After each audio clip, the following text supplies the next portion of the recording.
All right, we are live. I just want to share this out again. Make sure everyone sees it. I'll pop it in the other Discord. Yeah.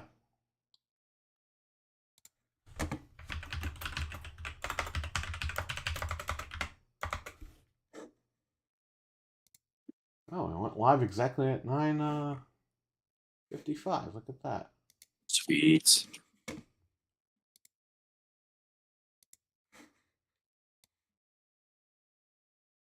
Shout out to Dreadpool who's in the chat room. What's going on, Dreadpool? What up? Yo. Why don't we wait just a couple of minutes, get more people? Yeah, we'll wait a couple minutes. Yep. Not that anybody wants to watch us anywhere. Not after tonight. Frank. Yes. Big I would Magic say Frank. good morning, Xbox, but it's actually nighttime. It's almost 10 p.m. Good evening. Good So evening. Stevie Mac, what's Evening. going on? We got Dreadpool in the chat. We got Stevie Mac in the chat. Trying to get some more people in here, and we'll begin. We will How's everyone begin doing? the show. Sidebar real quick. Yeah, I saw that you saw the Silent Hill video that I made. Yeah, that was very necessary, right? Because a lot of people are turning around on that thing. Well, guess what? They crapped on you for that. You didn't change your opinion, and now everyone's changing their opinion. And guess who stood strong? This guy. Yeah. And guess what? You monetized that video, so thank God. Yeah. So you stick to your convictions and you monetize and make money. That's how you do it on here. Well, yeah, and also, it was like it made sense because it was a good follow up to covering the gameplay, which I thought did look good. I know a lot of the journalists, quote unquote journalists, got a chance to play the first few hours, and there's been even more gameplay at this point. But I'm happy that like I was able to do a reaction, and then that kind of followed because it's like you started to see those differences in the opinions already, and it's just funny because sometimes you gotta wait until it's a little bit closer to release date and you start to see things either switched up or polished or but like if I play the game and I feel a certain way, I'll let it be known. I'm not going to hold back what I have to say about it, but I'm going to give it a fair shot. I'm going to play it day one, so I mean there's really not much going on around these parts until we get an RE thing on my channel. So as far as like an announcement, so it's just Dead Rising later this month, Silent Hill 2 in October, and then we'll see what happens if there's a state of play. We'll talk about that later. But as far as like any Resident Evil stuff showing up there, it's possible, but we'll see. I kept telling people maybe fall. So we'll see what happens. I don't think Tokyo Game Show is going to have any Resident Evil. If Capcom's there, it's going to be Monster Hunter. You know what I mean? Game Show might have something else, but we'll talk about that later. Yeah. Did you guys see the fake Xbox Silent Hill controller that they're selling for PC? Yeah. No. It's really like a PC controller. Yeah, I didn't see that. It's kind of ugly, actually. I'll put it in our. Yeah. I haven't actually seen that yet. All right, we're here. We're here. So what happened? And my video stopped working, even though I looped everything. So Gamescom Xbox went, and just of course, like it's always after we record, which we knew because what were we on Wednesday? Was that Gamescom day 1 or 2? I forget what day Wednesday was. Like day 1 or 2. Yeah. So the rest of Gamescom essentially happened since we last recorded. And there's been some more, again, we don't like to come on here every week and say things about a brand that we love so much. No, but that ends. That's over. But that's over. That's over. Batman, what's up in the chat room? Batman's up? here. What's up? That's over. After what happened the other day, which we'll get into, that's over. Go ahead. Oh yeah, no, I'm just saying that the Gamescom thing is pretty much what happened, and Xbox, of course, we got more news about Rake twice at Gamescom again. Yeah. So the Indiana Jones thing was the first thing that we talked about last week, and then after we recorded, we find out that Avowed is going to be 30 frames per second. And this was confirmed in a interview at Gamescom. This was at the Iron Lords podcast, and the art director said targeting a baseline of 30 frames. First person fantasy RPG says 60 sounds unlikely. However, even on the most powerful, Series X, it's stuck at 30. So this is the fourth game now that we got that's in 30 frames per second. The fourth recent game. There's Recent game. plenty of games that they've only had in 30. Back to back. First party. This isn't new for us to complain about. We've been saying this for all of these Xbox complainer episodes on top of game complainer episodes.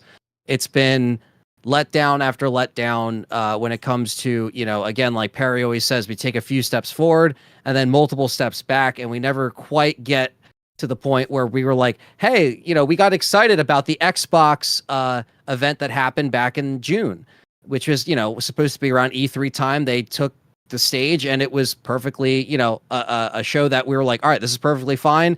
We're excited to see this, but it's always surrounded by BS. And this is part of that BS where, again, a lot of people are just, wondering what is going on here with these, devs, especially coming out and saying that, 30 frames is here. And then, for example, Starfield's a good example where they added in later. So what's going on, and are they actually going to, for Avowed specifically, because that's the only thing else that we have coming out that is I guess if you want to consider Indiana Jones first party for now, but it's coming to PlayStation. So you have that coming out in December, and then Avowed got delayed. So essentially the first thing up next year is going to be Avowed for Xbox, and it's in 30 frames. It doesn't get delayed again. We don't even know. Do we know Indiana Jones runs out? We don't know that yet, right? So I think we understand where they're going with that frame rate for Indiana Jones. So if that's number 5 for I guess a quote unquote first party game, even though Gamescom pretty much gave us the information that it's coming on PlayStation, which we've told all of you listeners for weeks and months that this is going to happen multiple times. And so that's why, even though we're prepared for it, we're just trying to be honest about it and being, upfront and saying, this is a brand that we really love and care about. And it's been giving us the cold shoulder for, I don't know how long now. So this has been the big thing that came out after we recorded Wednesday. I think it was Thursday or Friday. They said 30 frames for it. And it blows my mind because I'm just like, I don't know why we're 4 years in this November and we're still having this conversation about 30 frames per second. I feel like I'm stuck on the Xbox One VCR or the PS4 with some of this stuff, and it's just ridiculous. And I think we've all had it. Power your dreams, Anthony. Yeah. Power the memes. This video, by the way, that's playing, that's Phil Spencer revealing the Series S, or Series X. And that's him saying, yeah, we won't be beat on performance or power. It's... Why does he walk out like he's got a bionic leg? It's his third leg. Big liar right there. Eric Bischoff right there. The Eric Bischoff of gaming. Easy-E. Easy-E. He was a better liar, by the way, than this guy. We have Batman in the chat. He said, I'll be right back. Mr. Patriot Joel, what's up? Axel is here. Axel. Oni is here. Then going back further, we have Stevie Mac, Zarek, Dreadpool, and Fred, you're in the chat. What's up, guys? At once, Fred. I'm all over. How can he possibly be at 2 places at once?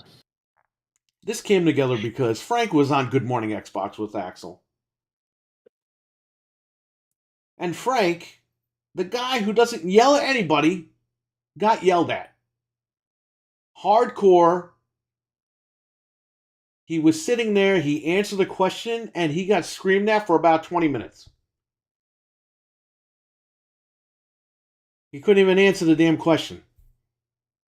So, he's going to answer his question tonight. Where he won't get railroaded, and he won't look like an idiot, because guess what? That chat room was all against Frank. And I'm reading the chat room, and I'm like, what is everyone doing? Frank has an opinion about how he's being treated as an Xbox gamer.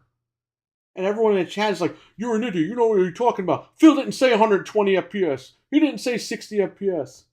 And I type in the chat, yo, the box says 4K 120. And one guy was like, I'm looking at the box right now. It says 4K up to 120. Bro, I took pictures today. I have videos.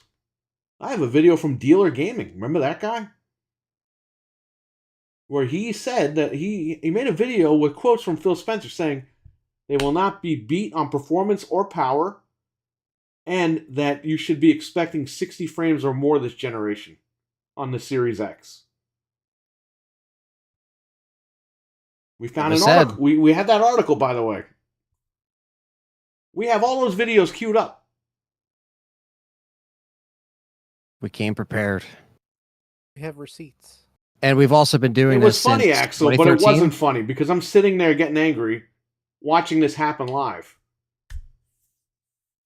So, Good Morning Xbox is now the new Howard Stern show, I guess. It's Anyway. Howard Stern. But yeah, it's you know, I think even though some people might not realize that we are, you know, very invested in the Xbox brand, you know, this is something that, you know, again, we're very passionate about. A lot of people might see the complainer's name and they just think that we're just complaining for the sake of complaining. They don't understand. Like, this wasn't supposed to be a show. Like, we weren't supposed to be a brand. We weren't supposed to be going on for 11 years, whatever. It's just me and Anthony doing a stupid little show. That's all it was. When Yeah, people Frank see jumped complainers on. like, oh, you're not going to... What do you think you guys are going to... It's like, guy, we're just talking about gaming every fucking week. Now, Yeah, we talk about the Xbox news is fucking and- up, right? And all of a sudden now, everyone is acting like the PlayStation fanboys did a few years ago. Which we've talked about and made fun of. Now it's okay for games to run under 30. Now we're entitled if we want 60 frames or more. Bro, they weren't entitled. I wasn't entitled when they took my $500 a box. Yeah. This house has Xboxes in every room. Because this guy right here on the stage said multiple times 4K 120 or 4K 60.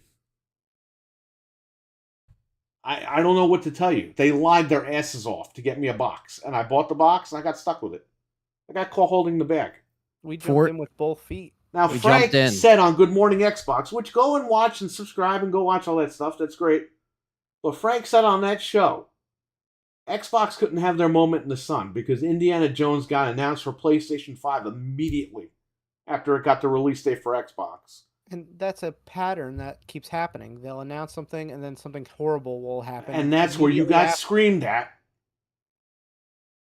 And it's like the stuff that was being mentioned, because the stuff that you were being yelled at for had nothing to do with that. Can you explain yourself? What did you mean by that? Well, I mean, I tried to explain on there too.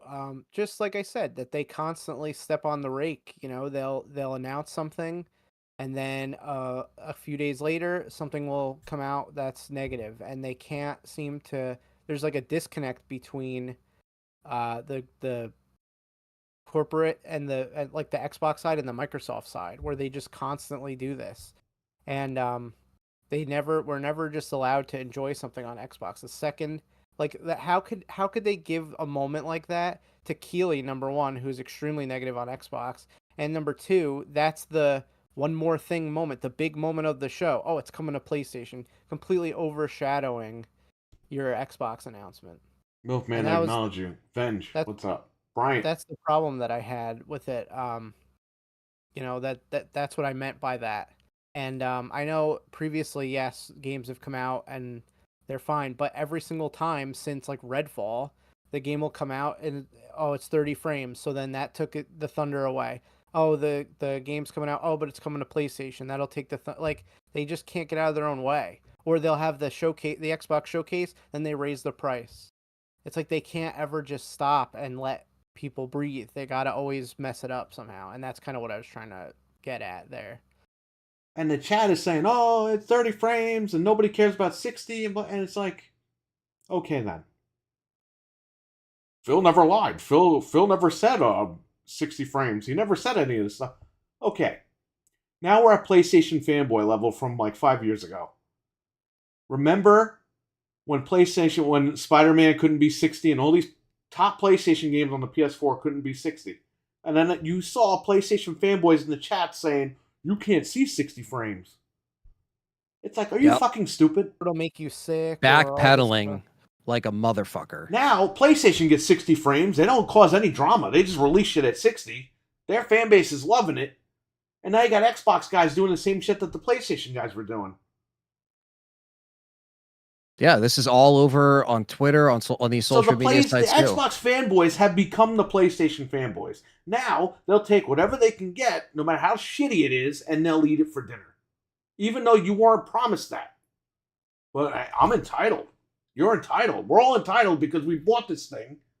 Because this used car salesman guy's like, yeah, it's going to do everything. And it didn't. And at the end of the day, our box plays less games that we paid for, that we jumped in on. That's the biggest problem I have too, is Xbox is in a position of power. They bought Activision, they own Call of Duty, they own everything. The least they could do is say, can you please let them port some games over? Don't you know, Frank, you could play anywhere? Yeah, you know why you could play anywhere? Because they're going to get rid of the box. Play a backlog anywhere. Also, too, there's a big misconception that it's like free. Like, oh, you're going to play Indiana Jones for free. And it's like, no, I'm not. I'm paying $20 a month. I'm paying $240. You know what I've been seeing online with a price too? that can get raised again. You know what I've been seeing online too? I keep seeing tweets about this. People defending the Avowed thing. Well, yeah, just play Avowed when they patch it in 6 months. Just wait for the patch in 6 months. I waited all Okay, this but listen, time. here's the thing. Phil Spencer and Satya, they get a cut of Game Pass quarterly. Okay? So the whole scheme is to keep you on Game Pass. Dangle the carrot. So this game is going to come out. You've already paid for this time that you're waiting for the game. Okay? A majority of us are. I gotta wait another 6 months to play a fucking game that I don't even know if it's gonna be good or not, because it's gonna get a patch in 6 months. On PC day one, it's gonna run at 60 frames per second, no problem. Run at more than that if you have a PC. So I have to wait and give Phil Spencer and Satya Nadella 2 more quarters of my money, financial quarters of my money, to hope that they release a patch for 60 frames per second on the world's most powerful console, which is dickhead says right on the stage right here. And we have videos, man. We got everything. We got the receipts here. Videos tonight. Yeah, why are these things being said from him? And I looked at the box. The box says 4K 120. It doesn't say up to 120. And by the way, the Series S box, the box on the Series S says 120 FPS. It doesn't say up to 120. Yeah, and it's like, why are we letting the competition just take the flag of 60 frames and like all this and just running with it? And this is supposed to be okay. We're supposed to have this competition. Like I said last week, I miss when these things were like competitions. I wish they wouldn't just lay down like, some kind of sick dog in the corner, like, oh, well, that's it. That's all we could do. It's like, no, this should be competitive. This isn't competitive. You're just giving the win to the competition. And we're supposed to sit here and act like that isn't a fucking problem. We might own everything. We might have, our stuff we want to play on, sure. But that's not the point. The point is there needs to be this competition going like it was years ago when things were actually there to improve. You're not supposed to just give the competition the full, the full W, so to speak. Play games anywhere. Hey, you know what? I got the next Xbox. I got it early. I bought it early. You know what it is? This is your next Xbox. Nice. Yeah. This is your next machine. Play anywhere, right? Play with my dick anywhere. Play with this anywhere. Play with that anywhere. Yeah, play with this, right? Just forget about everything that you built up, your physical library. Forget about all that shit. Yeah. Yep. And it's... This is the next Xbox. You're all set. You don't got to worry about it. And what have we been saying for months at this point? That is where they're gearing their next move towards. That, like, they're slowly seeping in the Fire Sticks, the ads, the commercials, the marketing is hinting towards that, right? And we keep seeing again. Was I entitled for buying this? I don't fucking know. I mean, was I don't know. Was If I you ask entitled for- for the 900 games I have in my digital library? Only if you ask for more than they're offering you, you're entitled. Yeah. That's the only way. Was I entitled to get over 80,000 gamer score in my Xbox lifetime to just sit there and get gamer score that doesn't mean a fuck? You know what I mean? But like, no, I don't like the brand, apparently. You know? So it's like, we sit here week after week. Again, we don't want to talk about this stuff like we are, but it's been the facts. We are Listen, just bringing out after the what fact. happened to this guy the other day, fuck Xbox, fuck that community, and talk shit. I don't even care anymore. Because guess what? This guy's off the train. After what happened to this guy the other day, and what I saw in that chat room, I'm done. I'm done buying fucking Xbox games. I'm done with the consoles. I'm done with all this shit. Okay? And they could stick these Fire Sticks up there. Everyone can stick these up their ass. Because guess what? This is your new console. Everyone wants to keep their head in the sand. Like, oh, well, you can play anywhere. Yeah, that's what they want you to fucking... They brainwash their whole audience. Yeah, you could play anywhere. Great. But guess what? That's just an excuse for them to stop making this thing and them losing money on it. Yeah. Richard, what's No, up? it's and like we've been saying for weeks too, we're not going to be invested in the next Xbox, whatever it is. We're, all four of us here are not buying the next machine. No. I mean, technically, I'm buying it right here, right? Yeah. You release another box, fuck you. The only way I'm buying that shit is if it comes out with like 25 games that are their games. Okay? But it ain't happening. Why? Here's the whole thing. Play games anywhere, blah, blah, blah, blah, blah. Timed exclusivity, blah, blah, blah. That's fine. Let games come out everywhere. But you know what you should have told me, Phil Spencer? You should have told me on stage 4 years ago, hey, you know what? We're going to put our games everywhere. PlayStation's got more games. Just buy that machine. I would have taken my $500 and I probably would have bought more PlayStations, or I would have put it towards the PC. Yeah. Why did I have to go out and buy this thing? That I'm not getting the features. Like Avowed's coming out at 30. I don't even know if I'm going to like Avowed. The game might suck. It might be great. I don't know, but now I have to play it on fucking PC. So what did I buy this for? They're not giving me what this guy right here just promised me.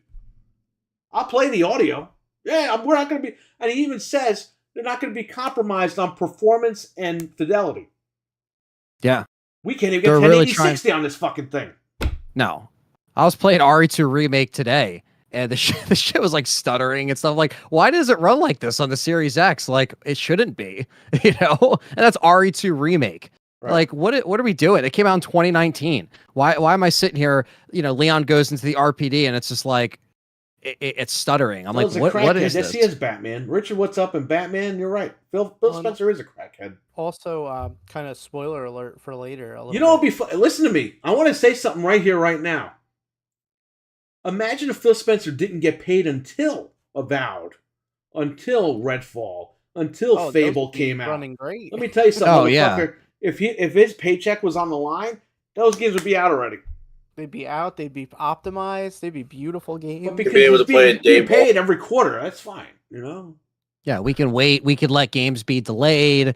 It's fine. We could sit here. We talked about the Avowed delay. Yeah, we got a new fucking Xbox coming out in a couple of years. Yeah, you bought that one. Yeah, that's cool. Game Pass, stay on there. Yeah, 2 terabyte Galaxy, whatever. Oh, you bought the Fire Stick? Oh, great. Game Pass. Yeah. But we're going to talk about this later. But we're frustrated fans. Don't you understand? Like, we own everything, but that's the whole point. Why even buy this thing? So they already lost 4 customers right here. Well, and if for the next machine, if they even do another machine. If the rumors are true, we are on the eve of PS5 Pro.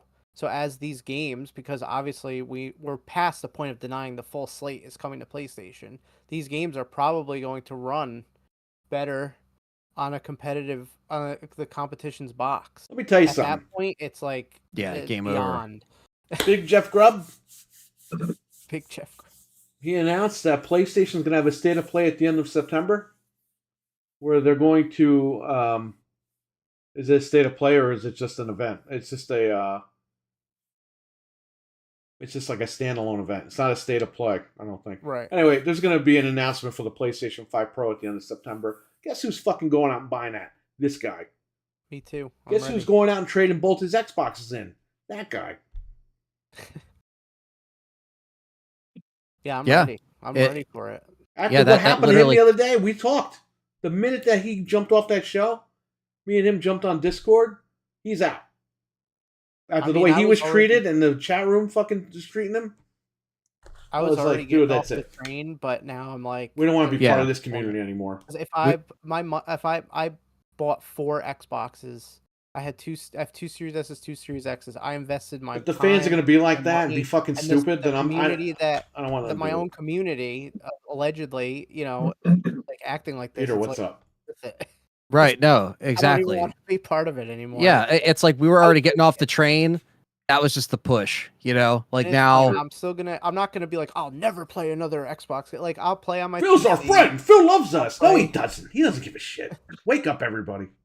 We never He thought that loves you, anyway, Mike. but I'm just saying, it's like, come on, guys. yeah, Fucking we chill. obviously thought, in the past, we've definitely, stood up for him, saying, all right, he changed around some of the stuff with the brand Things back did when he change the was. brand, and things change behind the scenes. We get it. We know how it works, but Yeah, there's a point where you say enough is enough. I'm out of here. yeah, He didn't do that. Well, and No. like I just said, if this is really true and they're gonna launch this Pro in the next few months, like what's the point? If the games are coming And over and they're gonna run better, The 2 why am I terabyte paying limited this? edition Series X is fucking $599. Thanks for that. Yeah, Because the now the Pro- Pro is going to be $599. if the Yes. Pro is $599, like why would I Why? stay here? I could put an NVMe in my PS5 Pro and have the same storage and almost the same cost. It's like what? Why don't Yeah. I do Oh, you that? mean plugging in the storage space isn't easy? Oh, it's easy, all right, but it doesn't feel easy on my wallet. yeah. Or I'll Oh, play don't on my worry. Third-party developers going to do that, right? It's Western Digital 2 years later. But I mean, it's kind of hard to not get rid of at least one of my Series X's. They're giving $385 for it. If the Pro is $600, it's like, well, Yeah. it's a The other, no-brainer. yeah. You guys The are other, stupid because if you buy a PlayStation, you buy Call of Duty on PlayStation, you're still giving Microsoft money to invest in the future of the company. It's like, That's okay. it doesn't matter. I'll still It save doesn't money. matter. They're going to be the biggest third-party publisher in the world. That's fine. yeah. Well, and if I But I'm buy, not going to keep investing in a fucking machine that they're not going to even make anymore. I'm not going to invest in an ecosystem that doesn't fight for us. And by the way, that was nothing you were talking about. yeah, You they don't said go Indiana back for us. Jones is going to PlayStation, but Xbox isn't getting shit. Nope, they don't even get Horizon Lego. No. Which I heard, by the way. Just side note, we'll talk about this Wednesday. I'm hearing they're gonna announce the release date and stuff at the Nintendo event. Like they even Yeah. get it. Like that's crazy. Yeah. And The Xbox Nintendo doesn't even get Indies the event. game. Can you believe that? Well, no, it's a partner showcase and an indie event. But still, I mean, that if that's the truth, that's crazy. Like they literally could not even give them Lego Horizon Right. because they will not. They're very stubborn. That company. Shout out And to Peter. I Microsoft's mentioned him letting before, them- but shout out to Peter.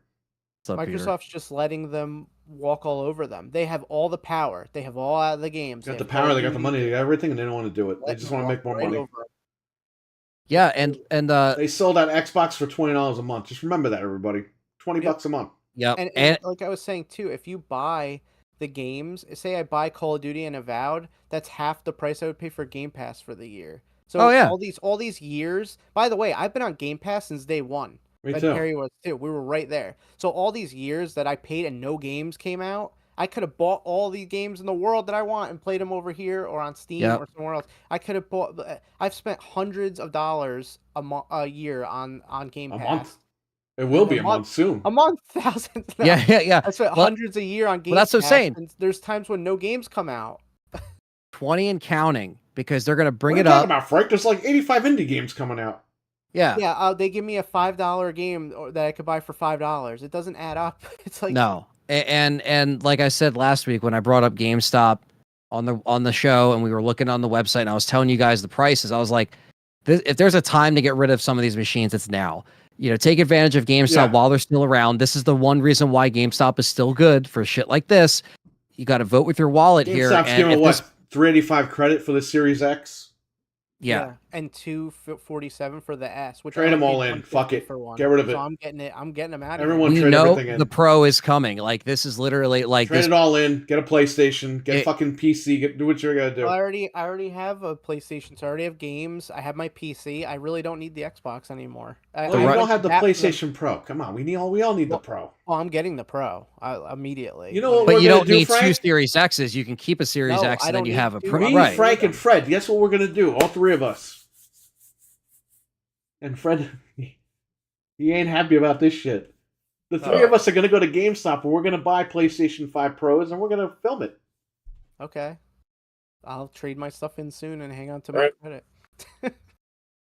And that's it. We're gonna do it. But it's like that's the whole thing. Is like, what's the point of if I'm gonna just get railed? I mean, we literally have been on Xbox. We gave our heart and soul to Xbox. I know it sounds And stupid, by the but way, literally. There's Yeah, we nothing. did. There's nothing really on PlayStation right now.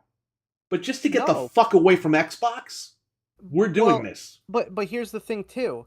You get all of the PlayStation games and all the Xbox games. So Right. even though there's nothing right now, everything is going to be there. So it's Eventually, like, yeah. What's the difference? I might as well have that. That's and what I I'm have saying. my PC and I'm good. Exactly. I got my Switch and everything. And if they say, oh, GTA 6 only runs in 60 on the Pro, guess what? Well, I have it, so I'm good. You have it. Yeah, I'll be happy. So that's because again they're going to have some marketing up their sleeves, and with that game around the corner, absolutely. And I think I mean, even like I still game share with my dad for PlayStation, so when he gets Call of Duty, I'm just going to get it on PlayStation.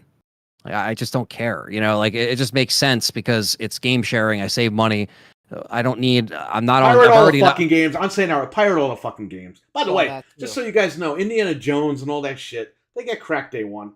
Mhm. You don't even need to pay for fucking Game Pass. Let's be honest here. Yep. I've already paid for this shit. What have I we gotten paid. from Game Pass? For years. I've been locked in for 4 years now. It expires within the next month or two. I've been officially off for Seriously, like 5 months. What honestly, the fuck I've do I been even off. have to do anymore? Just fucking download these games illegally and fucking play them. All right?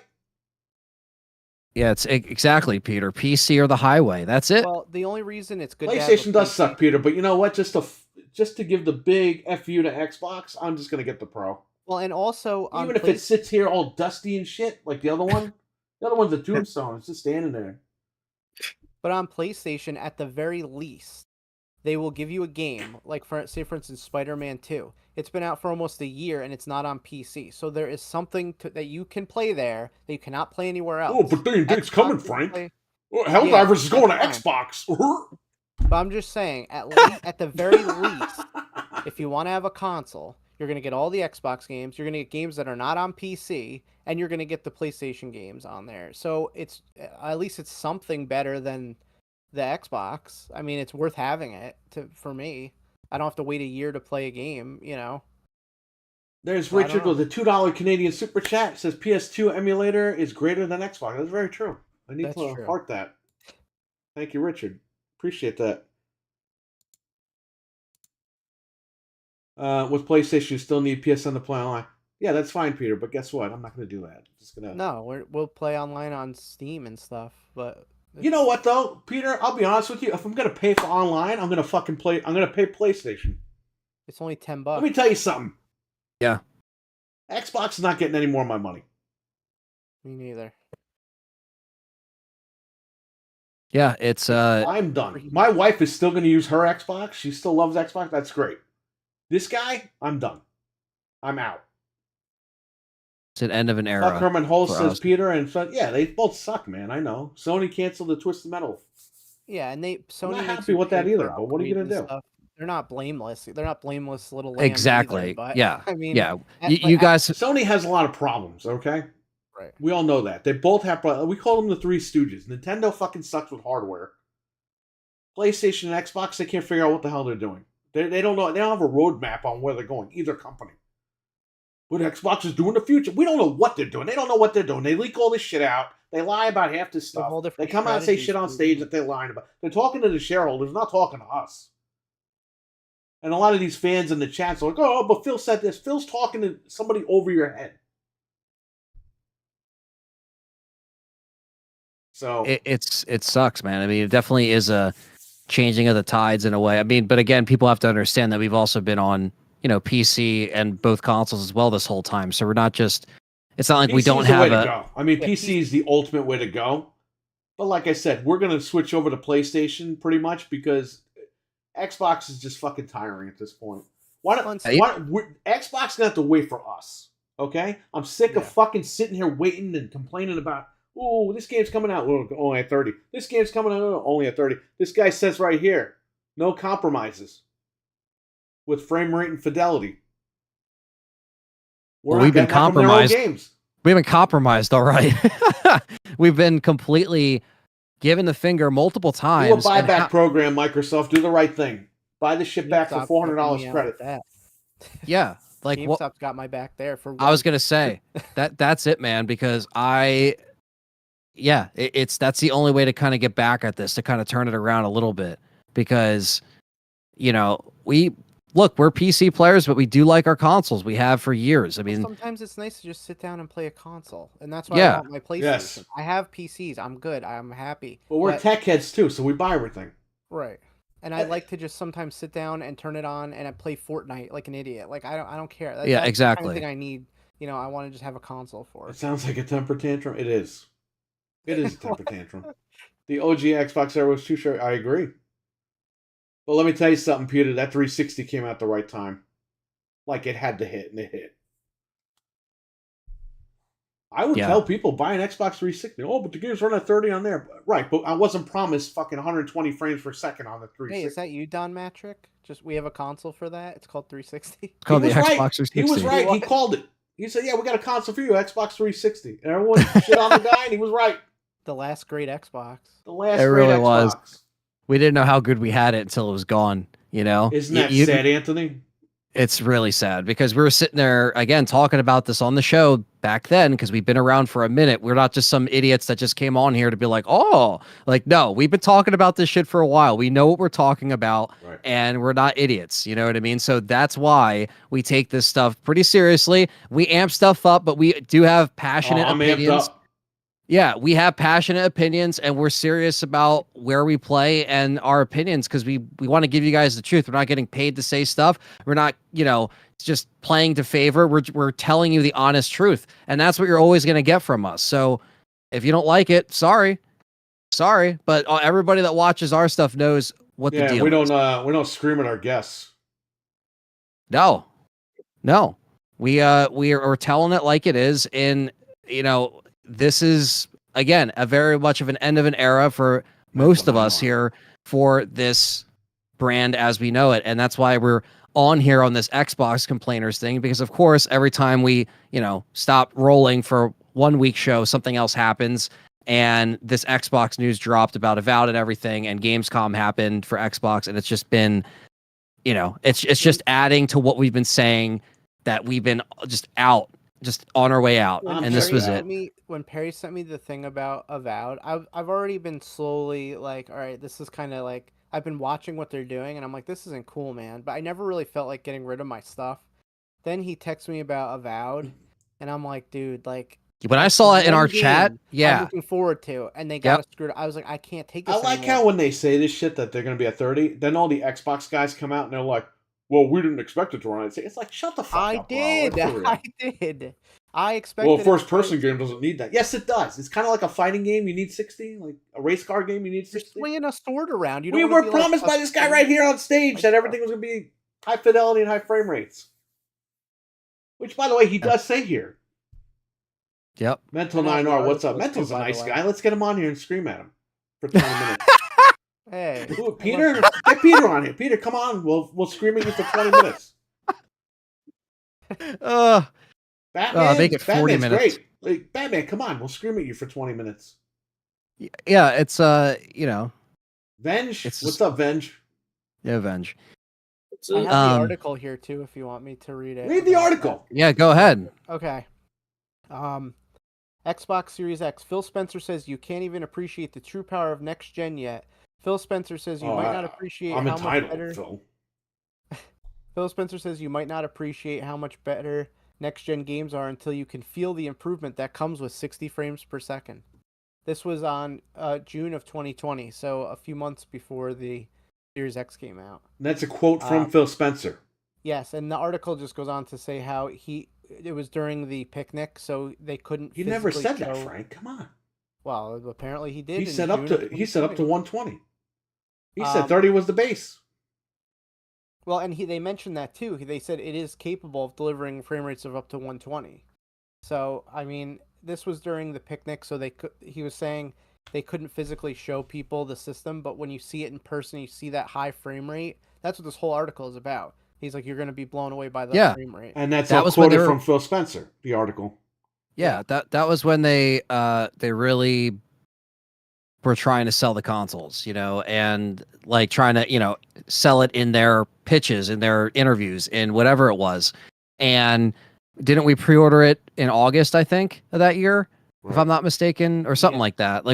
So we pre-ordered it because, again, we're seeing all this stuff. We're like, dude, like, obviously we're getting both consoles because, you want to see the differences. You want to see, again, this is what we do here. On top of having a PC that can play everything, we still want to check out the consoles. We want to have an opinion because when you own everything, as Perry always says, we can bitch about it. We reserve that right to be fans, play it, and my wife's going to own an Xbox, and I'm not, and I'm going to bitch about it. Yeah, we've earned the right. We've spent thousands and thousands and this gen also, like, even just this gen There's alone, an Xbox in every room in this house. There are 3 of them at my job. I have 2 of them sealed. I have 1 sealed in the basement and 1 sealed at work, just in case something happened. I had an extra one. Yeah, but you shouldn't. They're all going to go now to GameStop and die. You don't deserve to ask for anything, though, because, I'm done with this fucking brand. I'm still going to buy the controllers, though, for PC. Yeah, I got the best controller. But as far as everything else, I'm done. It's like this first-party shit just should have been in 60. It should have been what was promised. That's just all we were asking for. But no, we have to sit here week after week reading this crap online, getting completely middle-fingered in the face every single day by this brand. Enough is enough. You got it. You can't just get, again, it's like you don't want to be involved in an abusive relationship with this brand. You know what I mean? You keep trying to come back for more, thinking that's going to change, and it doesn't. And it's like we're sitting here. GameStop's pretty much just $385 RWK. Sorry. Yeah. Oh no, we're seeing this stuff wither away, and what are we just supposed to sit here and just act like it's not happening? That's horseshit. That's absolutely horseshit. And we wouldn't be honest with you guys in the chat room. We wouldn't be here without any of you guys. We'd be streaming to nothing and nobody. And we're not going to sit here and lie and act like nothing's going on. What the fuck kind of like show would this be if we were doing that? That's not what we're doing here. That's why we're honest, and we're just telling you that we're done.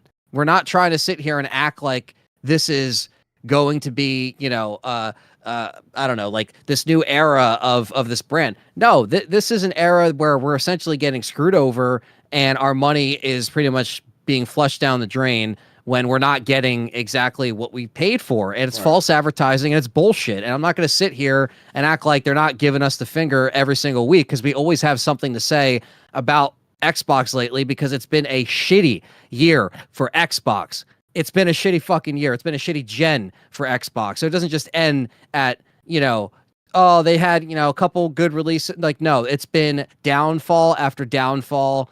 And this is just really bad, man. They keep tripping on themselves. And it fucking sucks. Put on a Christmas sweater and yell at me. So Peter has some good points here. Peter says, the other day I saw the Series X ad, and it still says 4K 60 120 mentions. And then he says, 60 should have been mandatory, period. That's what we were promised by this guy. Yeah. I played the videos. I mean, I got them. The truth hurts, I guess, right?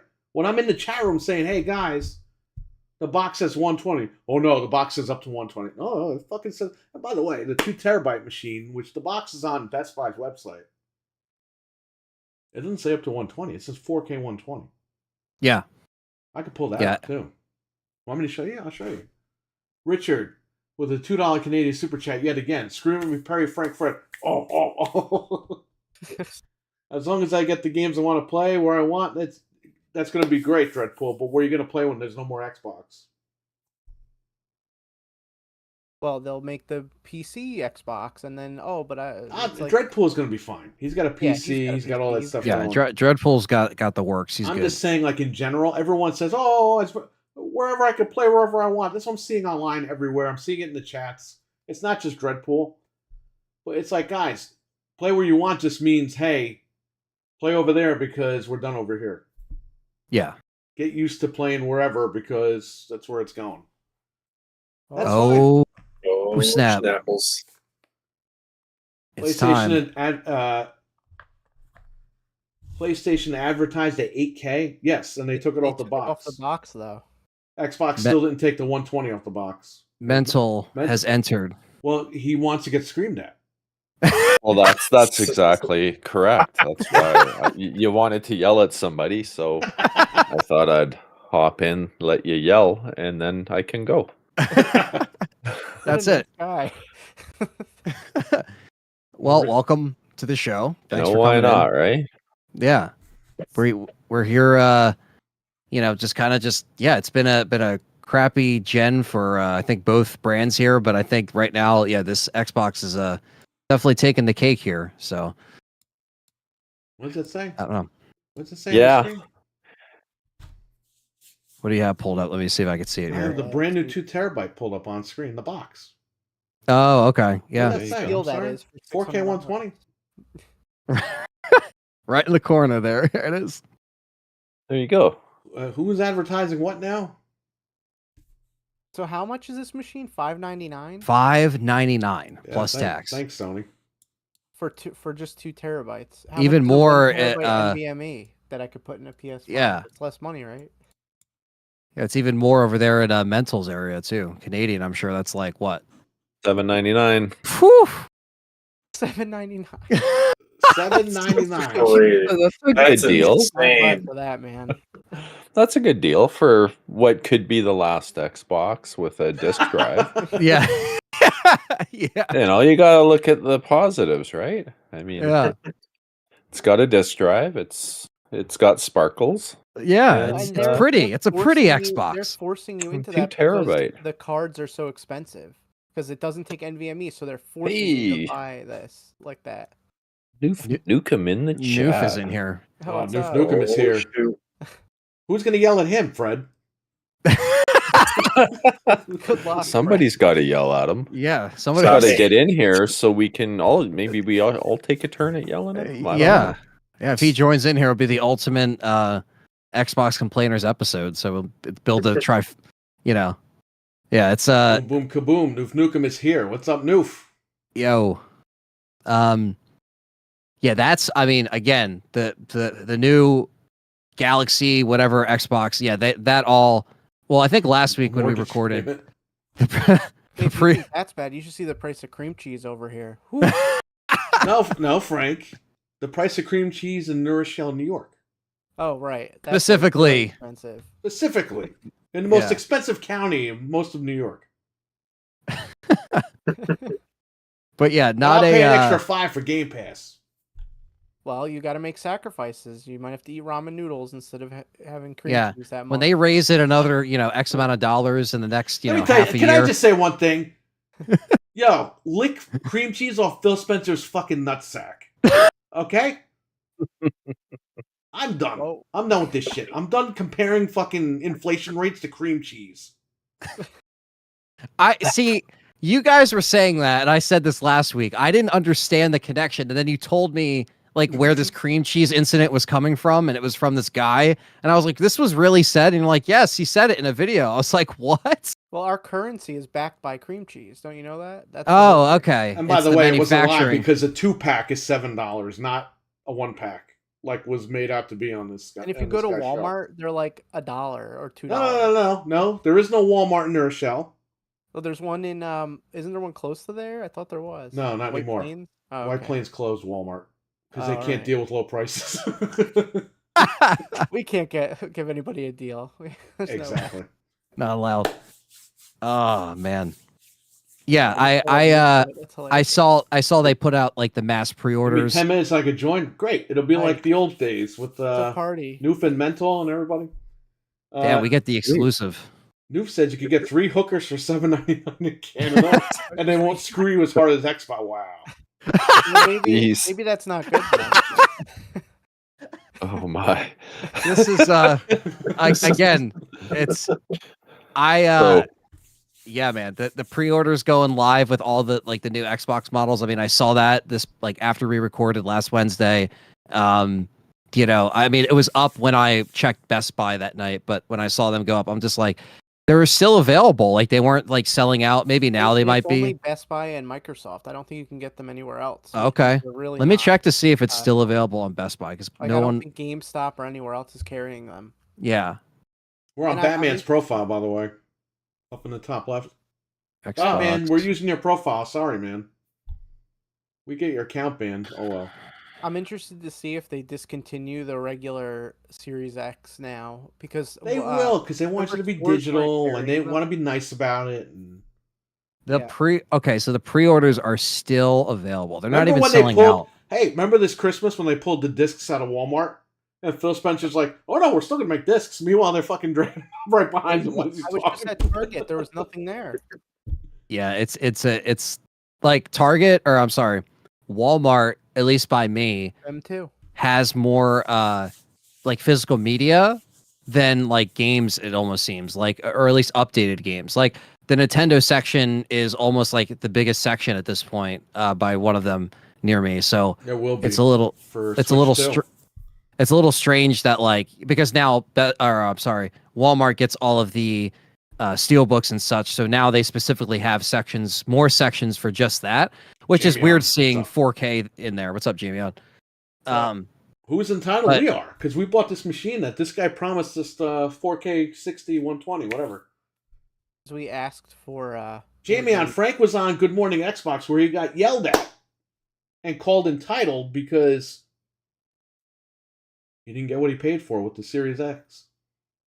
Well, they didn't promise me games, so if they just put at least one, well, no, they didn't even have to put any. They didn't promise me that, so I'm good. Check out Good Morning Xbox.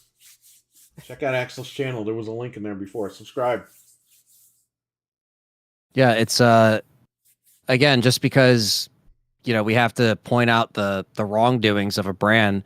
Again, we're not just going to sit and act like it's not happening. And I know, Mental, I know you've made a podcast kind of discussing what's been going on as well. What do you have to say about the Avowed situation right now? I don't know if you've made a episode post that being announced, but what are your thoughts? I'm curious. My thoughts are at this point in the game, 30 FPS on its own is kind of silly. There should always be a performance mode. Sony does it with their first-party games. When's the last time they dropped them without a performance mode? It may not be a perfect 60, but it should be there. Especially, the previews I've seen for it, I don't think it's a GPU issue. I think it's going to be a CPU issue again. And if that's the case, there's a possibility you'll see a performance patch down the road.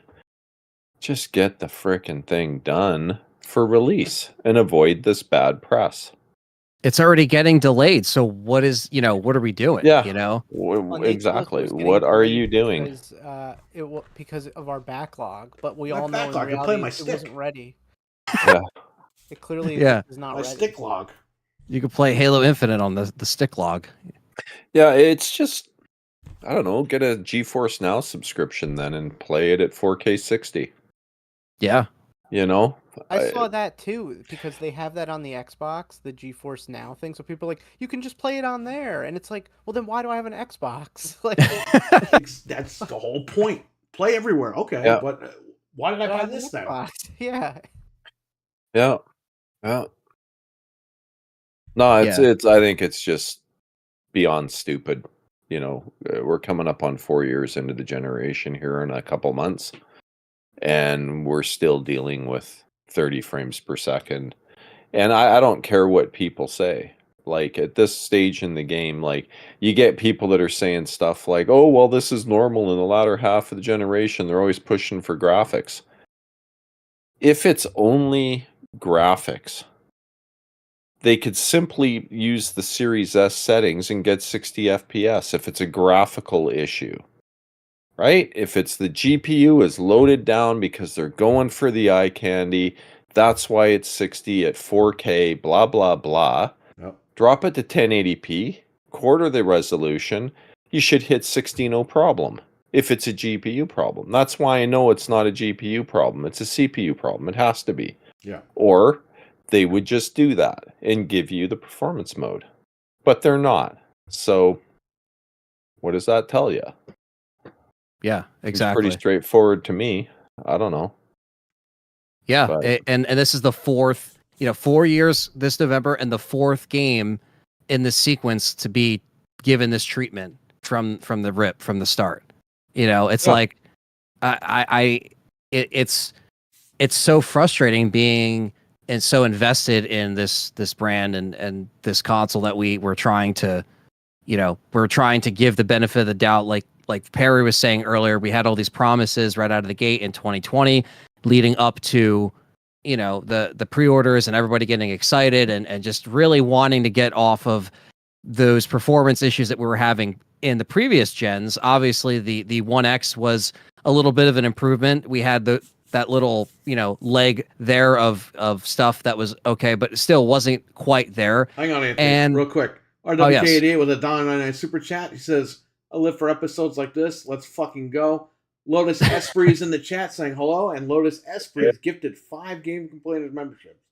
Thank you, so Lotus. much. Noof Thank you Nukem? very much. Yes, Discord. Go ahead, Ant. Sorry about that. I was just Jamie saying on, that, like, shout out to Jamie on real quick. Go ahead. yes. Yeah. Yeah, I was just saying, yeah, though, it's like we were promised all this stuff, and then by the time, it comes out, we slowly but surely kind of started to see, I think the first strike was the Halo delay, and then it just kept like piling on. But we were trying to stay patient. We were trying to hang in there. And now it's like we're just Why do all the PlayStation games have performance modes that run at 60? And the PS5 They even has have them in powerful. 40 if they don't Oh. run well in 60. You know what I mean? Like, yeah. I do have a theory. I don't know how valid it is, but just recently hitting the news is this information that Windows hasn't been using the AMD schedulers correctly and their prefetch routines and whatnot.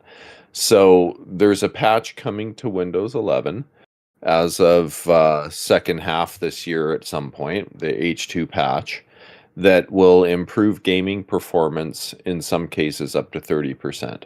nice. Interesting. It's absolutely insane to see that type of stuff. Most cases, though, it's around 10% in frame rate. Good.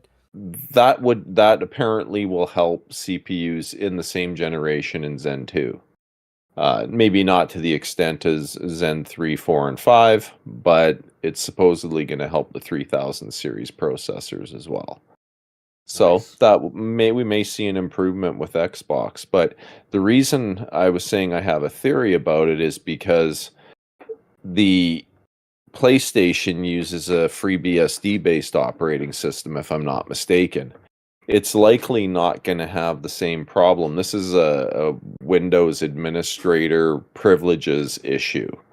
So for some reason, the way the drivers were written and chipset drivers and everything for AMD, it wasn't able to leverage these features. If you ran it in an administration mode account, like not just like your standard user account that has admin privileges, it had to be the actual administrator account. Yeah. You could see and realize those performance improvements today before this patch comes out. And apparently it's quite real. The improvement is quite significant in a lot of cases. So who knows? I've only seen it tested on like the 7000 and 9000 series CPUs.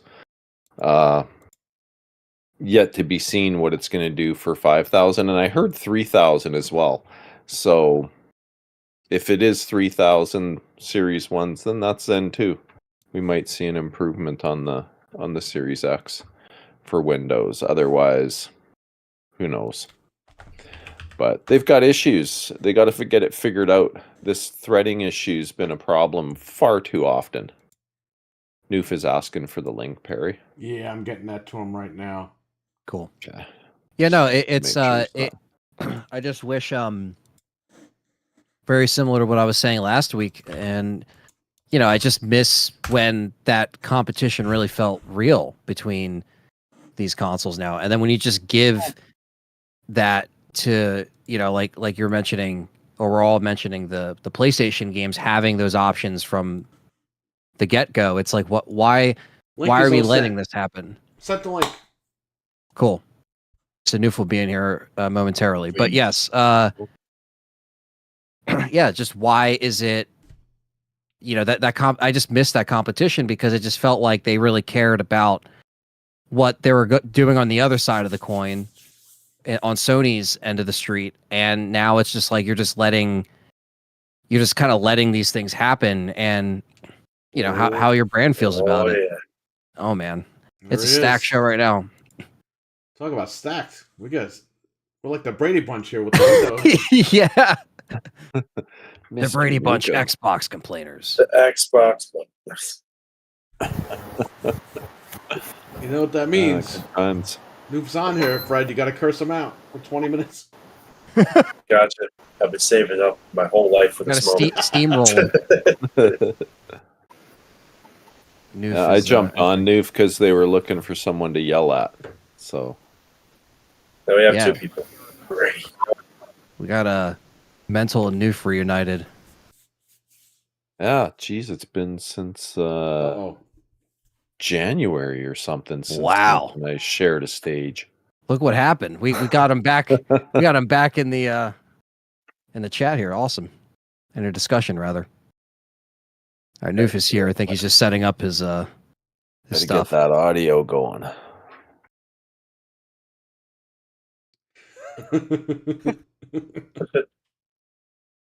No audio, Noof. No audio, Can't Noof. hear you.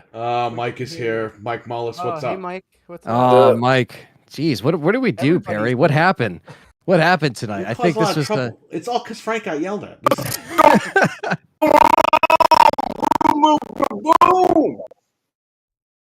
There you go. It's time. It's time to play the game. I think his mic is a little laggy.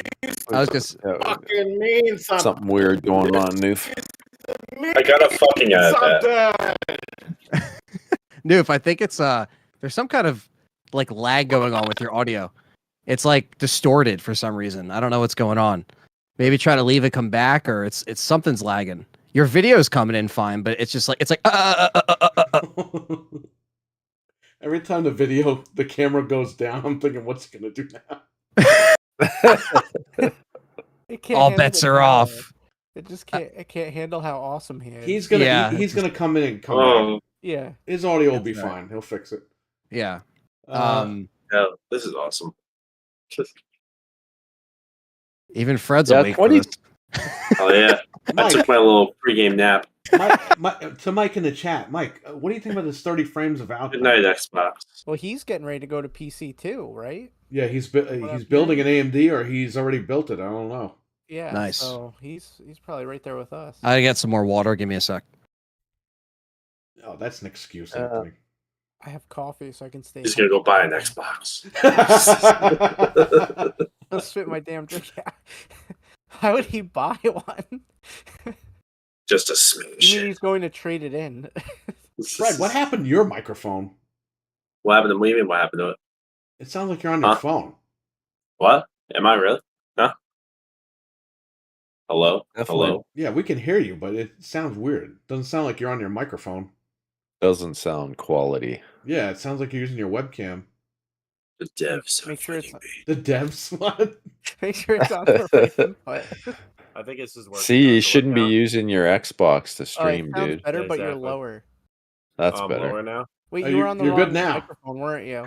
Yeah, I was. I'm He's an been on the idiot. webcam mic this whole time. I'm so smart. I Is have that not better? built it Can you hear yet. me now? Same one for PC. SMRT. Once again, another L for Xbox. Oh, you're not entitled, Mike?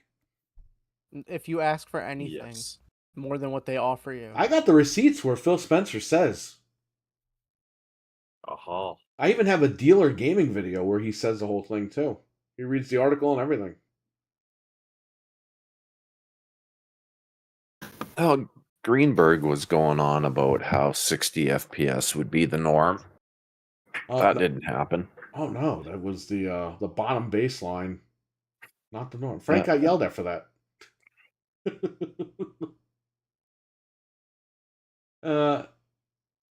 To make the game smaller because the 300 Boom, people. kaboom! There he is. There he is. The man, the myth, the legend.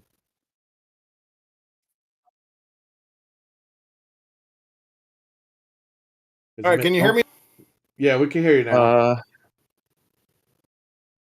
Hello?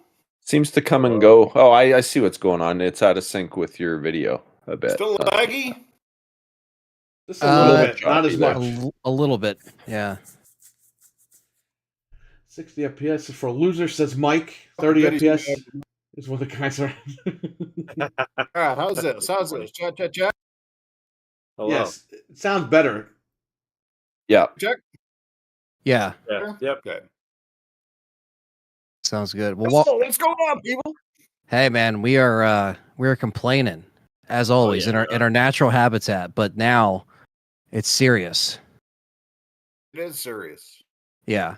Yeah, we're kind of just fed up, I think, at this point. I'm sure you've been listening to some of our, recent episodes, but obviously this whole year has been a very just kind of disappointment after disappointment, and with this brand specifically. And obviously, like I was saying earlier, it's obviously with both of these consoles giving us disappointing stuff this gen. It's definitely been a lackluster gen, but I mean, this is just like the fourth game first party game that we are getting completely snubbed on this performance thing. And we want to hear from you, Noof. Like, what are your recent thoughts of this, like, avowed situation? Like, when you heard this, were you just like, dude, what is going on?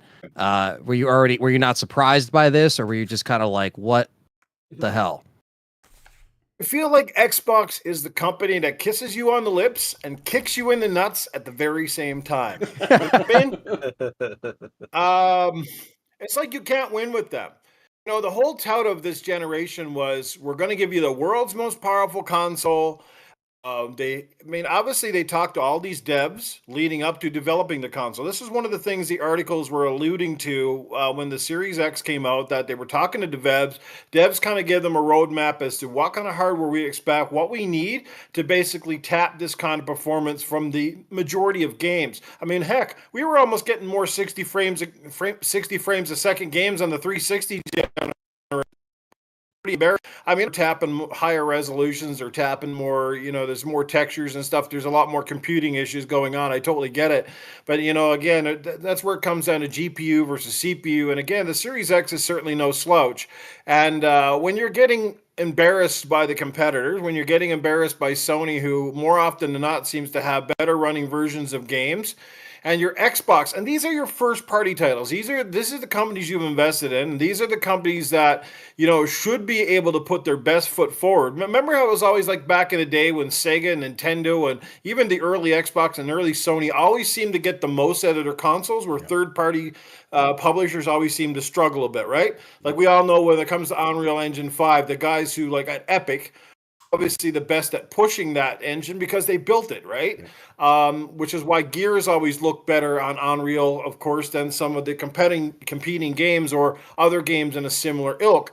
So it's quite embarrassing, especially when we've made it very clear on more than one occasion that we want 60 frames whenever possible. That should be the benchmark. And if they come out and say, look, guys, we push the hardware as hard as we can go. We're tight on a deadline, and be honest, it's not going to happen. We can swallow it a little bit. But what's harder is saying, oh, well, the game is just fine at 30 and you should accept it as it is. And guess what? 6 months later, here's your 60 frames. So who's telling the lies, man? Like, they're just baiting us along to kind of like, well, we got to hit our target. We got to get this game out the door.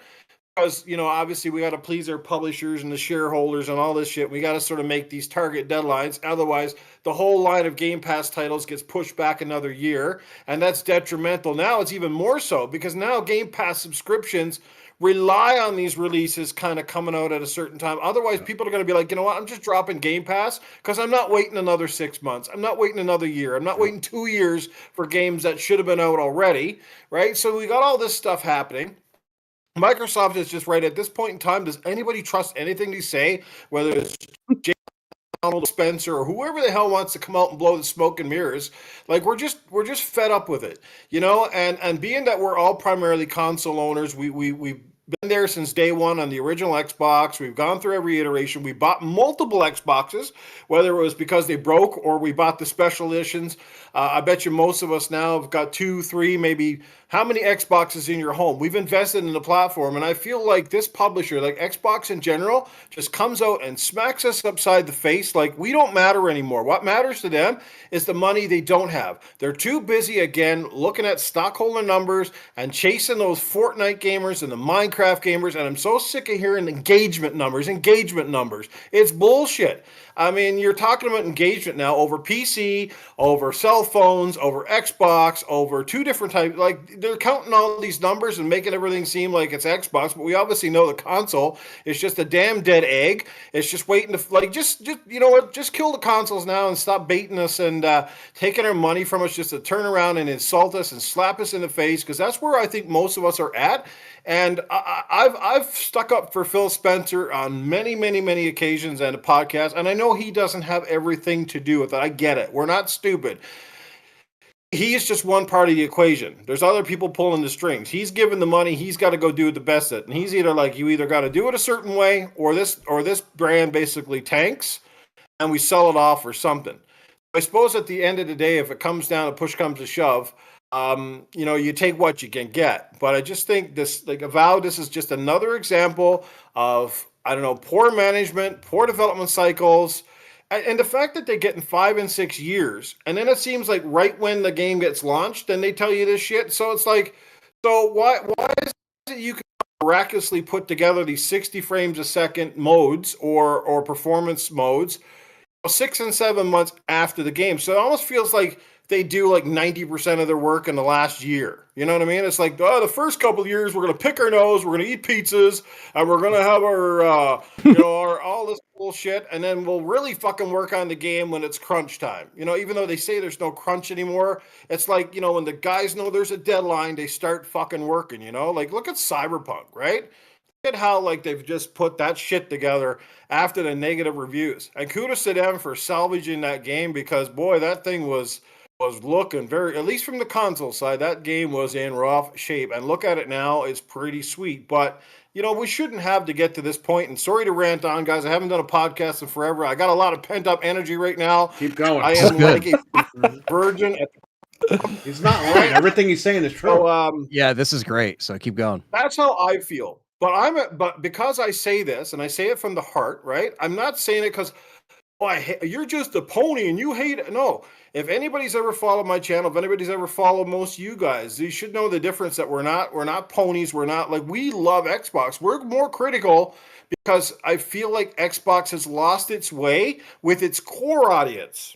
This is the thing. They've lost their way with their core. It's like, again, we're second-class citizens. Nothing that we say matters anymore because they're too busy. And if they didn't lose their way with us to begin with, Yep. Because we all thought, right, when the One X came out, we thought this was a love letter to the fans that wanted good hardware, Yes. right? So we kind of stuck around. We're like, okay, well, it's a little late, but they showed us that they can build great hardware that looks good, performs friggin' amazing. But it was just a little bit late, as of course the Series X, Series S was right on the horizon. And then when those 2 consoles came out, we were kind of like, maybe this is the redemption. Maybe this is where they get it right. Of course, there was the COVID conundrum. We all know that, and that really put a wrench into everybody's plans. We totally get it. And we're not going to fault them for that. Right. But I've had plenty of time since COVID, and it's like they dropped the ball. And I'm really also tired of seeing these great shows where they come out and do these great, agrees, these great games, and then we're right back to square one. It's like, here's some good news, and a week later, give those guys a slap. let's keep them in check. Let's not get them. And the last but not least, you got the Series X, right? And even to some degree, the Series S, which lend themselves to making great custom consoles. It's fucking rectangular, right? I mean, this thing should be the easiest console in the freaking world to make a wrap or a skin or custom consoles. And and this is what we get: a 2 terabyte Xbox, which is enough for maybe one Call of Duty game. Now they got sparkles in it. But the controller, do Noof, the something- controller. And it's $7.99 in Canada. Like that's almost a mortgage payment. And here you are with a system that's basically you can't even hardly give them away at your Walmart, and then you want to bring this out and insult us again? Like, we think Xbox is so great, we're going to charge $800 in Canada, you stupid Canucks. Go buy that one, and it does 30 frames a second. Oh, like just you know what I mean? Like it's one thing after another. Do you think we're freaking stupid or what? Yeah, no, I'm so happy that you and Mental joined us because it's cool to hear someone else. It makes us seem like we're not crazy. We're not the crazy ones. Like we're not just talking into a void and that's it. It's like, we realize that we're all in the same boat where we believed in this and we kept trying and it was just constantly, again, a few steps forward, but then 1,000 steps back. It's like the first thing was like, we knew we had a feeling that Game Pass would get its price raised. And then it was like, a few weeks after the event in June, they're like, we're raising the price. And they just and that was like the first little thing. We're like, okay, what's going on? We assumed that was going to happen, but then it's like you delayed Avowed and then you're still saying it's 30 after you delayed it. And now, and again, they didn't say this yet about Indiana Jones, but I think we all know where that's going to end up at running at a 30. And it's just, guess what? If this PS5 Pro stuff is going to be sooner than later, why is the competition getting that flag to run it better? And I miss that the competitive days where they wouldn't just lean over and just let this happen.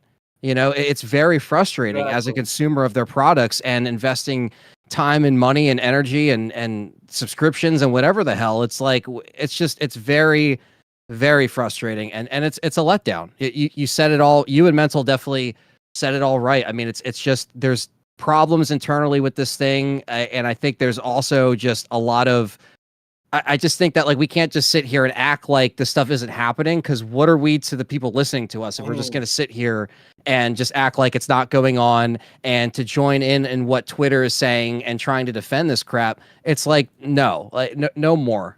I just think it's like we have to call it like it is. Let me ask you guys a question. Anybody can take the floor on this one. But do you think the onus is on Xbox now to make the definitive versions for PlayStation should they release the Pro, and they're going to bring their games out for that? Because if they don't if the Pro is, say, superior to the Xbox Series X, per example, and they don't put the definitive version, but then you know what the other side of the camp is going, that they're gimping it simply because it's got to be parodied with the Series X. So do you think that Microsoft will give them the definitive versions, or will they sort of just... Xbox is going to have to take another one in the rump again. They're going to give them the definitive version because of the FTC, guaranteed. I agree. I know their excuse will be they have a Pro, we don't, so we're off the hook. It's like I guarantee you that's going to happen. Could you imagine? So this 2 terabyte Series X is set to launch October 15th. Now we're hearing the PS5 Pro is imminently being announced and launched. Could you imagine if they launch it before or around the same time at the same price? How embarrassing! Better that yet, be for Xbox? at a cheaper price. Oh yeah. Oh my yeah, god! they go $549. Could you imagine the shame? No, I got to tell you, like that would I be find that the pricing on these things is ridiculous. Yeah. There's no excuse for them being priced at the same level they were when they launched almost 4 years ago. I've said it a million times. Every single component inside these things has come down in price dramatically. That's the reality. Nothing costs anywhere near it did 4 years ago. They could be selling these things for easily the Series X with the disk drive for probably $349 would be a profitable sale price for them still today.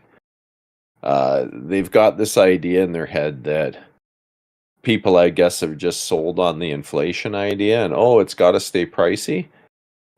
That doesn't No. affect these things. It's bullshit, to be perfectly honest. It's complete garbage. The reality is, if I look at, 7 nanometer wafers, half the price they were 4 years ago. No, it's because Nintendo didn't feel the pressure to drop their Switch for the first time ever. I mean, this is one of the longest running Yeah. consoles that's never seen a significant decrease. That's largely because this damn thing keeps continuing to sell. And why does it Yeah. continue to sell, Microsoft? Ask them that. Because they have exclusive games, one you cannot find anywhere else. Yep. And it's a system that appeals to many people, PC. whether you're hardcore or you're casual. But it has the worst. It has the worst tech. It has the worst online. It has the least amount of third-party exclusives from the big publishers, and yet here we are. So, I mean, I don't know how they struck the genie in the bottle, but this can only work for Nintendo, right? Sony's been able to get away pretty good so far with keeping their PlayStation at a pretty high premium as well. And in all fairness, too, Sony's had more, especially in Canada. Sony has done Canadians dirty more than any other company, and Mental can tell you that because I remember when the Xbox One and the PlayStation 4 were going head to head at the same price after they got rid of the Kinect. About a year later, Sony upped the price on the PlayStation 4s up here in Canada only. And they did the same thing with the PS5. The PS5, they went and upped it here while Xbox stayed status quo. So in all fairness, Xbox at least didn't jip in audiences. They kept it the same as what it was on the original launch. So fairness there, and kudos to them on that. But I mean, my lord, These things, I maintain they should be way cheaper by now. And you want to know why consoles are slowed down on both sides now? All the hardcore people have got them. Yep. The casuals yes. aren't buying them because they're too expensive. That's why the sales have fallen off for both of them. It'll be interesting to point. see what happens this fall if they do put in some decent price cuts. I'm curious to see what they do with the Pro. I mean, the last time the Pro console came out, it launched at the same price as the PS4 because the PS4 was a couple $100 less by then. So, I know they can do it. They just have to want to do it, and I don't know that that's the case. Like, the bottom line, Sony announced in August 2021 that the PS5 hardware was now profitable in sales. So it took them 4 months longer to make a profit than it did with the PS4. That took 6 months for the PS4 to be profitable. It took 10 months for the PlayStation 5 to be profitable. There's no way you can tell me they're not making money hand over fist now on hardware. Clearly, they like it a little bit you too doing much. okay over there, man? What was that? Sorry. I said Fred's head's bobbing and weaving up there like he's trying to dodge Muhammad Ali's punches or something up there. He's trying to dodge Phil Punch out Spencer's. I know. See, Phil's like about to shoot me in the face. I gotta try and dodge this freaking guy. Yeah. No, it's We're gonna have to check you for a pulse there. yeah. It's like I don't know, and especially now seeing, and you're right, like this fall is going to be interesting. This holiday season is going to be very interesting, and then once we kind of see, this PlayStation State of Play thing with the Pro, and then we get the official pricing of everything. It's we kind of know where Sony's headspace is at with some of this pricing, and where again, like I agree with what Mental was saying too about the pricing. It's just like they should just be lowered at this point with just what we have out there now. But now it's like, we are sitting here with a mid-gen refresh of PlayStation 5, and then we have, this Galaxy console, and then, the other models that they have, the digital version and whatever. But it's a very strange gen that we're 4 years in. And this is the conversation that we're having. It's 4 years this November, but almost over 4 years ago, I think this month, we pre-ordered these machines live on this show at like 2 a.m. They both went up. We pre-ordered them. We stayed up late. Like we were really trying to just get into this gen because it seemed like it was a exciting time to move on from what we had before. We felt like it was never going to end the last gen. And even though we were on PC during that whole time, we still wanted to have consoles because we still like console gaming too. And we were just really excited. And it's just like now 4 years in this November, it's like, dude, we just feel so just like burnt out on some of this stuff that we have to report sometimes and go through. Again, it's like Perry said before, use the comparison to an abusive relationship. It's like we keep coming back for more and just keep getting smacked in the face, like Noof was saying too. It's like, what are we doing here? You know?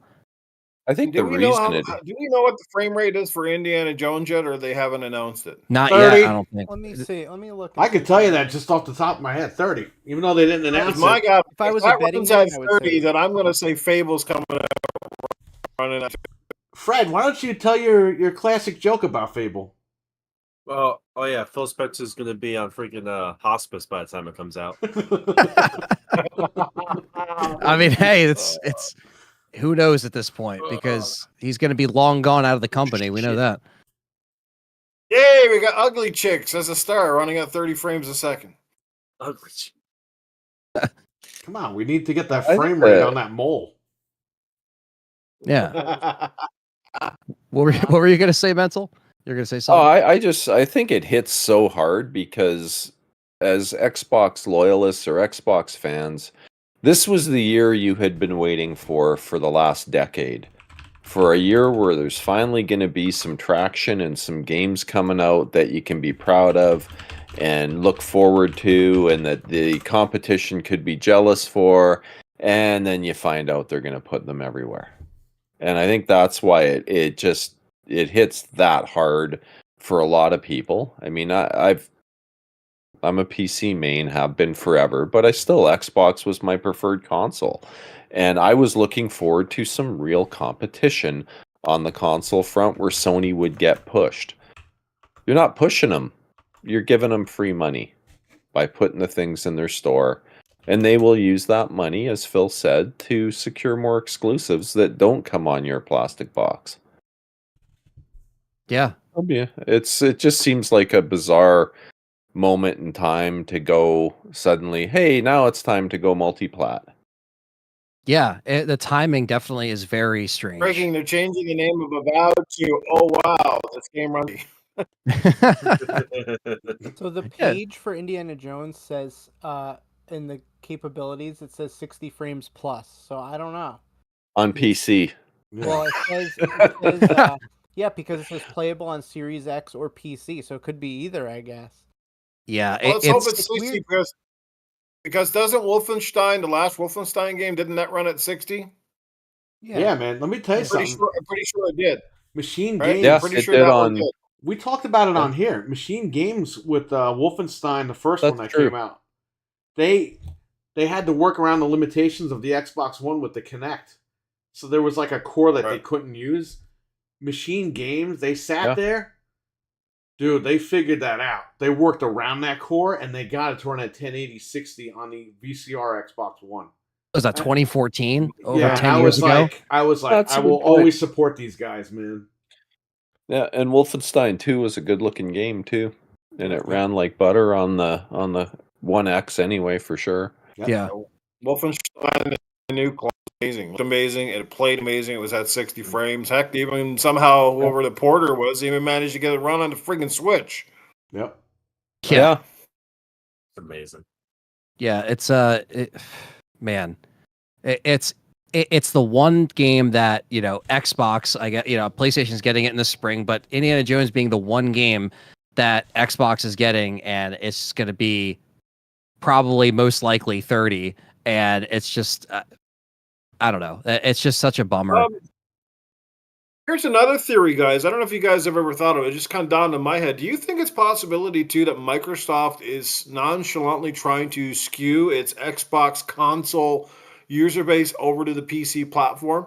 Because they put a lot of emphasis into PC Game Pass, and everything seems to be PC first Right. and console very second. And it's like, and we've already seen this. If you guys go to your Xbox friends list now, right? A couple years ago, everybody that was playing on my Xbox, you could see that they were on console. Right. Now I've got a large contingent on my Xbox friends list, you can see now they have the little icon and they're playing on PC. Yeah, the PC So, icon. Yeah. PC Just icon, taking yeah. people off. So they go, well, maybe they'll move the PC because usually the PC doesn't really have much issues with running these games at 60 or on unconfined, right? Yep.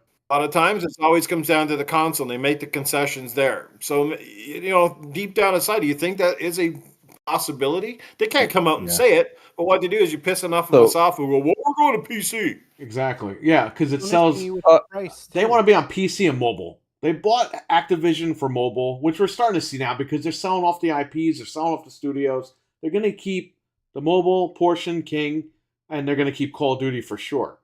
They got rid of Toys for Bob. They got rid of Tango. It's like they don't care. They told everyone they were buying this stuff so they could build up their library on Game Pass.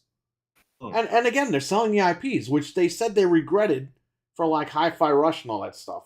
Not now Hi-Fi Rush. Crafton. What was that other one? It is Sunset funny Overdrive. that, it is funny as well that this can play a PC, but it's not on Xbox. Right.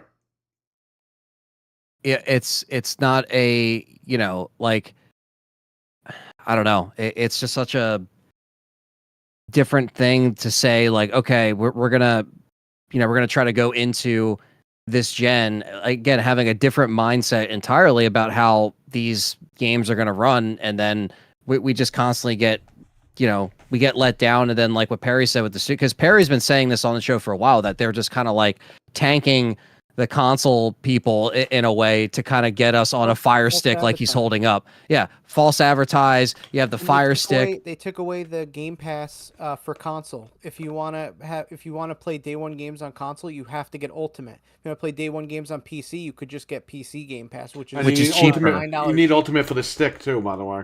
Right. Yep. So they're forcing you to pay more if you've bought into their ecosystem. Which how? Yeah. Is that a thing? Why is that a It's thing? cheaper for me to bring my own Xbox. Literally, it's only $11 a month, whereas if you have an Xbox, it's $20. I'll tell you my theory, Noof, as to what they're doing. I agree with you. I think they are pushing more towards PC. But I also think, and I tweeted this back in February, and then I was on the TSWS Gaming Bullsitting podcast, and I talked about it in February. I think what they're going to do, and you've probably seen these rumors too around Windows and them making their next console full Windows. Multiple reasons why I think that makes a lot of sense.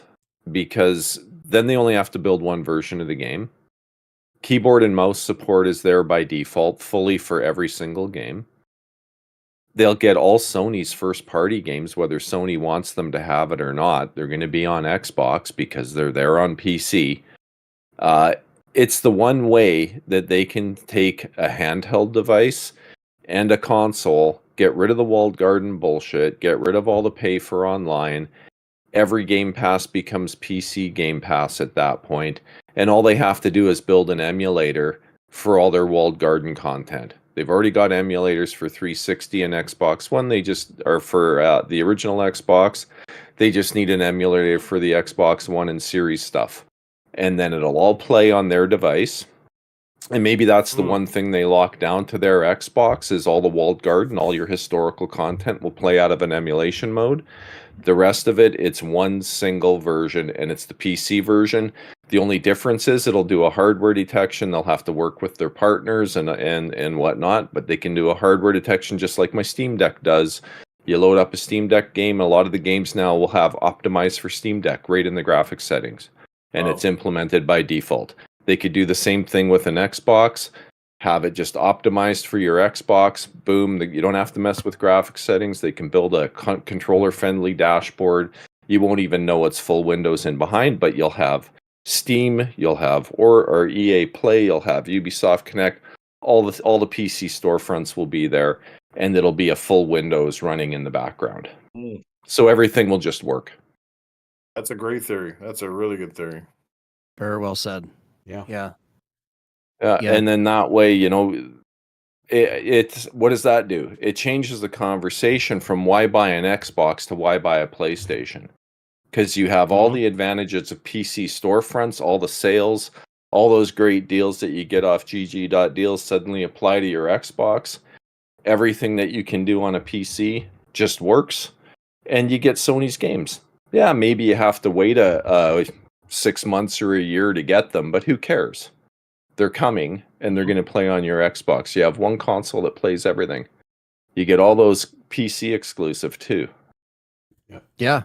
No, it's like it's almost like we have better ideas than they do a lot of times, and we've been so invested, and that's why I think we care when stuff like this goes in different directions, where we're just like, but you were almost there, or you almost had it, or They did. wow, this was they like, won the generation because they bought Activision, but they just it's like right when they bought it, they're like, all right, guys, we're done, we're out. And it's like, what do you mean you're out? You just got it. This theory, like, I think it's the one way they can save face.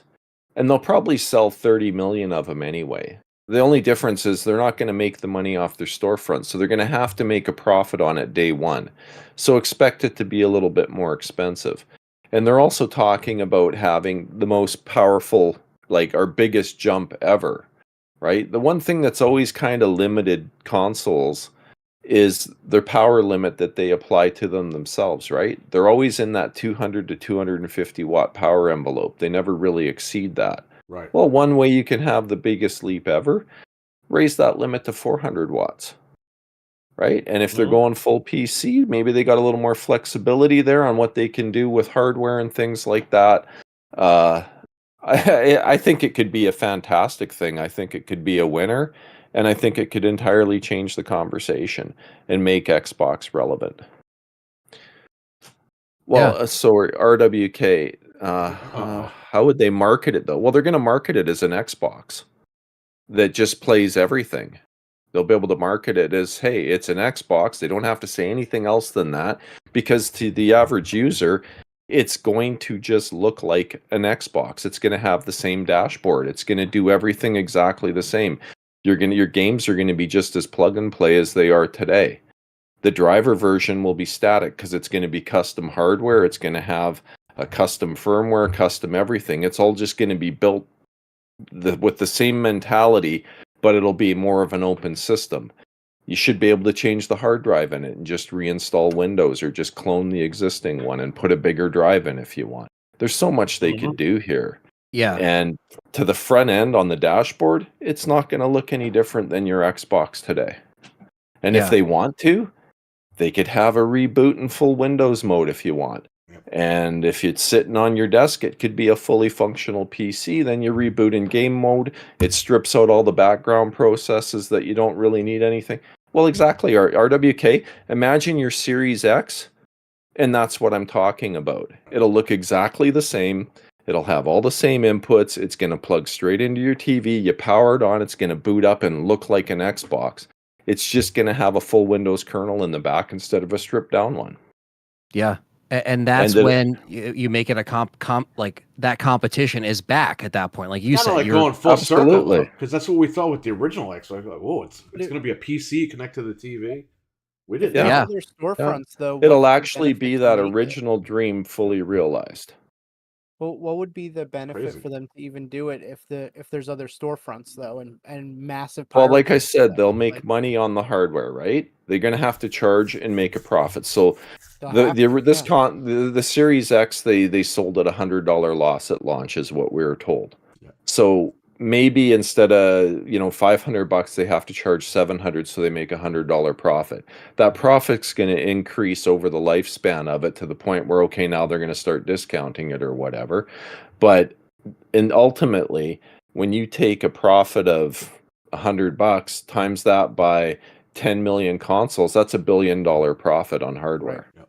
It becomes worthwhile to do it. And you're probably going to sell 30 million for sure, because that's going to be your everyday console fan that's an Xbox fan's going to buy, because they don't know about any of this shit that's going on that we're talking about. Yeah. They don't care. Yeah. They're just an Xbox casual fan, and they're going to buy the next Xbox.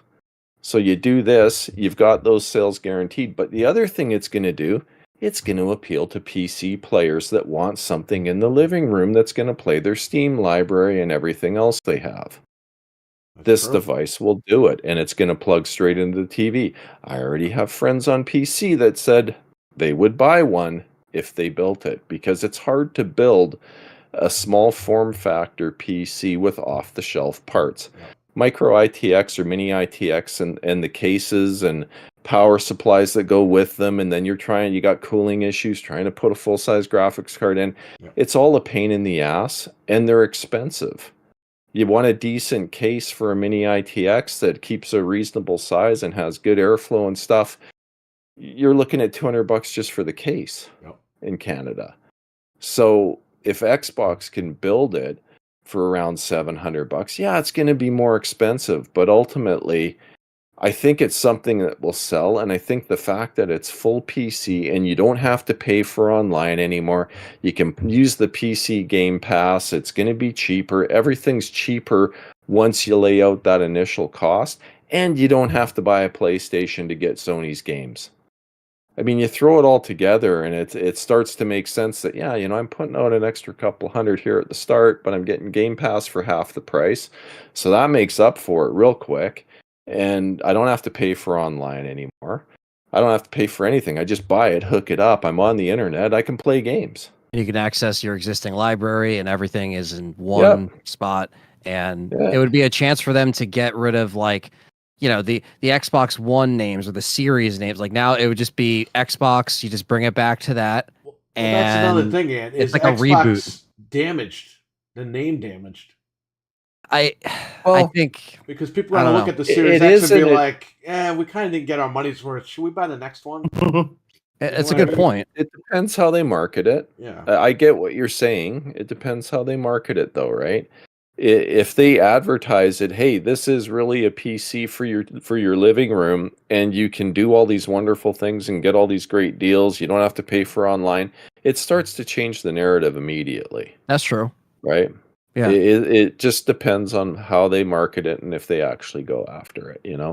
I don't know. I think it could work. And then if they were smart, they would set up some kind of a deal with like a Best Buy or something as a preferred, repair center. And they should make it so that the chip's replaceable, Yep. right? So if they want to, 2 years in, they can release a new APU and then it just plugs straight in.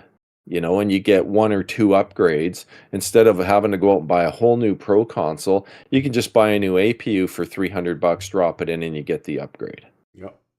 Yeah. And new performance, right? You take it to Best Buy, and they just throw it in for you, and away you go. Yeah. There's so much more they can do at that point when they Right. don't have to worry about all this lockdown BS that you get with consoles today. Exactly. Frank, remember when Review Tech USA said the PlayStation 4 Pro, it was called PlayStation Forever, and you can replace the parts in it? And I was like, Yeah, I could do that, they were man. saying you could like just hook up a new GPU to it or whatever, like an external GPU. It's like, yeah, Oh I don't man. know about that. And even if they did, Sony would charge out the balls for Oh, it yeah, because yeah. Sony. You got to pay to play. It's PlayStation. But yeah. The PlayStation 5. No, that's how you do it. And I think it would also get a lot of like casual people into like the PC ecosystem in a way, getting something like you're mentioning. I see RWK had another question. Keep the Series S for casuals. No, ditch the Series S and make the Series S the handheld. Yes. The handheld would be your other alternative, and that's it. Handheld and a main console, done. That's how I would do it. Yeah. Yeah, especially because the rumors of the handheld and all this stuff, it's like you're muted, Noof. Sorry, Noof was trying to talk. Oh yeah. Yeah, it's I'll see if I'll wait for Noof to do his thing. I mean, I've seen this idea getting traction with some other creators. I think Destin was talking about it a couple days ago, and it's Alex. I think. Yeah, that was mentioned it as well. Oh, you mean Finn? Hold on, Noof. I think now you're coming in. Yeah. Oh, Finn. I think we hear Noof. Hear me now? Now we can hear you. Yeah. Yeah.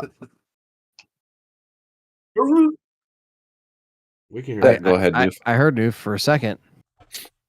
Well, I was just going to say, I think we understand. Okay, I think we all understand why Amble reset. I think we all understand why build with this, because the price of Series S and the PlayStation in particular were a bit high, and they did turn away a lot of.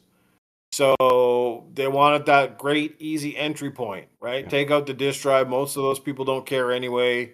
Give it enough power. Borrow some things from the One X and make the form factor amazing. And again, and ultimately they figured it was going to push Game Pass because when you don't have a disk drive, there's no other way around buying games than to go digital and get into that ecosystem. And again, it just lends itself to the subscription service quite easily. But again, there was a lot of snarls. We know that with developers, because they have to make that, they have to make concessions with that hardware, which is kind of like building it for another console for the most part. And like I said, I think it backfired on Microsoft a little bit, and it also, it put a lot of market confusion out there.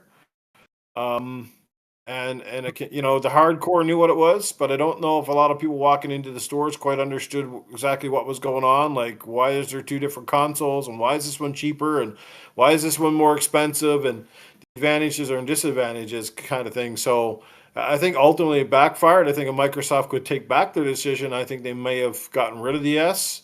But they also said this on many too. Like during the COVID days, that was all they seen to market was the Series S, the Series X, Series S. It was almost as if the Series X was just like where is it? What's going on? Why is all your talk and all your ads were just Series S, Series S, Series S?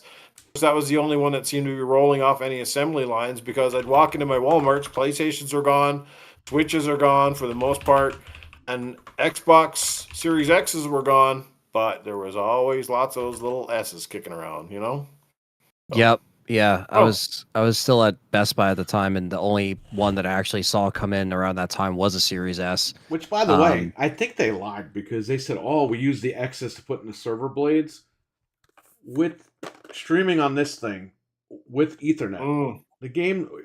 My wife plays Texas Chainsaw on this, okay, and with Ethernet, the game runs fine, but it runs exactly like the Series S. There is no frame rate. There's not on the Series X. Texas Chainsaw runs at 60. Yeah. And it has a performance option. There you go. It doesn't even have that on here. Mental's got the new Xbox as well. Oh wait, we got it too. There it is. Yeah. The orange color scheme, yeah. Yeah. So I think they already either they didn't put the X's in the server blades like they told everyone, or they took them out and put S's in the server blades because this thing's running on an S. Yeah. Well, what I heard they did is they, in some cases anyway, with less demanding games, they're using one X to power multiple sessions.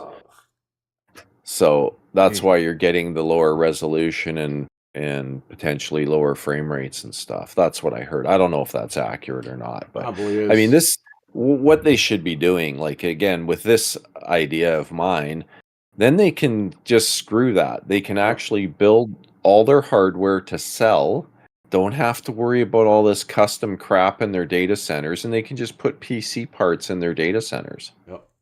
Just like NVIDIA does, right? Makes their lives so much easier. They don't have to develop more than one version of new games. They just build a PC version. It just makes so much sense. Remember, they were touting that like APU thing that they were doing, or what was it for? What's that game with the zombies that they make? State of Decay 2. They were like, "Oh, we can build it for Windows, and it'll just literally it wraps up into the Xbox version." What happened with that? They just got rid of that, or like they were touting that years ago. I remember that. Yeah.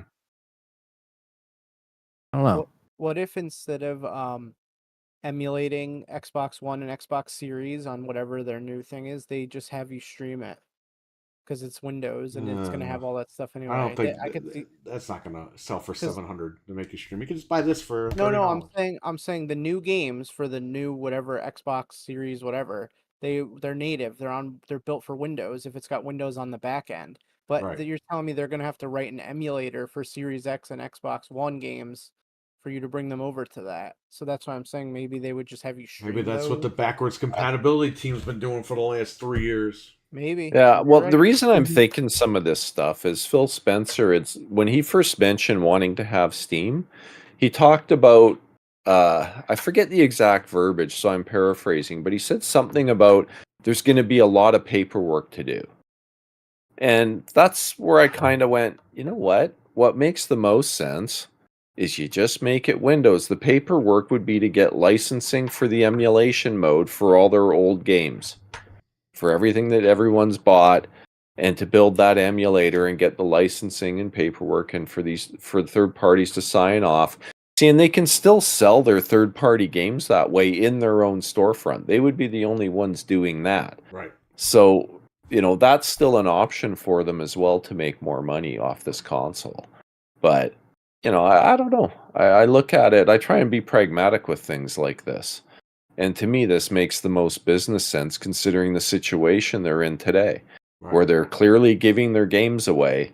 This would be a way of getting games back in return. And Sony can't stop it because they're licensing their games for Windows already. Right. And this is just Windows. So there would be no legal grounds for Sony to say, oh, you can't sell them for the Xbox. It's just a PC, folks. There's nothing you can do. That's If it. you want to put your games here on Windows, we're happy to take the money for the licensing. Thank you.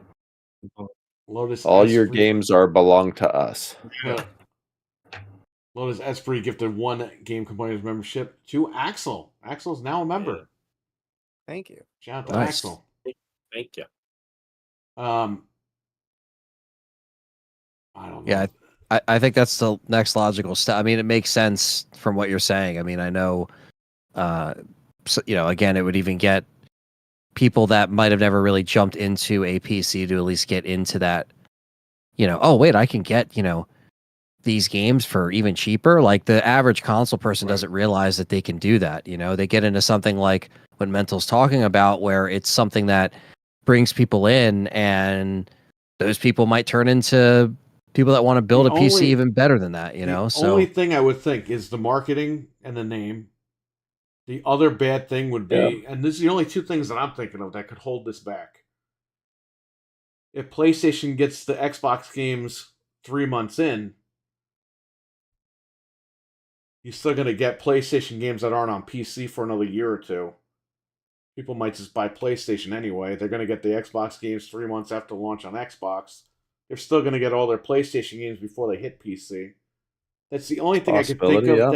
Those are the only 2 negatives I could think of. But they could fix all that. This is again why Sony keeps tossing money at their third party publishers to keep games off Xbox, because it's not just their own party games. It's and even when they're timed exclusive, like they make sure they're at least a year or 2 years. Like Xbox just got Kenna after over 2 years. Yeah, I'm glad you mentioned that though, Noof, because guess what? That goes away too. Because usually those deals they're keeping it off Xbox, but it's still coming to PC. So, guess what? Now it's on Xbox again. How much you want to wait? I guess. Yeah. Yeah, if you don't mind waiting a bit, and I'm a PC guy, right? I don't care. I'll wait a year. Big deal. And then I'll wait longer till it's in the cheap bin. They're all single player games anyway. Yeah. I'm in no hurry. I don't care. Last of Us Part 3. No, you can wait because it's just going to be you get it cheaper by the time remaster it it comes anyway. around. You get the best deal. Different times. You get the best version, and you get the best price. I don't know. Sounds good to me. I guess I don't know. That sounds like the guy is waiting for that chick when she was young and sexy. Then he finally gets her to like 20 years later. And he goes, and she's all fat and deformed. And like, oh man, gravity's taken over. Yeah. Why did I wait? Right. Didn't you get a horse tattoo on your breast and now it looks like a giraffe? What the hell? Yeah, it's like and some people out there might be like, oh well, a lot of gamers are gonna just get, they're not gonna wait. And it's like, no. It's like a lot of people realize that things will drop in price, or sometimes you realize that this 60 frames update will magically appear in this game 6 months down the road. It's gonna make people wait. Also, the fact that games come out broken as fuck nowadays, so it's not even getting the trust of the customers anymore. People are very, I don't blame people being very cautious of spending that $75, that hard-earned money. So you're getting this like trust being broken with a lot of these consumers that are buying the stuff, including us. Yeah. Once I like a dev to come out, and they go, our target was 60 frames, and just before they launch the game, go, you know what, guys, we got a surprise for you. We're hitting 120. We're doing this. You know what I mean? They kind of like, what do you say? Oh, what's it? Under promise and over deliver. Yes. Instead of the opposite, which has been that way with Xbox, where they're over promising and under delivering. Yeah. The reverse. The only time that happened was Rod Ferguson said, "Oh, Gears 4, it can only be 30 frames on the One X." Because I bought a One X and I was like, "Oh man!" And the day it launched, they were like, "Oh, surprise, 60 FPS on the One X." I remember that. Like, yeah, yes. yeah. But they kept that one a secret. But they got it done. But yeah, ever since then, forget about it. It's Weight Pass. Hurry up! God, I remember how broke Gears 4 was on launch. Oh my god. Oh yeah. Yeah, I played. That was the first one I jumped in on PC first, and the multiplayer was definitely not working very well. The campaign was fine, but it was like like the servers were messed up. I remember, or at least on the PC side of things, it was just like not good for a little bit, and then I was able to jump in and play it. But I had more fun probably with 5 with the online. But I love both of them, and I know that like Gears, the next Gears, I'm just going to be getting on, PC and just calling it. And even if there is, some issues, I'm a Gears fan by heart, so I'll try to, be patient with them. But hopefully that just launches with no issues. But I am like, at this point, I need like Gears in my life, because it's like, this is just it's such a dark time right now with all this stuff that we're saying. And it's Banjo just like, fans, we hear you 4 years ago. Yeah. Oh, we hear you. Still waiting. And he said, "I've been taking banjo lessons right before the showcase." Yeah. Yeah, you know what? I got Oh, your banjo God. lessons for you. Yeah. What the hell, man? But yeah, I mean, it's definitely it's a like strange shift, and like what you guys are saying, they're gonna have to really bring people like back with this whatever next console, if any, that they have planned. Like, you got to really win back these people that are just like, what the hell, or they already dropped off, Mm-hmm. Yeah. Well, and that's why. You know what? Good. Oh, I was just gonna say that's where I think this idea could work. It would give people a reason to come back. Otherwise, why buy an Xbox? It becomes just get a PlayStation. If you're a console guy, get a PlayStation. Leave it at that, because you'll get everything. Right. Well, the way I look at it is like this. I want Xbox as a seed. I want them to come back in a big way. I'm just not sure anymore. I've got more reservations now than hopes at this point, and I think we all feel the same. But, here's a couple of great ideas. And I know these corporate guys certainly don't listen to the smaller podcasts. If they listen to anything at all, they obviously seem to be on tone-deaf ears. But there's a lot of things that they can do. I mean, first of all, they've got to restore their main 3 franchises to its glory. Hopefully, Gears E-Day is a step in the right direction, right? We're crossing our fingers for this one. And like I've said a billion times, love him or hate Cliffy B, I've said it a billion times, he is the man that designed the franchise. He knows more about the essence. It's like the same people taking Star Wars and running it into the ground. Right. Bring back the people that made it. There's magic in those brains. They're trying to please too many fans that don't care to begin with, then again, pleasing your core audience. And I think that's where it starts. They got to go back. They really have to listen to the core, the guys who are screaming this stuff from the rooftops, like everybody on this panel right now. Got to restore those 3 franchises. Halo, Phil's famous quote a couple years ago was, if we lose our way with Halo, we lose our way with Xbox. Well, they certainly have. Yeah, because Halo is a fraction of itself. The TV show went downhill simply because they had the right ingredients for that TV show. problem was they didn't pay attention to the core audience. No. They kept, once again, trying to make a TV show to appeal to people that have two shits about Master Chief and Halo. And every time you start doing that shit, this is what happens. And like, it's like, wake up, people. Yep. You can have successful stuff and you can make a ton of money by just pleasing the audience that made it great to begin with. You know what I mean? It's like, you don't try to sell Big Macs. It's a lost cause. You see what I'm talking about here? This is kind of what the game industry has been doing. They're trying to sell their shit to everybody that don't care. The Fortnite crowd don't care about friggin' gears. They don't care about anything else but Fortnite and free-to-play games and spending $1 billion on their stupid skins. That's all they're into, you know? They're Roblox crowd. Stop trying to cater to that crap. You know, make those games, but don't go overboard. They're going to make you the money anyway. They're going to make you enough money that you should be able to take some of that money and keep us core guys happy, and everybody wins. But no, that's not how it goes. And the hardware is secondary. Like, look, we know Xbox, we know they can make hardware. We're all pretty convinced on that stuff. That's great. They make good controllers. I mean, we love controllers. You don't have to fix what's not broken. But again, start with your core franchise. Make sure they're great. I mean, come on, guys. Raise your hand here. Who's disappointed with Forza Motorsport? Do you feel like that was the sequel we'd waited over 5 years for compared to Forza 7, which was an absolute masterpiece? I felt like Forza Motorsport literally went backwards. I don't even think the graphics are as good, to be honest with you. It's just like, you spent all that time doing what? Yeah. No, yeah. Yeah. Right? You know, I Definitely. was looking forward to that game, Noof. I haven't installed it. I haven't played it. I remember Oh. listening to you and Noof on the Gaming Fuse, like talking about that specifically, and I didn't realize what they changed until you guys mentioned it. I was like, holy crap! Like they did, you know, it's insane that they let something like that like go when it was like, dude, that was like the graphic like demo. Basically, you walk into Best Buy, what is the first thing they have on their like Samsung demos? It was Forza.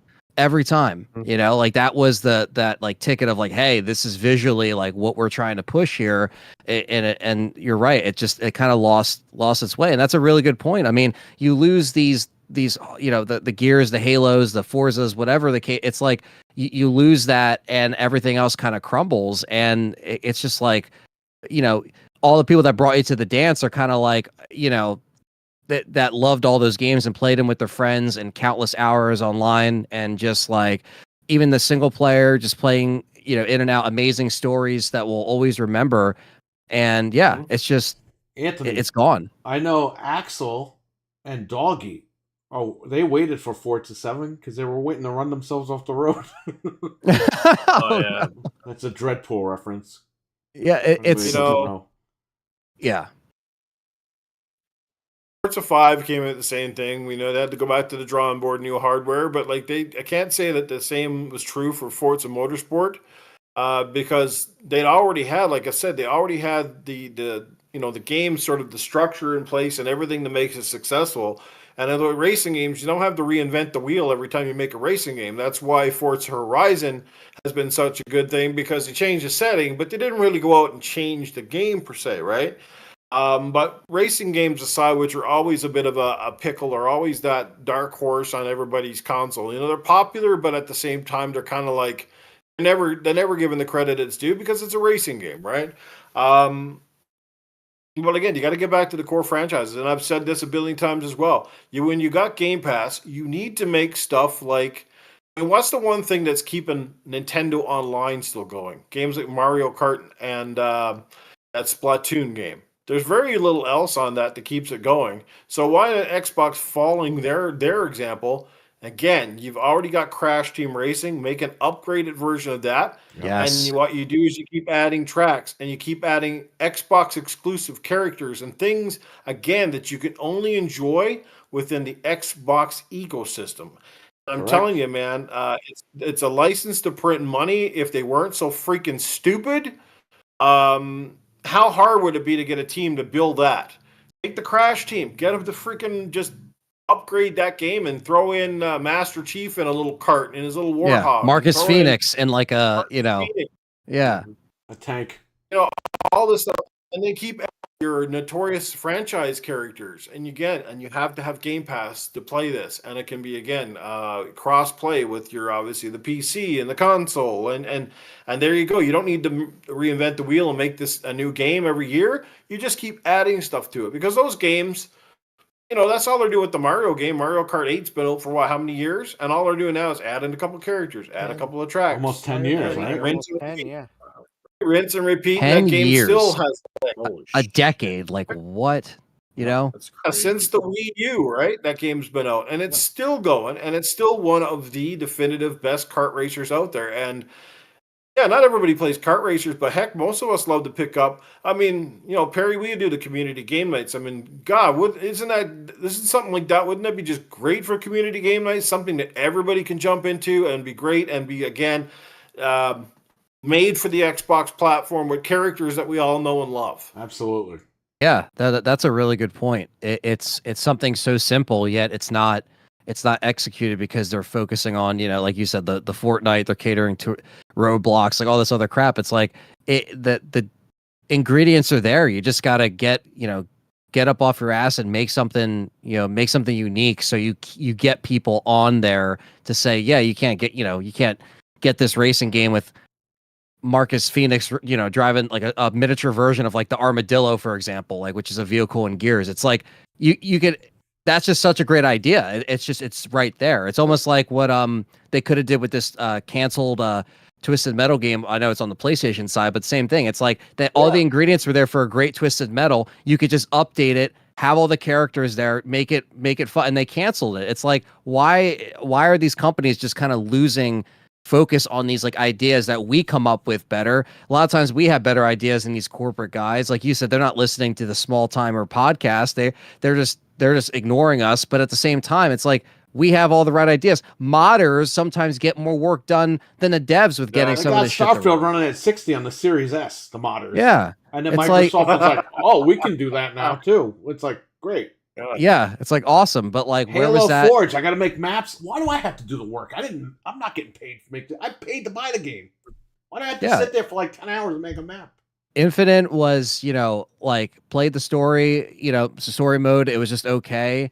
But, the PvP, I got bored after season 2. I stuck in there. I tried to, but it didn't really hold my interest. Me and my friends we were playing it a lot. I felt at first like this was going to be, not losing focus on Halo on the Microsoft side of things. But then they didn't really, at least for me, they just didn't really keep me in there. It was over, buddy.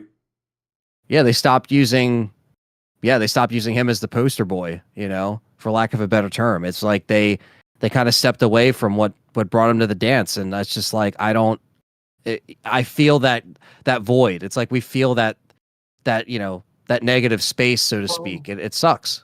Don't worry. They'll be replacing Master Chief with Master Queef at the way we're going this time. Exactly. That's going to be on the next Fire Stick console. Yeah, it's like it's just like I don't know. It's like their advertising is not even there anymore. And when they do, they make, these really crappy parody commercials advertising the Fire Stick and all this crap. It's like they have time to do that, but they don't have time to like actually market their machines properly regardless. But they'll market the Fire Stick and make a Scream parody commercial. Give me a fucking break. You know what I mean? Guy Aaron Greenberg does. He does nothing.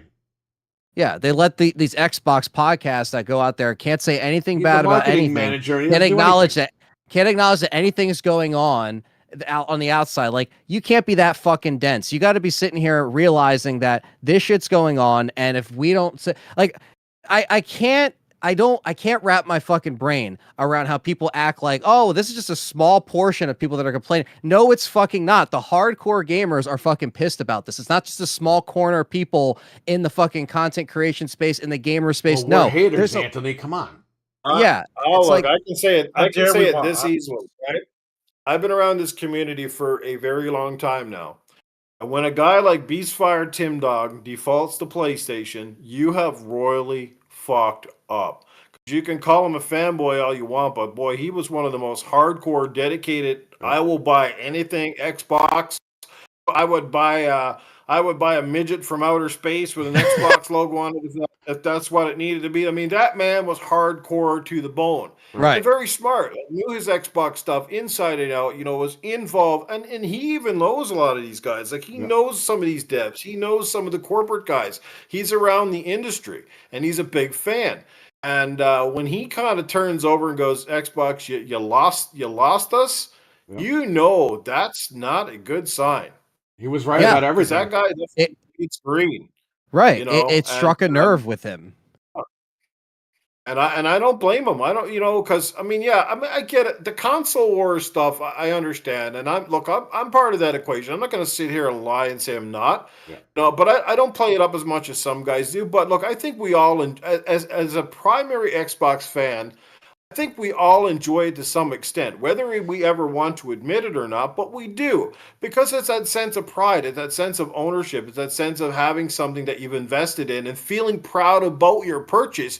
I'm not trying to switch anybody else over, but it's just nice to know that when we spend this much money, we've invested as much in an ecosystem, that, you have that sense of pride and you have that sense of excitement.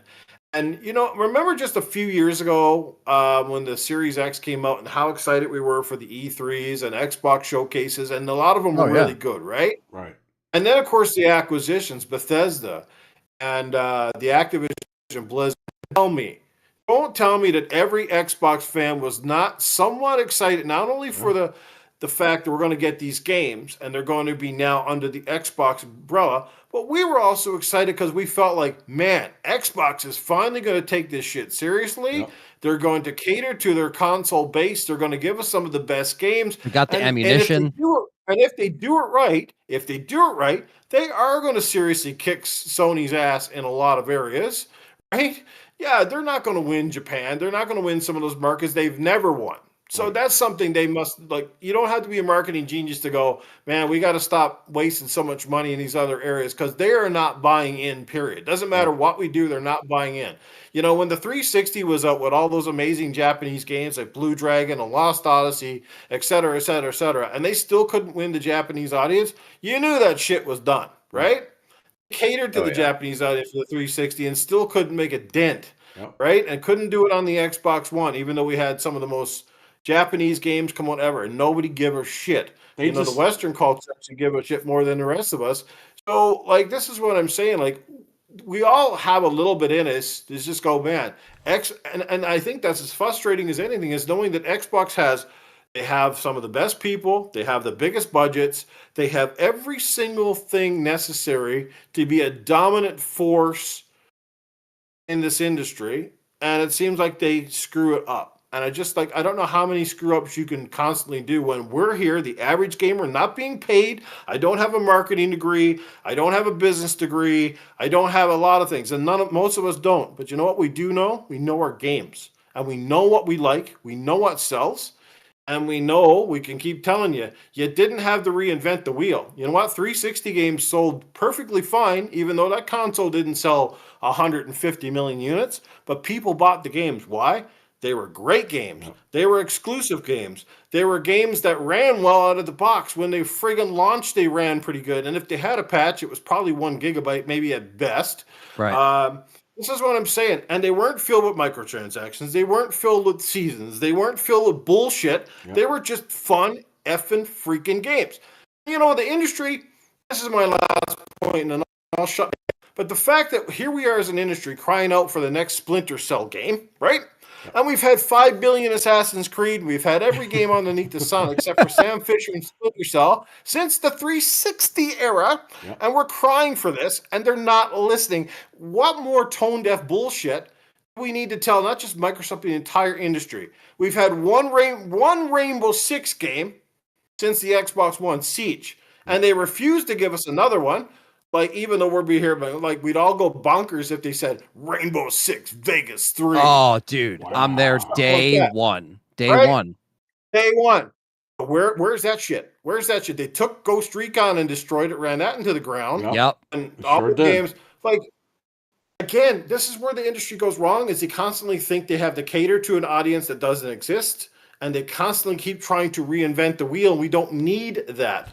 You know, Sony's not. I mean, God of War 2 wasn't all that different than God of War 1. Spider-Man 2 certainly wasn't much different than Spider-Man 1, but they sold like gangbusters, and they're good games because they didn't reinvent the wheel. They just gave people more of what they liked. Yeah. And this is where the industry screws us up time and time again. No, very very well said, man. And I think, Yep. yeah, I think you really hit the nail on the head with that, because I think the overall, like, I think a lot of people that don't, what I like about, having you and Mental on here too, is because just like us, like, you guys acknowledge when there is stuff that's going wrong.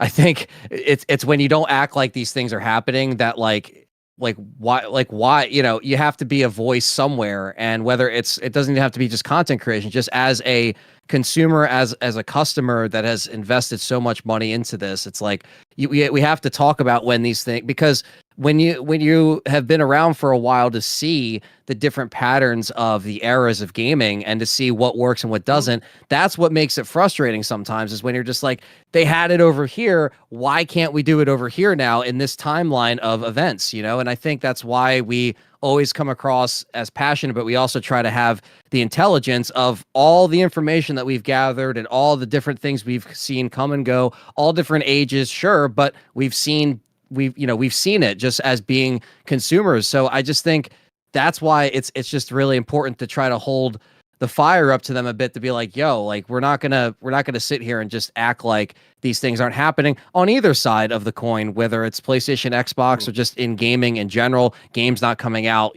finished, like you just said, stuff filled with such BS, where back then it was just about fun games. Sony can try to market me Concord all they want, and I'm not touching that shit with a 10-foot pole. Yeah, no, Oh, wow. that ship has PlayStation, sailed. but I ain't touching Yeah. I Overwatch. I don't like those stupid character-based shooters. That game didn't look to me good in the trailer. So there's a prime example. But look, to each their own. If you're playing Concord and you love it, Sure. that's all. I don't want any game to fail. Nobody wants a game to fail. No. But I'm just not, like, I know where I'm putting my money, and I know what I like. Yep. Yeah, sometimes you do have to vote with your Well, wallet. I'll call it out on Sony's side too, and this is something that a lot of people don't say. Well, you're this for Xbox, or you're this for Play. No, man. If you're listening, you're actually taking your Cole's notes down in your notebook, people, and you watch these podcasts as religiously as you say you do. Anybody will know that I've said this time and time again. I'll call Sony up for their bullshit. I'll call Xbox out for theirs. Absolutely. Some of the big Xbox guys, as much as I respect them and admire them, it's like they keep every time. But again, they always used to say how the PlayStation gamers moved the fucking goalpost. Oh yeah. Well, they're doing it too. Yep. They're moving the goalpost. yeah. They're so far off the field right now. You got to kick the ball in outer space to score. Yep. Okay. Exactly. Like, whoa, Yes. first it's got an excuse for this, and then he got an excuse for that. Remember when the games didn't run right? It was an excuse for why they didn't, and it was all about the tools, and it was all about the engine. It was all about. It's always about something. And then Game Pass prices go up. Well, it's still worth it. And like it's always got this. Always got to find a reason for everything that Xbox does is positive. Like now for Phil, it's like, no, stop making excuses for Phil. He knows what he's doing. He knows you lied through his freaking teeth. Yep. Stop. No, it's he knows what's going on. Yeah. Yeah. But he's got to play. He's got to play by Satya's rules, or he doesn't have a job, right? Exactly. Bottom line. And at the end of the day, look, when you're in that industry as long as he is, he's making a pretty good penny, I would say, right now. Yep. And I don't think he wants his job to become. Walks into the office and drops his big old balls out and says, "I'm gonna pull a Steve Ballmer here, and this fucking shit ain't flying, Satya." Right? You know what's funny though? What do you Noof? think happened? That really says a lot about Phil Spencer, though, because how many guys in the industry have done that, have fought for their vision, said, "Hey, you can't do that," and they got the axe. Right. Steve Jobs is probably one of the few guys that seem to have enough balls to go out and fucking do what he wanted to do. Yeah, I mean, I think Bernie Stoller at Dreamcast at Sega, he said, Oh, "Hey, you got to yeah. put a modem in every Dreamcast," and Sega Japan said nope, and he's like, "You got to do it," and they did it. And the day that it was going to launch, or whatever it was, right before launch, they fired him. Mhm. They're like, "You're out of here. Yep. We saw your vision, but you're out of here." Like, Yeah. they fought Same for their thing, visions. Tom Kalinske had to fight a lot for Sega, and some of it worked. I mean, if you read the book Console Wars, I mean, Sonic the Hedgehog wouldn't exist the way it existed today if they wasn't fighting for that either. Right. Right? Yeah. They let their voices be And heard no Phil matter Spencer, what. Like you said, nobody wants to lose their job. I get it. But it really shows that this guy really didn't make a play for the fan base. Because at the end of the day, it's all about his job and making money. That's all it is. I think that shows a lot in the character. And like you said, getting the cut from Game Pass. Right. Right. Even Iwata. Please your core audience first, and the rest of it will come. Right. That's the thing. Keep your core audience first. The rest of it will come. It will follow suit. You guys could keep the company afloat alone on the money you're probably raking in monthly from Minecraft. Yep. Yeah. Right? Oh yeah. You know, this is what I'm saying. Like, they have enough franchises. They don't have to go out and ruin what we know and love to try to please audiences that don't really give a shit. You know, the fact is with Halo, no matter how good they make Halo, it's never going to be the Halo we remember because the market has changed and the industry's changed, okay? And that's the bottom line. Like, Halo 3 came out at a time when shooters, unless you were on PC shooters like Quake or what do you call it, that Counter-Strike and some of those games, like, console shooters weren't really that big. When Halo 3 dropped, there was very few shooters out there that could compete with Halo, right? Call of Duty came around and started to change it. And I think Call of Duty, if I'm correct, wasn't Modern Warfare came out in 2007. Yep. Yes. That was the Call of Duty that turned the franchise on its head. So they were kind of going. And I remember on my Xbox 360, very vaguely, basically Halo 7, Call of Duty Modern Warfare, and Gears of War, I think at the time might have been the first game or the second game, were kind of like the big games. And those three games were rocking a high percentage of all the multiplayer. But what's happened since those days? There's now classes shooter. There's free shooters. You know, that's the thing. And unless you're entrenched in Halo, and it's like an actor, right? If you take any time off, when you take 5 and 6 years in between a game, you know what happens? If you're not top of mind, you fall off. The wheels rusted. When an actor's making constant movies, they're like when Vin Diesel's, when he's popping out movies, all of a sudden he's the hot commodity, right? They're a well-oiled machine. Yeah. When he disappears for 5, and what happens to Halo? It comes out, has momentum, and then it loses it because we take so long to build another Halo game. Whereas you look at Call of Duty, it never loses momentum because it's out every freaking year. To keep it going. Right? Yeah, absolutely. And not that that's a real thing, but you know.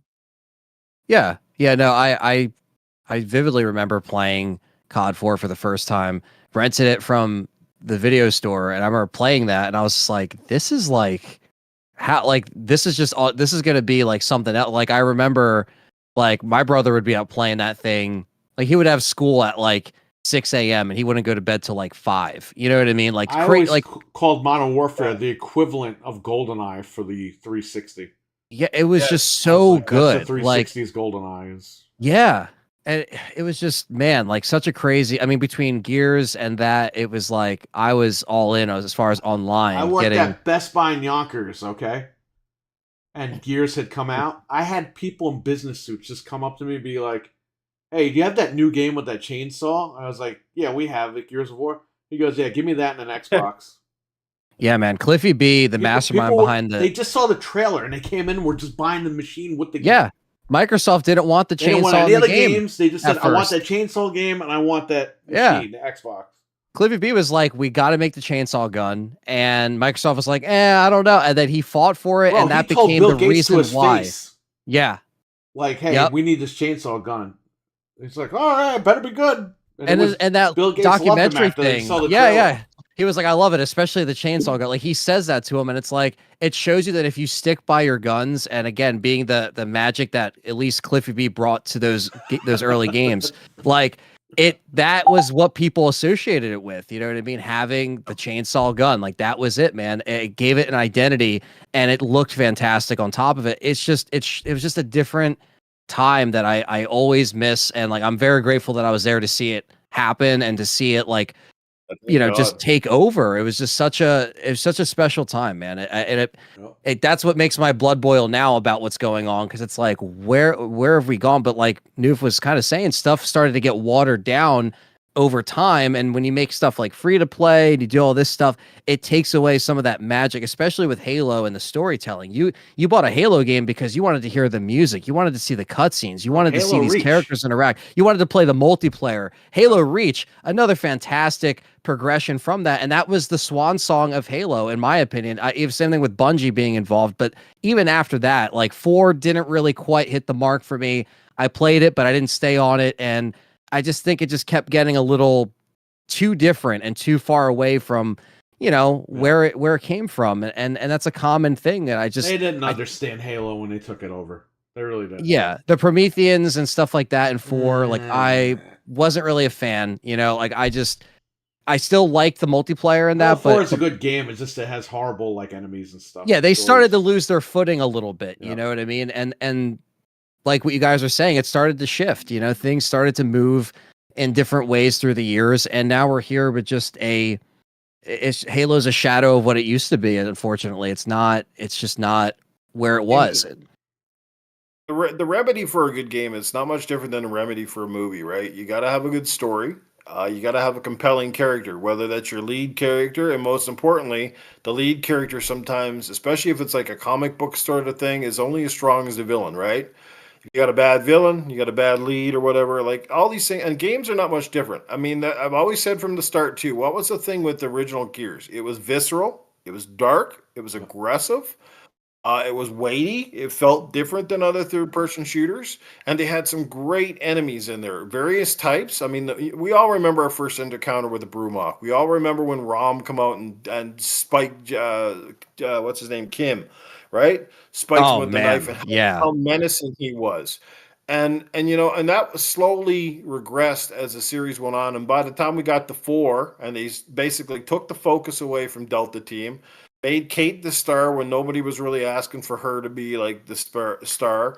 Then they couldn't figure out if they wanted JD to be the star, and he sort of started to disappear by 5. Yeah. Then they had these stupid like Lambent, which were like they just didn't have the same coolness factor as the original Locust, coming up out of the holes. They were just weird.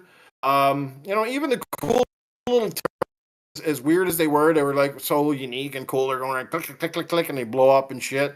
Like all that sort of the krill, right? Like all this sort of stuff that made Gears special just slowly disappeared from the series, and I don't know. And like the magic was gone. And the same thing with all these games. You got to bring back the magic, and you got to bring back great enemies. Yep. Yes. And like you said, those stupid Prometheans were awful. Like just because they were annoying as shit. They disappearing all the time. You're shooting empty half a clip all of a sudden. It's taking forever to kill these things. Yeah. It wasn't fun. It was work. Yeah, and then they did all that sort of stuff. Remember how cool the story arc was in Halo? Was it Halo 2 and the Arbiter? Oh my god, yeah, that was amazing. How cool that was, and you got to play as him, and you got to see things from a different spec. And even the ODST, which is a big gamble. Microsoft doesn't do that anymore either. Like that ODST game was solid as shit, but it was awesome in its own way. Love because ODST. you felt more like you felt kind of like a more grounded version of Master Chief, where you're a little more vulnerable and the stakes were a little higher. Had to pick up the med packs, Yeah, you're still fighting the same menacing. That was unique in itself, like a spin-off, and even that worked. And this is the same, like that magic and that creativity seems to be kind of drying up. And now we're just getting funk. More about colored weapons and fancy wigs and stupid cat outfits ears and just junk. Like take that out, man. Take that stuff out, or make a mode. If you're gonna make a Gears multiplayer mode, have it called like Gears multiplayer weird mode or something, so all the guys who wants to buy that shit ass skins can go play in their own lobby. Like get me away from the cat ears and Nicki Minaj's at Call of Duty and shit. That's how you know it's going downhill, right? Yeah, I want to play as the Crow. I want to play as Bill Skarsgård's Crow. Yeah, no. Nobody wants that. It's fine. You can play as him, but go do it in your own mode. Like when I'm playing Call of Duty, I want to feel like I'm in a real battlefield with real soldiers and not a bunch of freaking weirdos in Predator costumes and shit. You know what I mean? Yeah, I know what you mean. I get that in downtown Edmonton, right? I don't need it in my video. Oh man. It almost like it breaks the immersion a little bit, because like back in the day when you played Gears 1 or 2, even 3, but like you just had those characters and it was very minimal. You had weapon skins, but that's it. And it was just simple. Like even back in when it was like 4v4, Warzone, I mean, that was it, man. I played Warzone all the time. I mean, these amazing maps that I'll never forget playing on, and I know they added some of them in 5, Gears 5, but I just, There you go. oh yeah, good old Beetlejuice. Beetlejuice. Yeah, it's just something where it breaks the immersion a little bit, and like again, I know that they wanted to add stuff like the Terminator and Sarah Connor and all this crap, and more, and it is what it is, but I just think that even with the multiplayer, it's kind of gotten a little bit less impactful or less immersive. Even though I do like Gears 5 multiplayer, I like how it feels, but I agree, like all the extra crap that they added in there, it's not really necessary. I think Gears E-Day needs to bring it back to basics, just strip that all down. And I think you find that a lot, right? Like franchises or series that kind of lose their way, sometimes they have to go back. They have to turn around and look at what got them there. And maybe they were just like, you know what, we could just jump right into Gears 6, but let's go back. Let's go and give people a Marcus and Dom story. And I hopefully, my fingers are crossed that is a fantastic experience for the story and characters, like you just mentioned, that was so compelling about the first game, and we have some of those moments again, and remember some of those locusts that are very memorable, and those bosses that are very memorable, because I couldn't even tell you a swarm enemy type that I remember as much as I do the Brumach or General Rom or the Queen. It's just not there with what they're doing. I still commend Coalition. They can also retcon this stuff. I mean, they act like they can't go back. Like, just say, you know what, we're gonna retcon 4 and 5. And we're just going to do the real 4. Like, like Alien 3. Remember, they were going to retcon Alien 3. And oh, yeah. And then that got canceled for Prometheus. And then that went down the shitter. Even though it was a good movie, but Covenant, and then ruined it. It's sometimes you just have to understand how you got here and try to recapture that, and sometimes they fail because they think, oh yeah, no, I know what I'm doing is good, nobody's going to care, this is good, and then they kind of abandon that fan base for whatever. Like the Gears 5 competitive scene like disappeared, it evaporated. It sucked to see that go, because again, I really enjoyed Gears 5 multiplayer, but I loved how it felt. I did actually really like the maps in it, but it didn't keep hardcore fans like consistently playing like the earlier days. Yeah. So, well, I mean, even the campaign of Gears 5, it was definitely better than 4, and I didn't mind the studio open world part. Like, I thought that was pretty well done. It kind of reminded me of how Tomb Raider kind of let you have, a certain level of exploration, but still kept you confined. You know what I mean? Yeah. So I didn't really mind that too much. It wasn't like open world to the point where you're just getting constantly sidetracked, but it did give you a little freedom to kind of do things on your own pace, or not just run down linear corridors, which, I think they could build on that for sure. But at the end of the day, man, it comes down to just making everything better. And one of the best games that did a lot of that stuff was Master Chief Collection, right? Because it paid homage to the old school Halo guys, but brought it a little bit more up to date for the newer people adapting. Yeah, it had lots of hiccups when it launched, I know that, but I mean, over the years, Halo Master Chief Collection is now one of the most complete and amazing collections of any game in history. I mean, so much content, and the fact that they didn't fix everything, they just made it better. Like a lot of the old maps we grew up on, knew and loved, to give them a new fresh coat of paint, made them look more up to date. Maybe tweaked a few things, and that's the kind of stuff that I'm all for. If you're going to take something old and make it new, do it kind of like that. Let that be the benchmark. Let that be the kind of game that shines in the industry. But you're not going to see much of that anymore, right? Unfortunately, so. No, yeah, and you're right. Like MCC is literally the Halo to get if you have an Xbox, because it has the most content. It's better than 5. It's better than Infinite.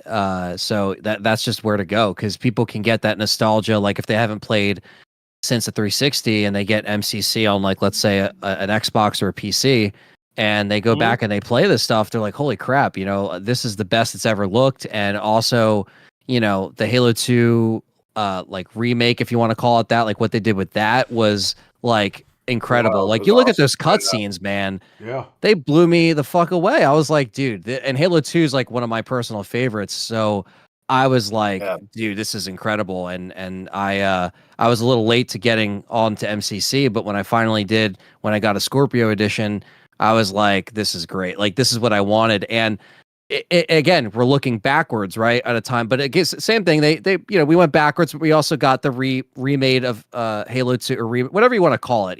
They pretty much updated the cutscenes, updated the graphics, didn't cut anything out, which is what you want to do. You want to keep the integrity of the game. Right. And then Halo 3 had HDR. You could play Halo ODST. You could play Halo Reach with your friends. Like, it was cool to recapture some of that. And still, you can go on and play that stuff with most of it. Some of it's cross-play. I think the only one that isn't is Reach, as far as like PC to console. Because I have a couple friends that are on PC and a couple of us are on Xbox, but I think the only thing that broke that was like, I think Reach, you can't play. At least that's how it was when I played a few months ago. I'd have to check it now if they updated it. But other than that, it's pretty seamless. To play Halo 1, like Combat Evolved with my son while he was on his Xbox and I was on PC, didn't work. Wow. Not even Combat Evolved. Damn. Yeah. Yeah, that has to be updated, I think. I mean, it's 2024. Come on, got to have The champions are crossplay. What happened? Yeah, it's like I don't know. I think sometimes it's like we have to kind of see what started to kind of fall apart, and it either keeps people invested in the franchise or they are like kind of checked out. And I think E-Day for Gears anyway is a good way. And I think for Halo, they have to just figure it out, like make a definitive Halo 6, just act like Infinite didn't happen. Yeah, and just do that.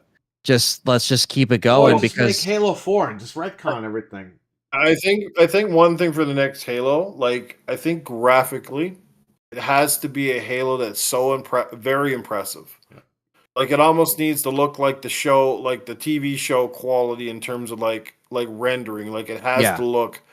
Can't have any cartoonishness at all. You know what I mean? Like I think Halo has to set the benchmark, in the same way that kind of Halo 2 raised the benchmark for the original Xbox at the time. That sort of thing, because even Halo 4 looked absolutely astonishing for many years. Oh yeah, it was a great looking. Infinite was not the graphic. I mean, I was just playing it the other night, and it's actually worse now when I went back and played it, because I was looking at it compared to a lot of other shooters I'm playing. I'm like, it looks like, to be honest with you, it looks crap. Like I originally was giving the graphics much higher marks, and now I look at the graphics and I'm like, man, how the hell did they regress so bad? Like the trees look awful. Like there's, you know what I mean? Like you're playing this game, like this Last Remnant game. Was it the first Descendant or whatever? That fucking shit looks amazing. Yep. Right? Like the character designs and the weapons and stuff like that looks like freaking amazing compared to like, and this is like smaller dev teams and stuff. Like it's just, I don't know. It's just weird for a game that had so much pedigree and so much development time to kind of come out looking the way it did. It was the most expensive game ever made. Yeah. Allegedly, right? And it's like, where did that money go? All those rumors of 500 million, that was never confirmed anywhere. It doesn't look like people just ran with it. Game. Right, yeah. It doesn't look like or Bonnie Ross put some in her pocket. Yeah. I doubt very much it costs that much to make, but it probably cost them a little bit more with the delays, but I don't think it was that expensive. I agree. I think it doesn't need to be, it's not rocket science to put together a great Halo game, but instead we got, that delay, which we should have saw the writing on the wall there. But yeah, it didn't really, they gave us the multiplayer early, but that was even that couldn't save it, because it was fun for that little bit, like I said earlier, but it just didn't really keep me invested. Remember when they showed the trailer for the first Halo Infinite? They're like, "Isn't this great, guys?" And everyone's like, "This looks like shit, man." They're like, "Huh?" Yeah. Even I had to kind of give myself, like, I had to rewatch it, and I was like, well, I was mad because it's like, I really want to play this at launch, and then what happened? They delayed it a year, and I'm like, come on, man. Like, that should have been the first red flag. It would be interesting. What? I don't know if it could be done, but you know what would be really interesting? Remember when Mortal Kombat came out, right? It was one of the first of its kind that used actual digitized actors. And the graphics were mind-blowing simply because, yes, they used obviously like 2D rendered backgrounds, and they had these digitized characters that were the coolest representation of real world at the time because, again, they used digitized actors. Yep. Could you not, with the technology today, digitize real world Halo weapons? Because they obviously have all the Halo weapons made real for the TV shows and the movies, whatever. Digitize it and digitize your surroundings, kind of like bring it in a 3D space, but digitize it and make it first, because that would look pretty wild. I think if you could do it, that would look insane because that would look photorealistic. Yeah, it You would see give what a the, different. It's almost like it would just give a They did it different. with Hellblade. It looks amazing. Yeah, they literally, it would just give it a new aesthetic that it needed since probably 4. Like you guys said, 4 visually it did look really great, and the cutscenes look great. Even though I wasn't a fan of the story and the enemies and stuff, but I still recognize that that was still a great push on the 360 at the time, especially because that was what, 2012. So, towards the, I guess, end of the even life 5 cycle. looks better than Infinite. Right? Right? Yeah, Even Halo like 5 looks better than Infinite. yeah, it's like, and I agree. Like, you really need to have something that really pushes and says, "This is what we can do. This is this. We're showing this Halo game like we've never seen it before." That's how you gain back the people that you lost along the way. You really need to have just a great, like, come out swinging, like big nuts swinging, like we're gonna do this, and it's gonna push the boundaries of what we've done with Halo. And then they did, instead of doing that with Infinite, they were just like, we'll just that good enough, and what kind of like what you're saying too with like the show, it's like, yeah, like it's even with the show, it's like I watched the full thing, and season 2 is better than season 1, but even by then no one really cared. And it's just like the brand itself just got really crapped on between Infinite's the issues that had, and then the show just not really catching a break. I mean, yeah, they just did some questionable stuff, but I was trying to sit there and watch it. And I finished the second season. I told my friend Brandon, I was like, "Yo, they didn't even renew the 3rd season yet. This isn't looking good." And then literally a month later, they canceled it, which was, I think, back in July. So it's just not looking good for that brand right now. And what Phil Spencer said, like, "Oh, if we lose Halo, we lose, He we don't give a lose." fuck. He don't care. It's like he doesn't. Spent Yeah, half of the first season showing Master Chief's ass, and they kept him out of his costume. It's like, what the hell? yeah, yep. There's 3 episodes where he doesn't even have his armor on, and he's talking about himself in 3rd person, like, Han, you are the Master Chief. Like, Yeah. oh, shit, Tonto.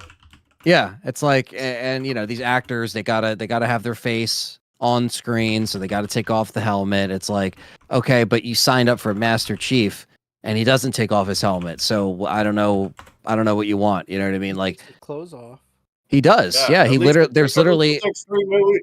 At least it took 3 movies before we saw Darth Vader's old cranky ass, old dried up prune head. Return of the Jedi.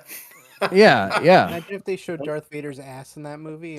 Right. Oh my Yeah. God. He has sex with some lady, because that's what happens in season 1. That's what happens in season 1 of Halo. She's I'm like, serious. I really enjoy choking. I didn't know we were into BDSM.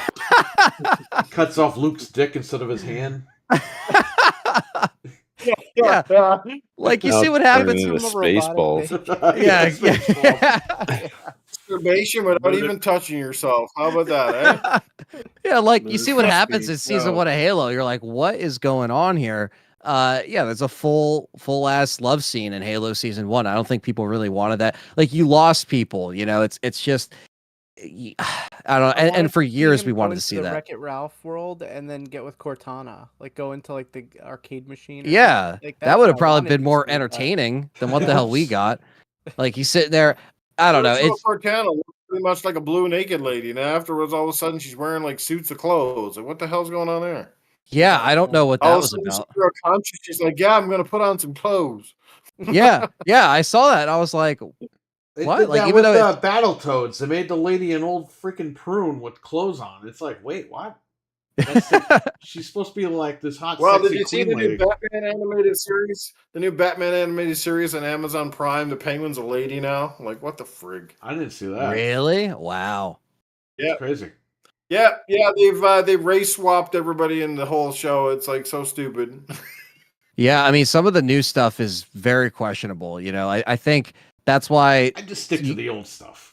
Yeah, the old stuff is Hey, like to me, the Michael best way to Keaton's go. still Batman. You know what I mean? Like, Right. Like there's just certain things that are just like, you know, it's, and I think with Halo too, it's a specific issue of just like too many cooks in the kitchen. A lot of these producers think that they know better, and it's not good. And then same thing with Halo Infinite. With that, it's like, all right, you can, you know, you could say you delayed it, but then what did you really do here? You know what I mean? Because then when you get it, it just feels still like hollow, and then it doesn't really feel. So it's just. Well, It's just why did they continue a story from a spin-off game? It's like Wow. Eshram and the Banished and stuff. It's like why did they yeah, how many go times from- did he have to tell me he's from the Banished? It's like, Well, I it's get like- it.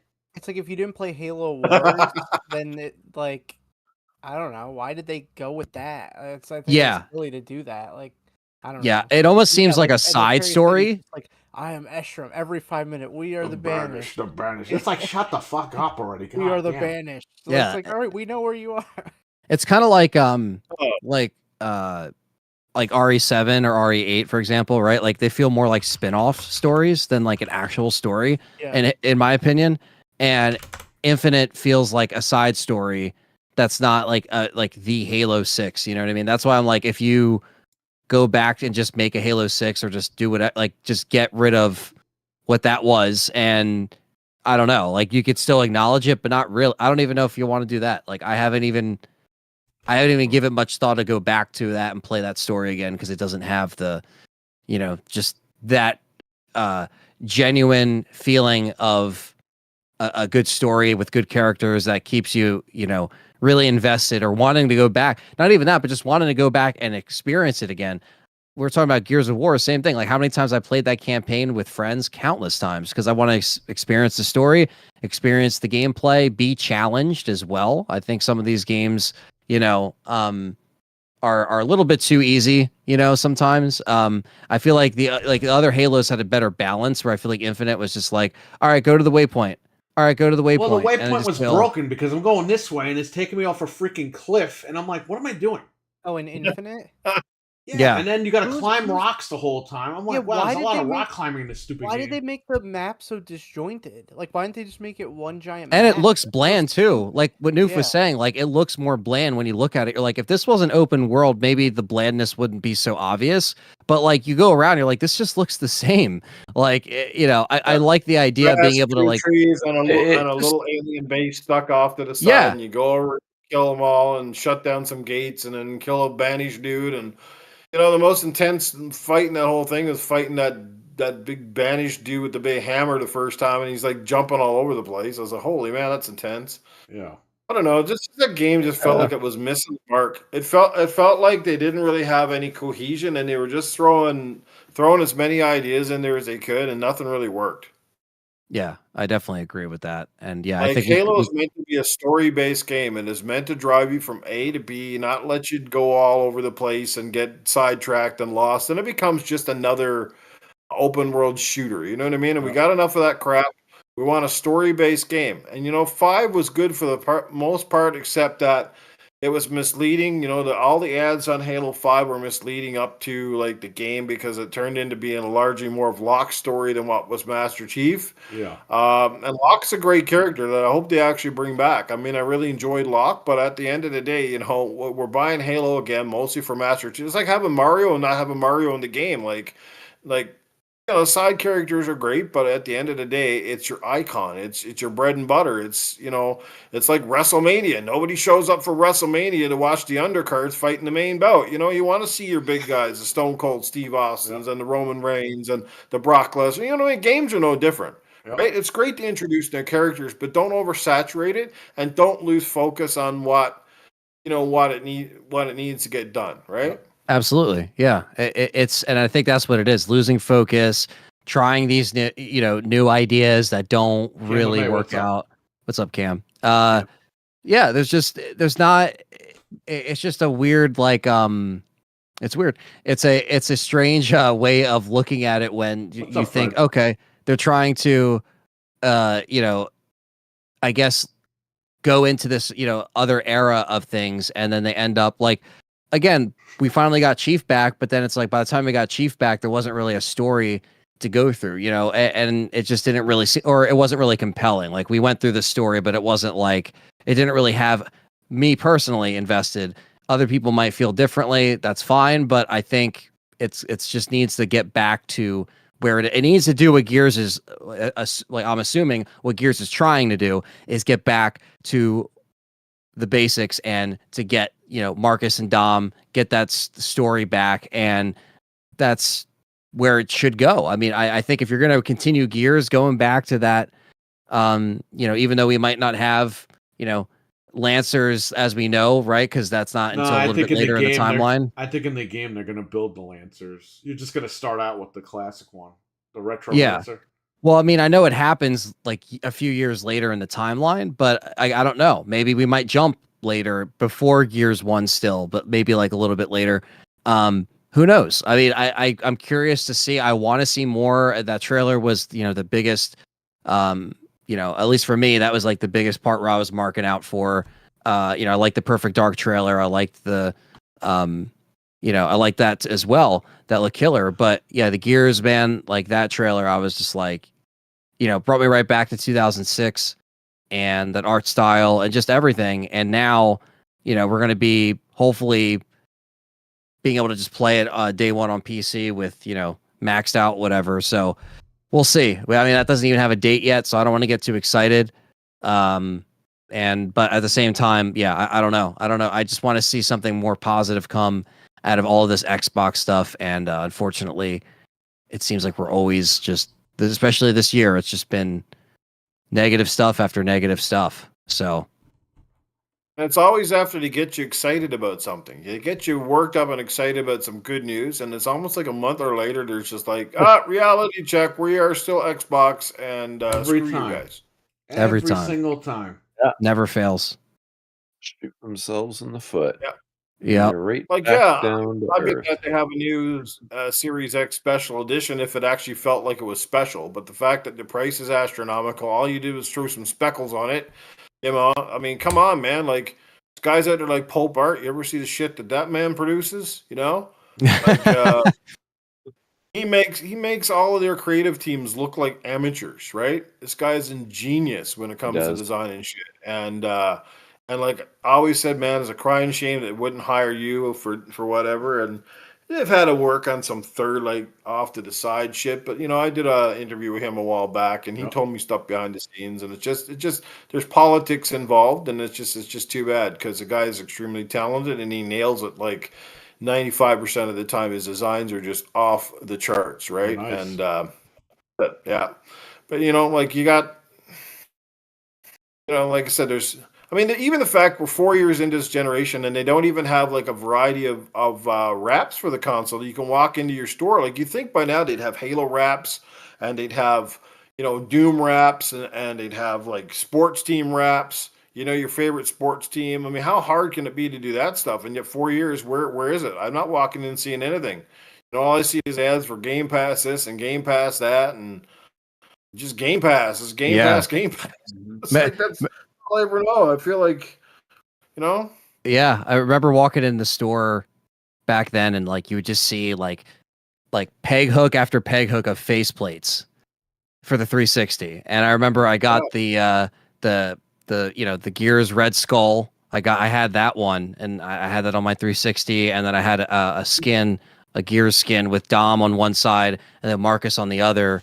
And yeah, man, that was I missed that stuff where it was just so like more readily available or accepted. And then like I also think, you know, the themed consoles like that just kind of went like away. Like I know they did the Halo thing, and I know they did. By the way, the Halo one it has the speckles on it that are on this space one that's coming out. Yeah. So they just literally reprinted that on the machine without that like the yellow. And the SpongeBob one. You can't even find that on eBay. Nobody's selling it.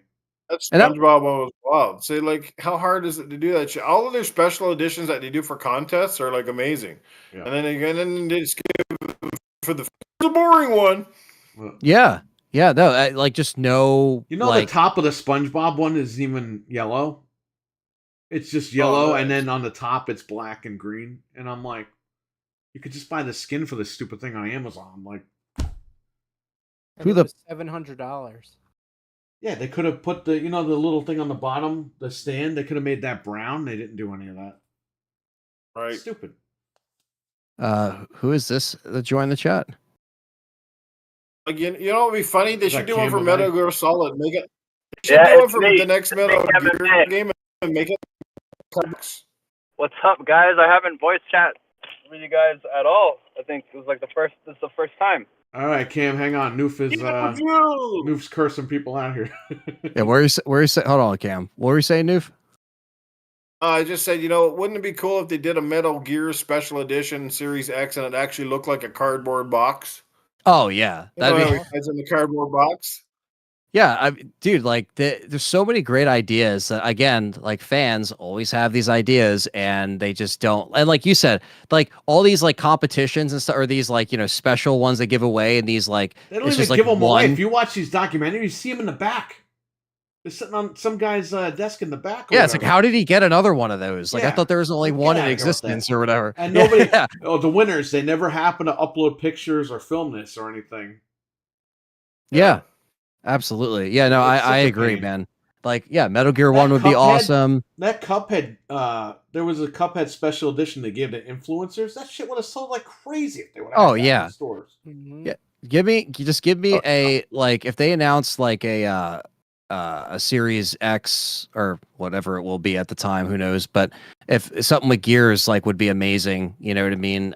Just like the old school Gears like it's color gonna cost you schemes. $800, Anthony. It's gonna Come on. cost you, They yeah. won't do it. You don't even have to worry about it because they won't do it. Yeah, they didn't even do a Diablo 4 one. Will Wouldn't there that be been a awesome? console by the time that comes out? A red and black Series X. They didn't even How do that for you not- How do Diablo. you bundle it with Diablo, but you don't do a special Diablo console? Yeah, make it red. I don't care. Like even this, They did one, Frank. They bundled the digital code with the black machine. Oh, Yeah. even this RE5 Special. Xbox 360. Look It's at just that, red. man. This is dope. Look Like at that. I love the See? black hard drive. Like this is Like, dope. the I know- last- 360 Slim is like The so last good. really good special edition console Microsoft made, if you ask my opinion, was the Gears 5 Series X Yep. or Yeah. 1X. Yes. I have that, and I never get rid of that one because that one's amazing. The one with Yeah. it looks I've like got it's it buried under too, the and- ice. And the Yeah, sound it's so effect cool. looks like the Chris buried under the ice. The controller was cool. Yep. That was cool, and that's and I love the form factor of the 1X. I got to say, if there was Yep. console they made, just like the size, and that fucking thing was weighty, but like it was still small and compact, and I love that, man. Like they just nailed that sucker. That was a wicked console. The weight just Yeah. makes it feel Yeah. premium, though, which makes it feel a lot better, you know? Oh, you pick that shit up, and it's like, man, this thing is fucking heavy, brick. but it's small, but it's heavy. Right. I'll tell you a funny No. story real quick about the 2 terabyte Gears. What was it? 1S, not the 1X, but the red one that had the laser cuts. My Yeah. buddy, he got it from I think a pawn shop or something, or he bought it somewhere. And he gets like stuff and brings it to me so I could sell it or whatever. And he's like, "Oh, I got the Gears." I was like, "Oh, I'll take that from you, right?" So he gets to the shop and we hook it up, and the guy left his account on there. And we're like, "Oh, let's just check out his YouTube. What's going on?" Bro, the guy had all of state execution videos in his fucking YouTube. Oh shit. And me and my friend are like, "What the fuck?" Like, erase this thing now. Like, we factory reset the console. Like, Yeah. Yeah. I'd be like, I'm just gonna power that down. That's the best part though. You're always curious. Like anytime you turn someone's shit on and they have their stuff on there, you're like, what was this guy looking at? Like you're just curious, you know what I mean? Like you don't know. But yeah, it's funny. yeah, there's You know? people getting like lethal injections and a death penalty. I'm like, what the fuck? Yeah. So this guy was really into he brought it over, you know. But yeah, it's those consoles were awesome. I mean, it's just not a thing that they really care about at this point, especially if they're just pushing people off of the console slowly but surely. They're not It's gonna so weird because it's weird though because it's a license to print money. It's just like the controllers. Like when they make special editions, people go out and buy them, and like how many people bought more than one console because they had a special edition? Like people I know people that had yeah. like the Scorpion. You know, and then they went out and bought the special edition Gears and they bought the Halos. So there's people out there with like 7 and 8 consoles in their houses This idiot because they have did. But during lockdown, I money. sold them all. Yeah. But it's money, and it's so easy for them to do. Like that's what just blows my mind. But yet they'll spend money on all the other dumb crap, and you're just like, I don't get it. Yep. Yeah. You know? Yeah. No, it's just interesting to see the different. I mean, we didn't know that was going to be kind of like the last, like the Xbox One era was going to be like the last time that we were going to see like the last like efforts that we saw, the lingering efforts of that competition that I was kind of saying earlier in the show, of just like that I missed that fire under their ass to really step up to the plate and really not only defend the people that already spent so much money, but just trying to get people to be like, this is the reason why you should get Xbox. This is that difference. Now it's like, Look at that thing. oh man, yeah, those are the Wavebirds. Oh, Wavebird. They were smart. Remember how everybody called the old Xbox One the original? They call it the VCR. They should have even did a special VCR edition. They could have put like the VHS logo up on it, and you know, like the forehead, and cool. you know, all those things you used to see on your VHS. That would have been pretty wild. Now they're like Series X fridge, and you're like, okay, I got but 2 what of those about downstairs sealed, but I'm the hater. Figure that one out. Right, but it's like, I but have what? a Series X fridge. Yeah, I mean they're Doesn't cool. work Don't that get way. me wrong, but it's like you should have the fridge and you should have a more special edition console. I don't know, like, but maybe again they just lost sight of that. I don't know. But yeah. Oh, I got these too. It's the Xbox S controller. Oh, look, the Dutches. Yeah. Oh, I got the other one. Xbox based on the second edition, right? The S versions. Yep. Look at that. You got the white and the black. Got both. I got the new blue one, the Cypher Blue, which they come in smaller boxes now, thank God. The controllers. Xbox cut down on the box. I got Xbox controllers in my whole basement. Not even open. Half these things aren't even open. Like, I can't even believe that they're doing design labs, right? And they don't even have like the fact that you can design your own console in Design Lab. Oh, it's ridiculous. Yeah, I know. So you think you'd be able to do your own Sounds like such a console no-brainer. and, you know, all that shit. They're remember? They're letting PDP do, right? steal their market. They own Guitar Hero. Just make custom guitars you can make in the Design Labs. You know how crazy that would be? Wow. You make like a Gibson guitar with your name on it in the Gibson writing and all that. Forget it. They'd sell 1 million of those. Oh yeah. No, they'd rather sell you a big old dildo with a Game Pass subscription. Only for 1 month, Noof. They cut that down now from 3 months to 1 month. So yeah, you got to renew after 30 days, or the batteries will just automatically stop. Yep. Yeah. Yeah. DRM for your dildo. There you go. Now, well, we do have Cam May in here. We want to say what's up to you, man. We don't want to. Sorry, we were just in the middle of chatting on something when you joined. Oh no, it's all good, man. It's nice to talk to you guys. Yeah, no problem. Yeah, we are. Yeah, I mean, I know it's kind of like, you know, at this point, it's like every week there's something to say about Xbox. We were like, you know what, we're just gonna come on here earlier than Wednesday. You know, we do Xbox Complainers, and this is the 5th episode of it, so we're just like, ironically enough, I want to thank Axel because Frank went on Good Morning Xbox and got yelled at, and that's why we did the show tonight. Yeah, that was fuel to our fire. I remember that. And that's what the catalyst of the show was, and now it turned into an awesome show. So thank you, Axel. Yeah, and thanks. Sorry, Frank got yelled at, but thank you for getting yelled at, Frank. Frank, you did a very good job, man. You did your best. Thanks. Yeah, no, that's yeah. I'm just saying, you know, it's just we just tell it like it is here. And, what was he yelling about? It wasn't Frank doing the yelling. Frank was not yet. Frank's the most calmest and collected person of us all, as you can tell from these episodes. Frank answered the question and got hell for it for 20 minutes. Mental Noof could take a second and think, and you might know exactly what happened. Yeah, because it's not. Let's just say, you know, God forbid we have opinions, you know? Yes. I'm Did concerned you about Our miss opinions. the magic box, Frank? Well, you know how it is when you say something that's not in line with somebody else's view on their plastic box, you know, or it's construed in a certain way. People get mad, so it just happens. Yeah, and then the chat was also, mad, but it's like they don't realize that's like we've been doing this show since 2013. We've been supporting Xbox since the beginning. We're not just sitting here again, not acting like this isn't going on. While mommy, and daddy in the chat bought them their Xboxes, their one Xbox. I have an Xbox in every freaking room in this house, so I spent thousands. Well, It's like don't act like about it because we spent a lot of money on this. So I'm like trying to say like No, I just have one, Frank, and it's in my ass. Yeah, Take it with me everywhere I go. That sounds like painful. It's That's like what my handheld is. Right. It's like you just have to. It's like how many of these Xbox guys? If Phil Spencer says, "I'll give you the handheld tomorrow," how many of these Xbox guys would sleep with Phil Spencer just to get the handheld? They would do it. All of them. Him and Cold Eastwood together. I think they would. I think they would have again like it's you can't. It's you just can't act like shit is not like going wrong, burning down.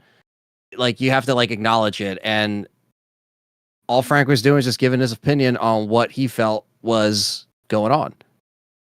That's all it was. It was it wasn't. I have a dog. I used to be on a lot of. I used to be asked the podcast back in the day, if you might recall. I used to do a lot of guest spots on people's shows, but once I basically called out, I said Game Pass is not only going to change the industry and how we consume and look at our games, it's going to change the face of Xbox. Right. And I don't think I was far off of that at all. No. And look where we are. Look where we are today. And I've been blacklisted. Nobody wants me on their podcast because Noof is the negative Xbox guy. He was turned pony like all the rest of them. And it's just like, no, I'm passionate and I stayed the course. When you guys went right, I went left. And I'm just tired of the bullshit. I know they've spent thousands of dollars, and so have I.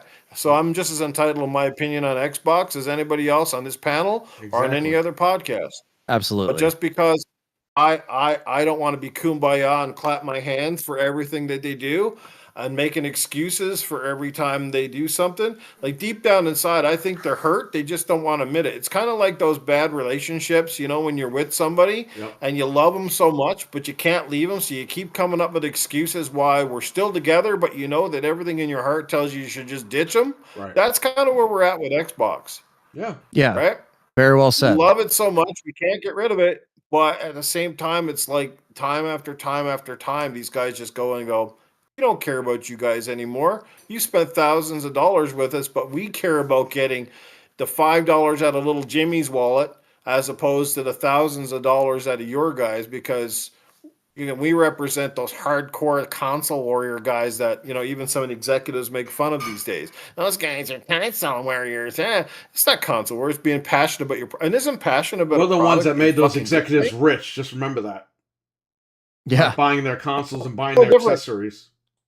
Look at Ford or Chevy or any of these cars, and people buy their product time and time and time again, right? Because they are passionate and dedicated to those products for whatever reason. Doesn't make one better than the other, but others. So that's what makes you money, right? It's the same reason you keep going back for the Big Mac, or you keep going to Burger King or Wendy's or whatever your favorite burger. You have an affliction for your favorite thing. We all do, right? And gamers are no different. It's just that people think the game should be everywhere in every console. Let me see, 2 out of the 3 companies believe that exclusives are still a good thing. And one other guy's just like, no, we want to put them everywhere because we're in 3rd place and we need revenue so bad. You're going to just take it. So that makes no sense. Yeah. Right? And just because, I always say this real quick, Ant. Go ahead. Xbox sold out their fan base for $20 a month. Yep. And let's see how far they're going to get when about maybe a good half of that fan base leaves next gen. There goes their $20 a month, which they'll raise like to $30. And the excuse will be, well, it's cheaper than a game. And it's like, you're making excuses now, like the Sony guys back then. Yeah. Yeah. Go ahead, Noof. Yeah, go ahead, Noof. I was just gonna say, well, when the price of Game Pass keeps going up and every single exclusive basically eventually starts ending up on the competing platforms, Yep. and how attractive is Xbox? Period. Xbox is just a name, so you might as well cut the umbilical cord now and just make yourself a third party publisher, because Right. right now they are like one hair away from basically becoming Sega. You know what it is? I don't think they're going to cut the cord or rip the Band-Aid off right now because they still want people on Game Pass. They're just stringing people along with excuses every freaking month. Yeah, and like Keeley turned around and looked at that screen and was so excited to see it come into PlayStation. But it's okay, guys, because he knew he was going to get some sex from Kojima after the show too. Exactly, Kojima was going to invite him back to his place, but it's okay, guys, because it's it's exclusive on Xbox for until the spring, so that's okay. No, it's fucking not. That the fucking point is you don't just give it fucking over. So I don't want to hear that shit at fucking all. Well, that was the whole thing. Is like that. My whole big point was the way it was handled, and we didn't get anything back. I don't care that it's there. You know what I mean? Like that's the thing. It's like we just have to suffer on Xbox. Like we don't get anything back. They're paying money to develop it, port it over there, release it over there. They did all the work licensing it, everything, and we can't. What did we get? Get Spider-Man 1. Like, come on. And then it's like I'm made to be a bad guy because I'm saying. And we all know that Blade is going. The Blade is going to PlayStation. Oh yeah, we actually. Yeah. Oh yeah. Vinny's going. Blade's going. Oh yeah. Good night. Oh yeah, Blade will be over there. But that's what just bothers me about it is at the end of the day, I invested hardcore into this system, this ecosystem, and there's less games to play on my box when they own these games. They're in a position of power to say, let us have something over here. So I don't think that's entitlement. I don't think that's just being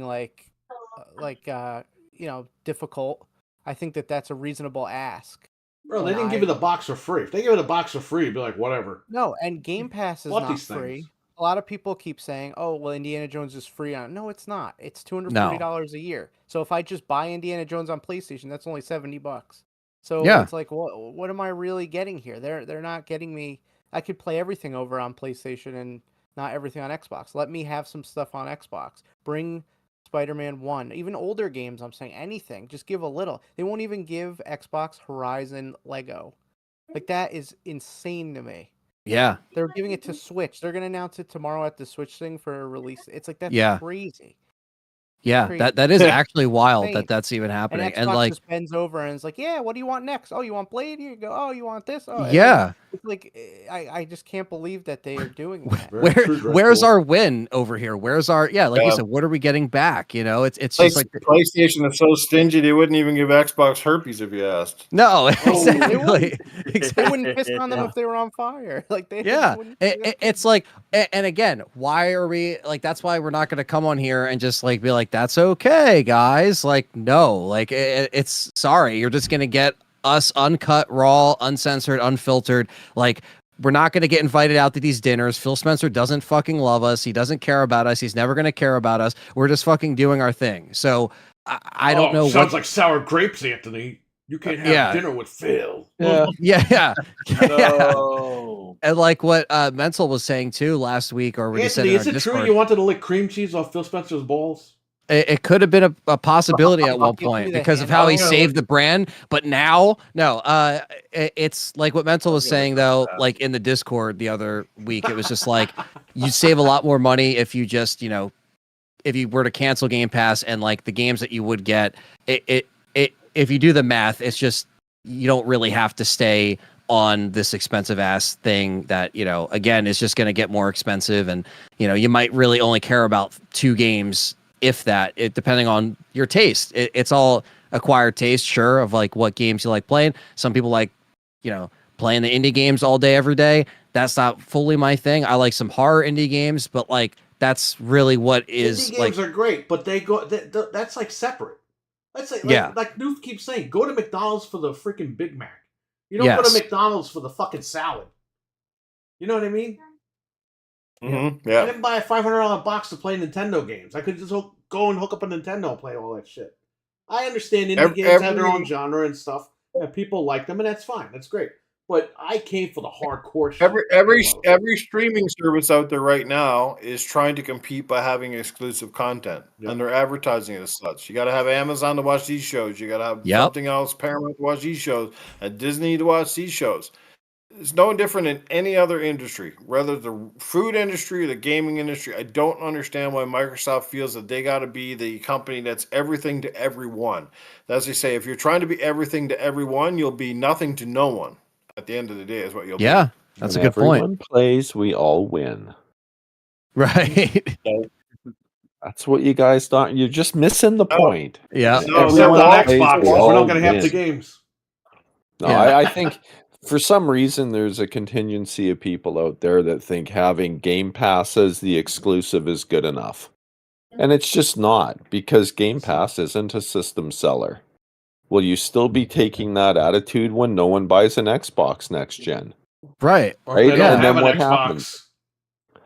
You know, gotta buy- it's you just gotta buy the people stick. think it's a system seller. It's not. Or it I'm would be curious to selling see- systems today. I'm curious to see where these people go that are pretending nothing's wrong.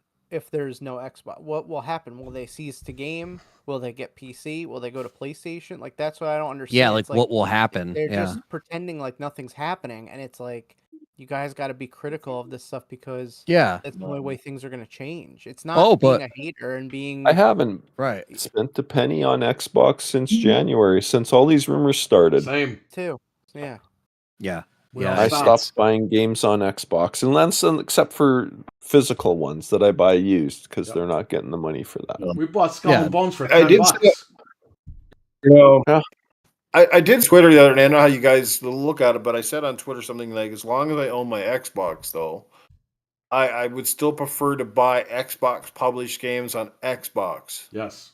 Make any That's sense? fine. Everybody's telling me, well, why wouldn't you buy them on PlayStation? Because I don't know. That just feels wrong. You know what I mean? Like, Right. they're still, I you're hear still ya.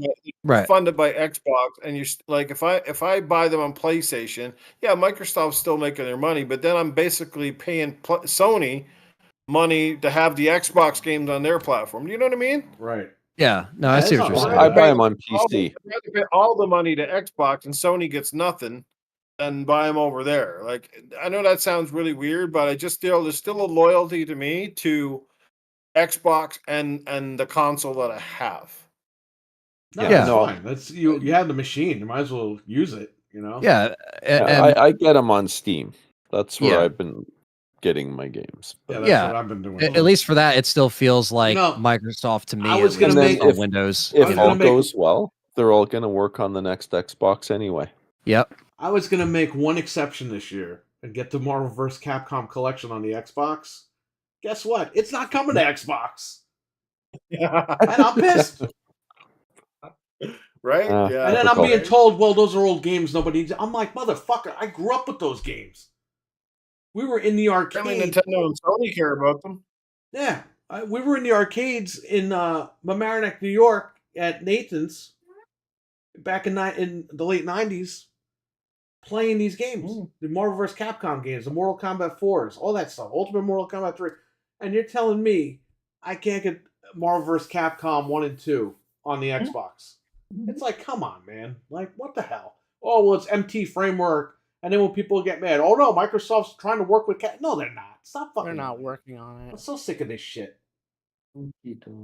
Just like all the PlayStation games are coming to Xbox soon. Don't worry. That's what I've been hearing like this past. Only week. 4, Frank, in January. Well, Phil didn't lie because in January he said only those 4 games were in Indiana. It's like, yes, but the fucking guy knew before January that Indiana Jones was eventually coming that year.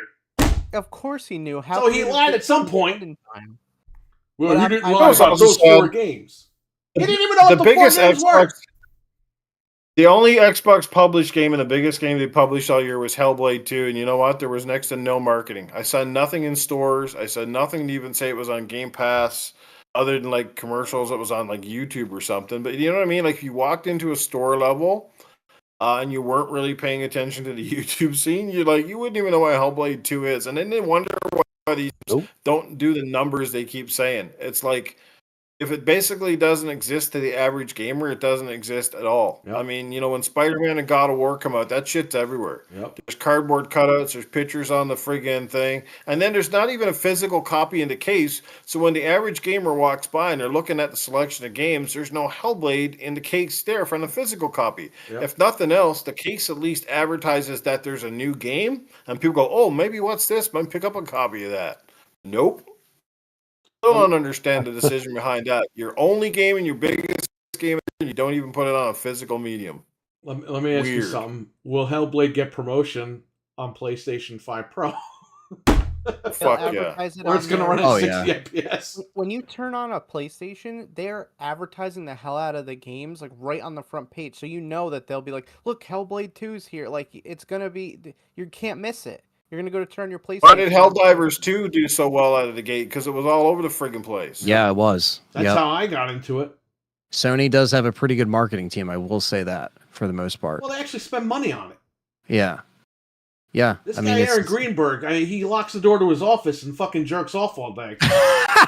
He must be on fucking born on fucking the goddamn cable box over there, or Don't- streaming service. I'm sorry. Leave me alone. I'm marketing. They're knocking on the door. No, I'm Yeah. marketing in here. We haven't seen Hellblade. What the hell? We haven't What seen the hell is subway he signs doing? for Hellblade, and it's like, I don't know. What are all these empty bottles of lotion? I'm marketing. Leave me alone. Yeah. No, they'd Yeah. rather put like Halo and Hellblade on a cookie box package. You know what I mean? Like in fucking Walmart or Yeah, something. Oh, yeah. They'll put pizza they'll put the rolls or extra whatever. XP on Sour Patch Kids, Halo, whatever it is. They'll do that, or Doritos. Oh, and they had the Halo Pringles. Don't forget those. Yes, the Halo burger. Doritos, the Halo Mountain Dews. My favorite was when it was delayed, and they had all that stuff printed. So if you remember, like late 2020, when all energy those drinks. products came out, they all had Master Chief on it. I was like, this thing was supposed to be out this year, and they printed all that shit on there, and it's just not out. So you're just seeing I like, had a Halo Infinite blanket for like a year before the game. yeah, came yeah. out. This is It's like awesome. they printed them all up, and it was just that was it. It's like they were Hey, like, what are "Fuck, you it's doing delayed." there? Oh, Leave me alone. Come back later. I'm marketing. Yeah, What's all that lotion? Oh, we're doing Halo marketing on the beach. yeah. He's marking a box of Twinkies. That's all he's doing. Yeah. It's like, and I just I just hate the shit, and I hate the argument of like, well, if you can get a PC, then you shouldn't complain and all this shit. Like, fuck off, because honestly, that's like, it's like, dude, like that's not the point. Like, we could be on PC and have consoles we can enjoy. You know what I mean? Look at Mental. I You could know have what I built mean? He's more got PCs in this house if I didn't buy these stupid machines. right. It's like there's people that we know that we have on the show. It's like all of us here, like we enjoy it either way. It's fine, but it's like that's still not an excuse of these. We could still be upset about the product that we bought, that we invested in. We're not just irrelevant because too bad. Like, oh, well, you can get the better pieces, so just stop complaining. Go on there. No, fuck you. I'm still going to complain because I fucking spent money. I have 80,000 something gamer score. I have however much DLC that I bought. Like, I fucking care, man. So They don't that's owe you why anything. we're pissed. Yeah. They don't It's owe like, you. yeah. They know you bought. How dare you have options? Fuck you. It's like, no, I kind of want my options. I got to Wasn't pay for Xbox my the options. whole fucking like championing the options thing? Yes, and that's what I love. And now I get the chat room yelling at me the other day. Oh well, they never said 60 or 120. It's like, bro, it's on the fucking box. Yeah, you can't And move the even Sony goalpost, took buddy. 8K Sorry. off the box because I got called out. Yeah. And what was believe the actual last time they made a game that actually they promised 60 and came out with 60 on day one? It seems like every game they're touting 60 until it close to launch, and then they go, it's 30. But, this game really doesn't need 60 because of the kind of game it is. And then they Yeah. turn around and give it to you, and you're just kind of like, so that was bullshit from the beginning. Because if it wasn't feasible, it wasn't capable, why would we have it 6 months later? Well, you know what? I want to say People something. complained about your sales tank, and then you're like, yeah, we better fix this right now. People always say 60, oh, it's just graphics for 60. It's like, no, it's performance. Literally, the Crash Bandicoot Insane Trilogy, it's on consoles locked at 30. Bro, you can barely beat the first level in that fucking game. You play it on PC in 1080 60, you're running through the first world like in 5 minutes. I'm talking the world, not the level. And they're like, oh, well, there's no difference. No, there's a huge difference with input delay, input lag, all that stuff. That people don't realize that. When you get a smoother frame rate, you get a smoother experience. Yeah. Yeah. It's just, you can't, you know, A lot of people ignore that. They're like, it's just graphics. It's like, it's not just graphics because they're amping up the graphics so you get a lower performance. It's not like it's the other way around. And Yeah, you're sacrificing something that you're people sacrificing don't realize. performance for more graphics, and you're telling me it's not about the graphics to perform it. It's 60 is not graphics. It looks nicer, but it performs better. Frames is pretty much gameplay, like how it's going to operate. Literally, yes. That's why Yeah. in fighting games it's very important. If you're looking at the competitor too, which obviously the main competitor being Sony, right? And they're putting out their first-party games, and they're basically giving you at least a graphics mode and a performance mode. They're giving you the options out of the box pretty much on day one. Yeah, and there's And no then you're drama looking at behind Xbox it. offerings, right? And then you're looking at Xbox offerings, and you're like, oh, well, they're just telling you that's it. You don't even get modes. You don't even get a choice. It's just going to be, 30 frames or bust. And you're kind of like, this is kind of weird for the world's most powerful console that every game that you guys seem to make, whether it's got cartoon graphics or realistic graphics or whatever, your devs can only seem to push this thing to 30. Weird. Yeah. It doesn't make much sense, and to just give the competition that, I know it's James, funny stop flashing the camera. because during the PlayStation 4 era, Sony was trying to shield all that by saying, "Oh yeah, nobody can really see 60 and all this other shit." And now it's like they did a 180 now that they have the power. And it's like there's no drama behind it. Just release the game. Yeah, just put it out and make people feel like that their they money was released worth something. Redfall physically, and the thing said 60 on the back when it wasn't for 6 months. They had to put a sticker at GameStop. Remember? Yeah, covering the 60 frames. It's like the sticker's not going to protect in the all plastic. fairness, Redfall was an average to mediocre game to begin with, so even the 60 wasn't going to save it to begin with. So that's no. I played it on PC. But I will say, it looked and played a lot better when it hit 60. It is really unfortunate that it didn't have it on day one. Right. I think Redfall took a lot more flack than it deserved. I actually enjoyed it a fair bit, to be quite honest with you. But again, it's just one of those mysteries where it's like, no, this game was meant to be at 30 and it's going to run at 30. And like I said, 6 months after the fact, especially when the sales are tanking and people are dropping off the game, they're like, yeah, we better give you the performance mode. Yeah, it was like they said that, but on PC it was 60. So it's like, and the same thing with Starfield. Oh, our creative vision. It's like, bro, it's 60 day one on PC. What do you mean your creative vision? You didn't lock it. Yeah. Locked it on console for 6-7 months, whatever it was. It's like, come on. And then they had to refund the DLC stuff for everybody. Oh, what are you saying, Frank? I think Back from the Dead, or somebody said that they didn't get their money back yet. They were supposed to get the money back. Yeah, I saw somebody tweeting about how they didn't get it back yet. But it's funny too. You're not gonna go play. I don't want to sit there and play a game like for Avowed, for instance. It's probably like a bunch of hours, 40-hour game. I don't want to sit there and play that game in 30 frames and then in 6 months, I can go replay the game again. It's like I already game had is my dead by then. That's the problem. I already went through it. I don't want to do that again. I don't have time to go back and play. You don't even know if you're gonna like Avowed. Right, but it's like at least another give me thing an too. option. We don't know the quality of these games. Like Perfect Dark looks fucking awesome, but I mean, is it gonna be awesome? Like we don't even know. We're gonna be waiting 10 years for this stupid game. Fable. Starfield. Forever for Fable.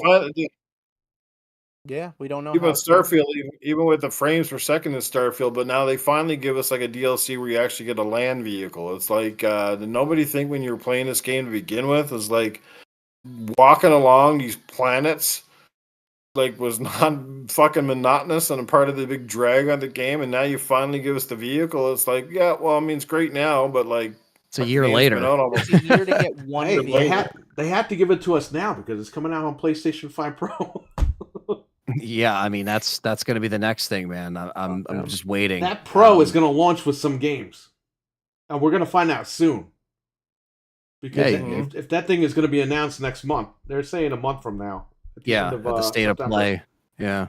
I don't know if this is true, but I was reading that even a bunch of the PlayStation games that they purposely, and other third-party ones too, were delayed because they want to launch it with the Pro so they don't have to make a patch later.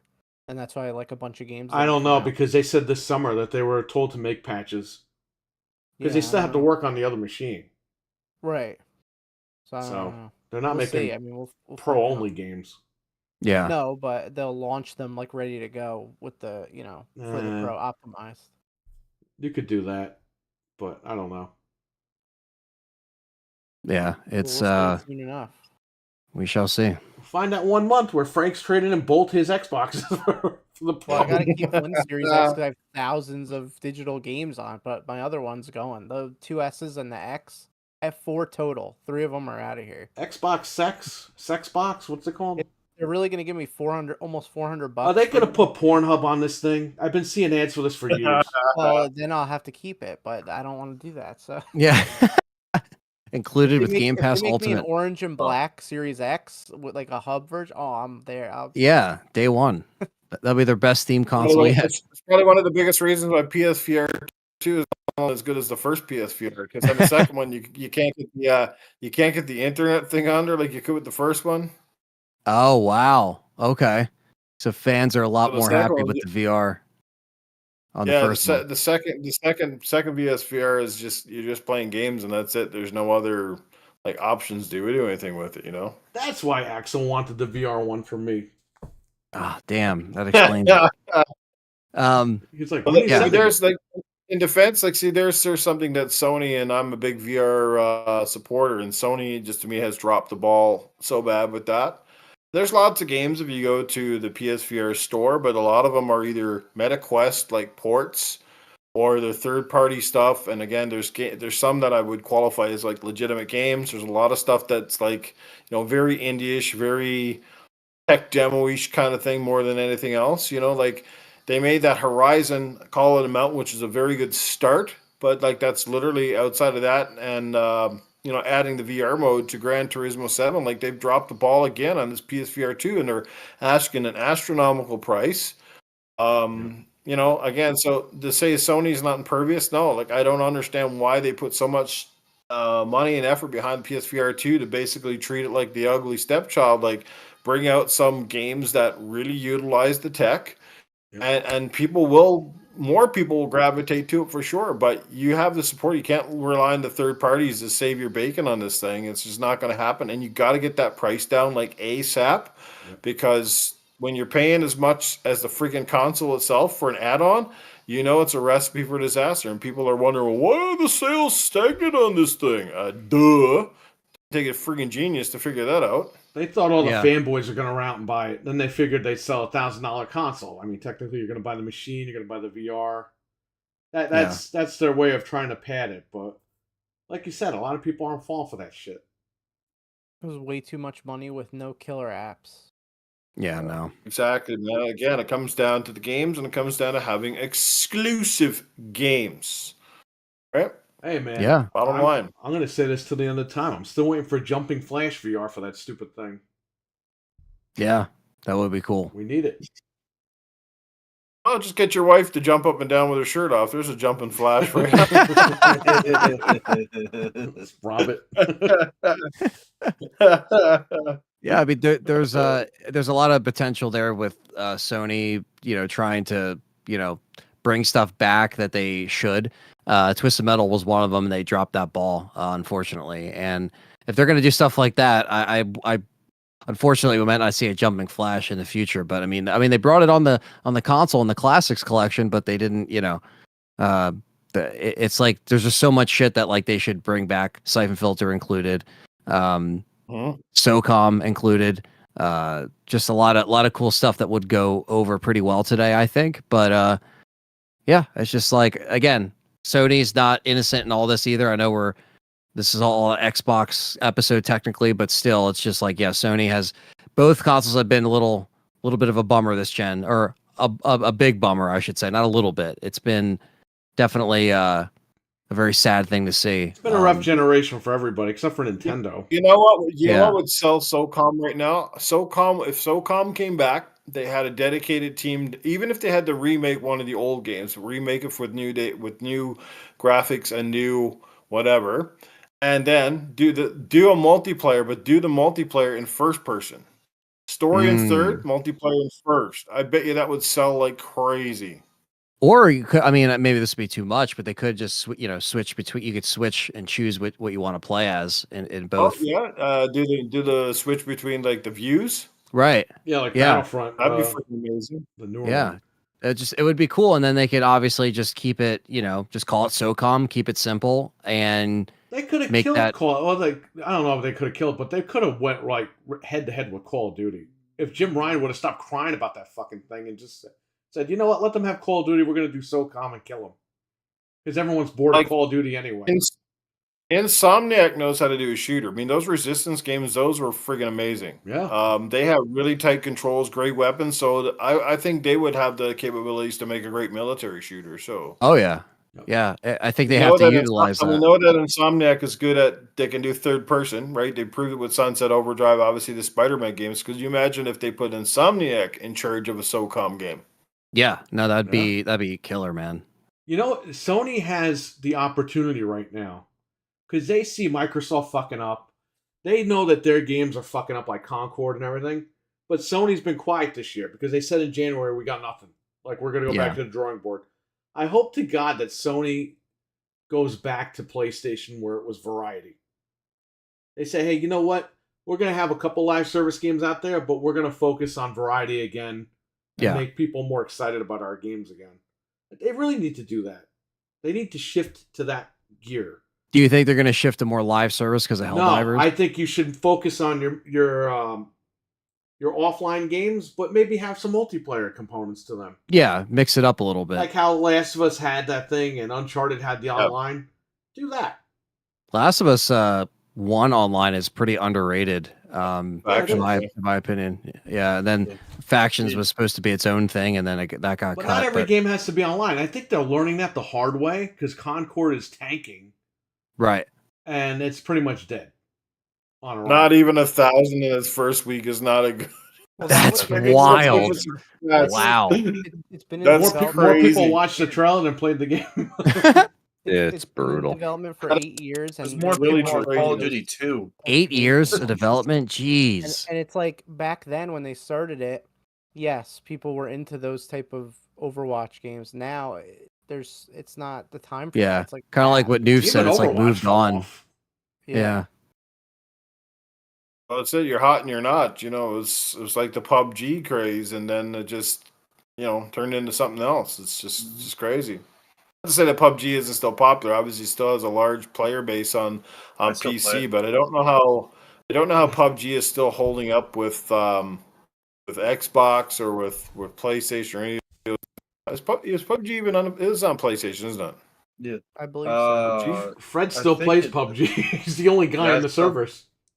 I still play it. It's all by myself. That's it. When Fred told me that last month, I was like, "Are you kidding me? Are you crazy?" No, I play PUBG. I was like, "Bro, nobody cares about PUBG anymore." I play with like 3 of my friends, and we all just play it.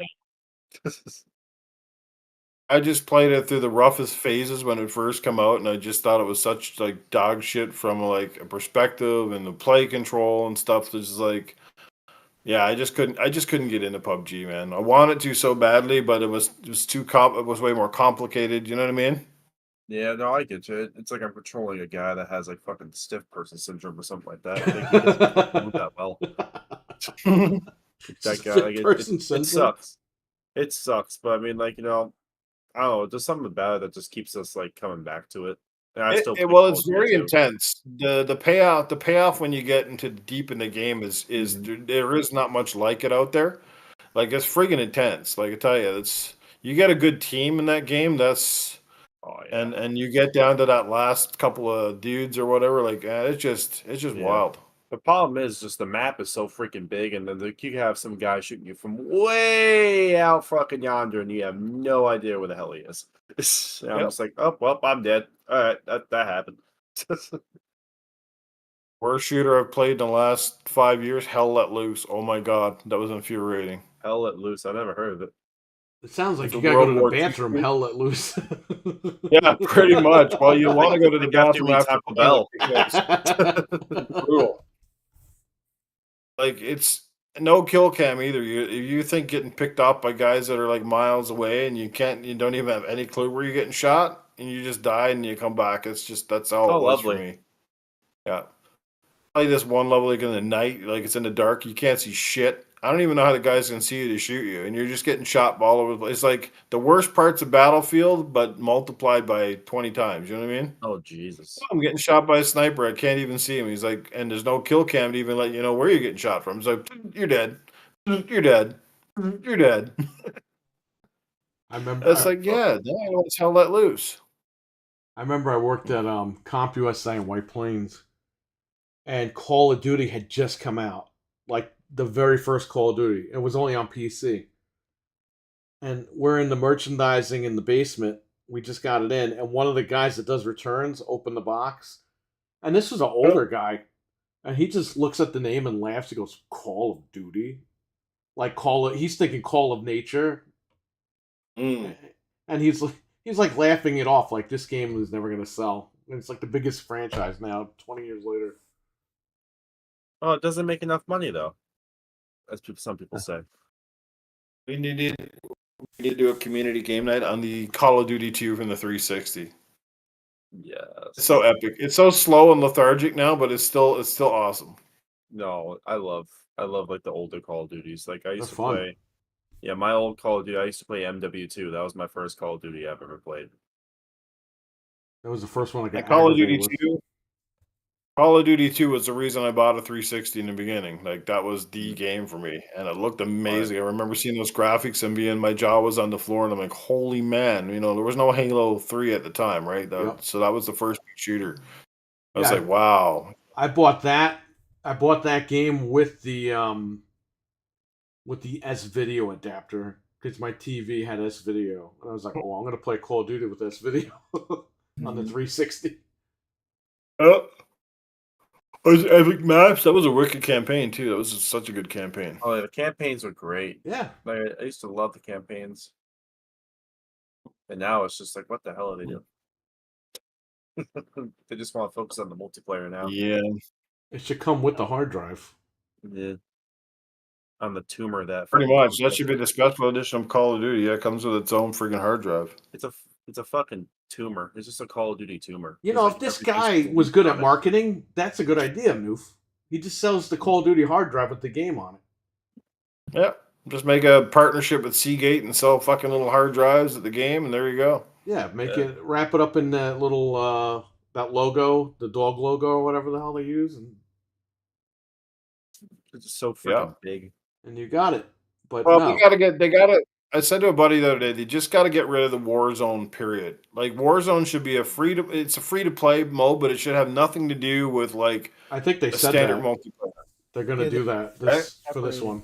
I think, Yeah, for Black Ops 6, they're gonna separate them. Because every game after the new Modern Warfare, even when Modern Warfare came out, right? Warzone wasn't. I don't even know if Warzone existed when the first Modern Warfare came out. I'm talking about like the one from a couple of years ago. Yeah, it came out after Modern Warfare, and then they merged it. I bought the disc. Yeah, I bought the disc version, right, Yep. and installed. It was just the campaign and the multiplayer, and that was it. And it had its own separate title screen, right, and it was all like every other Call of Duty game we bought in the past.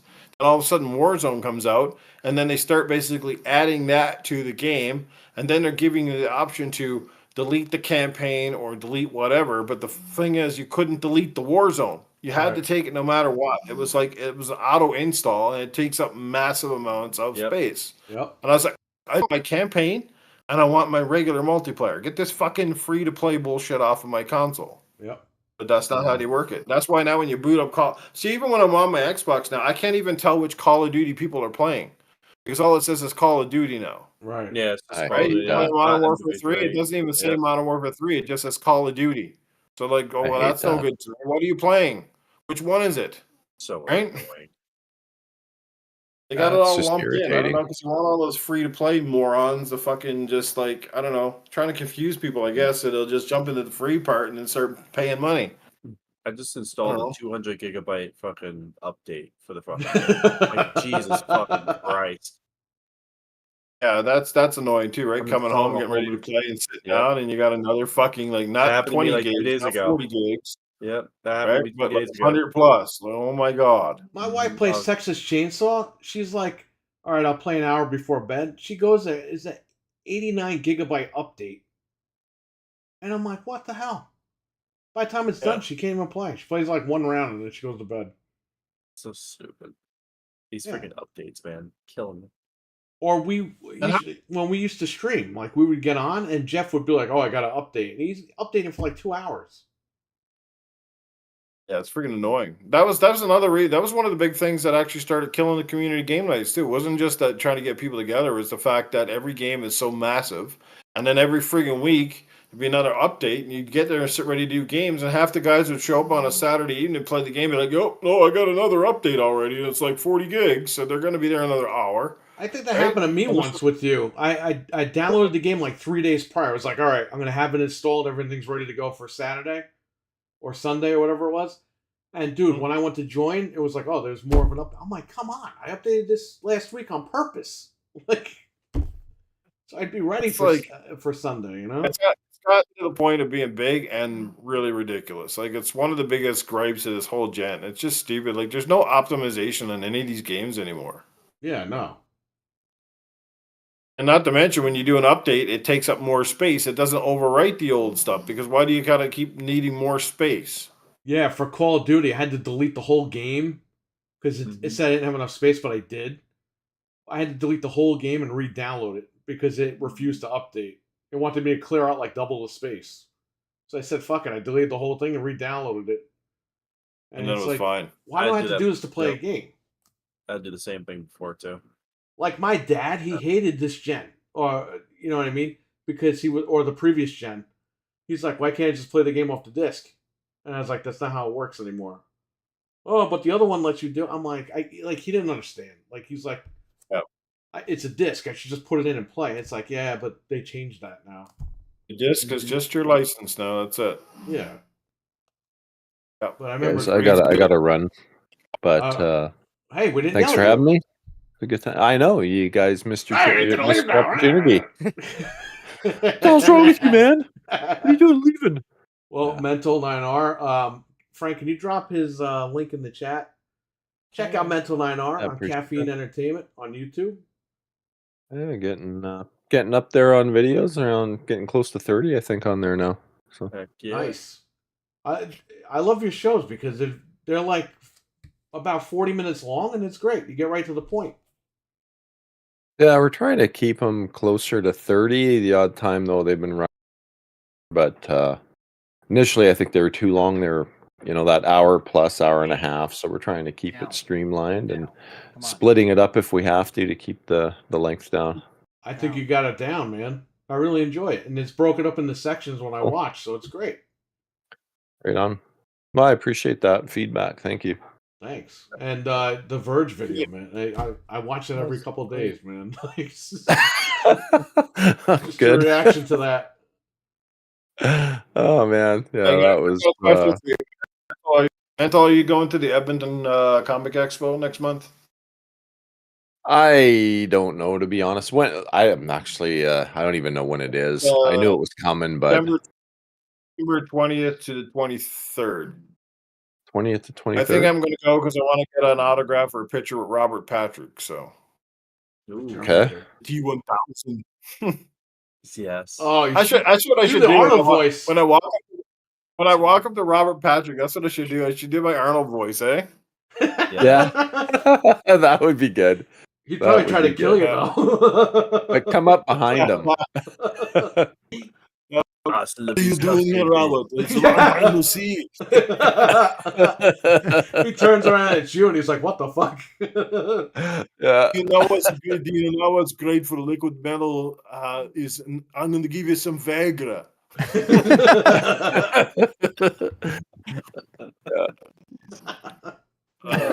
Good. Good. Yeah, I should definitely do something funny when I watch it. That'd be cool. Do the voice. I'll probably get a kick out of it. If you decide to go, let me know, man. We'll have the hook up at the show. Yeah. No, that's it was kind of on my radar a bit. Like I thought my kids would maybe get a kick out of it too, but yeah, I'll let you know if I decide to go. Danny Trejo was supposed to go, but he backed out. Mr. Machete. He would have been cool to meet. Eddie. Yeah. I met him. He's very Yeah. nice. Very short too. Cool. There's a rumor my uncle hangs out with him, but I don't know if that's true or not. I gotta find out. Yeah, that's yeah, those shows are good Right on. times sometimes. For sure. All right, guys. Thanks again. I do got to run. I got calls early in the morning, so All right, Yeah. Mental. Thanks for Back- coming back on. to reality. Yeah, you Thanks, bet. man. Thanks for having me. Cheers. Talk to you guys later. Peace. Bye bye. This other Canadian's gonna have the caller at night too, I think. So Yeah, Alright. it is getting late for us as well. So Yeah. I'm actually gonna cosplay as Fred. Oh yeah, because he's sleeping. Late at night. Oh, yeah. And I'm Yay! I feel special. that's what I have to do. Well, no doubt. But gentlemen, it was an absolute pleasure. It's been a long time since I've been able yeah. to jump on a pod with you guys, especially the full crew. So it's been an honor. It's Glad been you let me great. have a say. always. Awesome, man. It's always like- great having you on. Had a lot to say because I haven't been saying a whole lot over the past couple of months, but I can tell you that I'm really excited to bring back Gaming After Dark. Yes. I've got two amazing panel members assigned already. I can't give away the bag. Hopefully, it hasn't been given away. It might have been, but I haven't put that out there. I don't know. I don't know how the face of that whole show is going to turn out in the long haul, but I can't wait to bring it back. I think that was, I think that was one of my best podcasts overall. And Titan expressed interest, but I don't think he's going to be able to come back other than some guest spots. And of course, the Mag, same thing. He'll jump back from time to time, but I'm really excited to have the two new panel members that I have are going to be awesome fits, I think, for the show.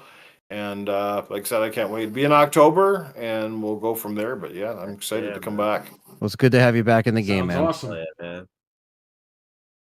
Can't It's wait. good. It's good to be back, man. It's good to be back, and I missed. This time would be hopefully going for the long haul. So Cool deal, man. Awesome. We'll be there. Can't wait. Yeah. thanks for letting me come on tonight, and we'll be talking to you soon. Yeah. Sounds good, Anytime, man. You have a good Thank one. you. Take care. Have a good one, dude. Take care, Noof. Thank you. See ya. You're welcome, guys. Thanks a million. Appreciate it. You got it. Oh, so Cam, Where Cameron may go? Let's yell at He's him. been muted the whole time. he's probably with Aaron Greenberg jerking off. Yeah. When he comes back, Cam! we should all just yell at him. I have to You're the one that to came on it. Yeah. at 10 o'clock in the morning. He probably Gonna be fell like, asleep. He like, probably ate a big tired. burger and fell asleep. I want to eat a burger, but now I gotta go to sleep. Bedtime. These fucking crickets, I swear to God. I'm gonna They're fucking murder back, them. man. Yeah, they are. Yep. That's all right. I'll just get the traps again. They're done. Yeah. Fred, just move out of the house. You're old Wish I anyway. could. I wish I could move out of the house. Move in with Anthony. His parents will let you live there. He's like, oh. Just work at Wawa and get him the iced tea. Imagine exactly, see? Fred just stands there, like sleeps standing up like a horse in a stall, like he's in Anthony's basement. Like, I'm just in the back, just there, like, hey, Yeah. guys. That's killer. Any questions in the chat before we wrap it up? By the way, shout out to Noof Nukem. Oh, yeah, yeah. no. That Having was really cool that he came on. I didn't. Mental and Noof just came on. they just jumped in. It's an which was open cool. Discord. Everyone knows that. They just jumped right on and Yeah. had a great time. Yeah, That was the that was first awesome. time they were together since the last episode of their show, so it was kind of cool to see them. Gaming That was pretty Fuse. dope. Yeah, Gaming Fuse. So we had it's great That's 'Cause- awesome. because we have them on here, and like I said, it kind of makes it seem a little less crazy when we have people that agree with us and that are on the same level. Because sometimes it's like you don't know who's going to feel the same way, or like obviously our chat's on our side, but like it's cool to see people that have been doing it for such a long time. Can you that are drop also- Noof's channel in there? I sure Frank? can. Thanks. Go sorry, Anthony. Oh no, I'm just saying like it's cool that like people that do stuff just like us, but have also been around the block a million times with these consoles and PCs and building stuff. Like it's just great to have them on and to hear their voice of reason, so to speak. So yeah, it was cool. And like Perry said, it was unplanned, so it kind of just worked out. I'm playing and it was great. And you know This what? became a big show. So I know Noof mentioned something about being blacklisted by Xbox Podcast. It's like, dude, you always have an open forum here. right. You Absolutely. can jump in whenever Oh, you yeah. want. if you got to say something, you come on here, you can say it. Yeah. I'm Yeah. probably Into gaming, blacklisted now obviously. too, so we can be friends. Right. I was gonna say, yeah, you and him will have something in common. Yeah. No, it's Are you sure not everybody is Well, not everybody, but it's online. It's a whole different playing field, of course. But Floodgates you are guys, open online. you guys are okay in the chat, obviously, and Yeah. Can you drop Axel's link in there again? If it wasn't for Axel with Good Morning Xbox, we wouldn't have been on the show tonight. So we had a really good night tonight. As far as having fun on the panel, I had a great night. Yeah. This is awesome. This is really fun. And Mental Yeah. and Noof jumping on, it made the night even more sweeter. yeah, So, absolutely. It was great. Yeah, they had some really good points, and that's what's really cool is when you can hear different perspectives and stuff that lines up with what we're saying, but also even giving us ideas like, oh no, that'd actually be really cool, so Rest that's in what it's peace, all Psycho about. Sid, yes, unfortunately he passed away. Yeah, Sid R.I.P. Vicious, man. I'll never forget Goldberg smashed his car. He crushed his car and he started screaming. Oh shit. And hey, Sid had some great matches against Goldberg. Halloween Havoc, I think 99 or 98. And then he had great matches with Shawn Michaels. What was it in the 97 Royal Rumble? They had great fucking matches. They had a decent match with The Undertaker. How'd he die? Unfortunately, he had cancer for a long time, but nobody shit. knew. Yeah, Oh, that's sucks. usually what happens. That sucks. Yeah, a lot of these guys keep it private most of the time, so when it happens, you're like, damn. Yeah. But So, rest man, in peace, Psycho Sid. He was really good, man. Yeah. He was really good. Back in the 2000s. He wasn't the greatest wrestler of all time, but as far as a character and his presence, he was great. He has some good promos, Oh, yeah. Some of the best promo. The ruler of the world. The Millennium Man. This guy was everywhere. He was in ECW. He left WWF. He went right to ECW. He fought the Impact Players. And then he went to WCW. So... Dreadpool, did you hear my joke before? He might have stepped out. We're talking about Forza 7. And I said, yeah, I heard Axel and Doggy like to run themselves off the road in Forza 7. Milfman was saying, can you see Sony doing something stupid as Microsoft that kills their console? Jesus did something stupid? What? He was saying, can you see Sony doing something Sony, stupid? not Jesus. Okay. No. Sony does a lot of stupid things, but they're not going to destroy their business. To make not a point. I don't know.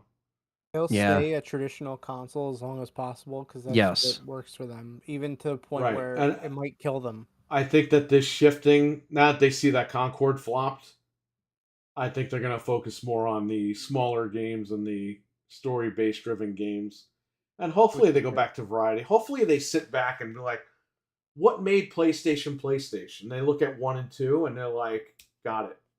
Yes. Because they've been redoing PlayStation 3 for 20 years now.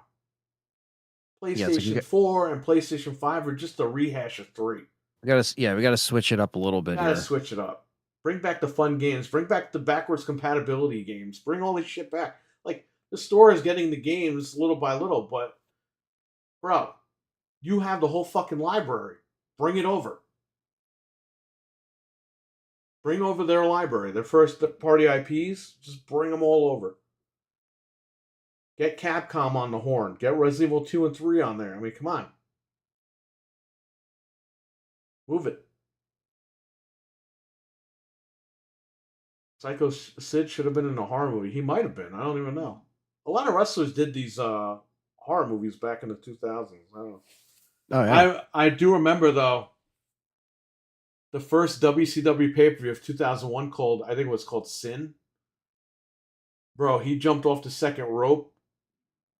He crashed on his fucking leg. His leg was this way. He crashed on his leg and his fucking bone stuck out. Ew. He got a compound fracture and he couldn't get up. If you watch the video, it's nasty. And they showed it on Nitro. They show his leg just fold up like an accordion. I don't It's want on YouTube. It's disgusting. I don't want They showed that shit on TV. I'll faint. Uncensored. So. And he came back from that, man. They told him that he would never be able to wrestle again. he had a cane for a good like 5 or 6 years, but he rehabbed and he got out of that. He started wrestling again. He had such an intimidating look. He did. And the laugh. Do people remember the laugh? He had that crazy laugh. Yeah. Yeah, but him and Shawn Michaels, man, great. And he was a big guy and Shawn was a little guy. They had great fucking matches, man. Yeah. And then him and Goldberg at that Halloween Havoc. They beat the fuck out of each other. And Goldberg beat the shit out of Sid so badly they stopped the match. Because Sid was bleeding and everything. Great. Great matches, man.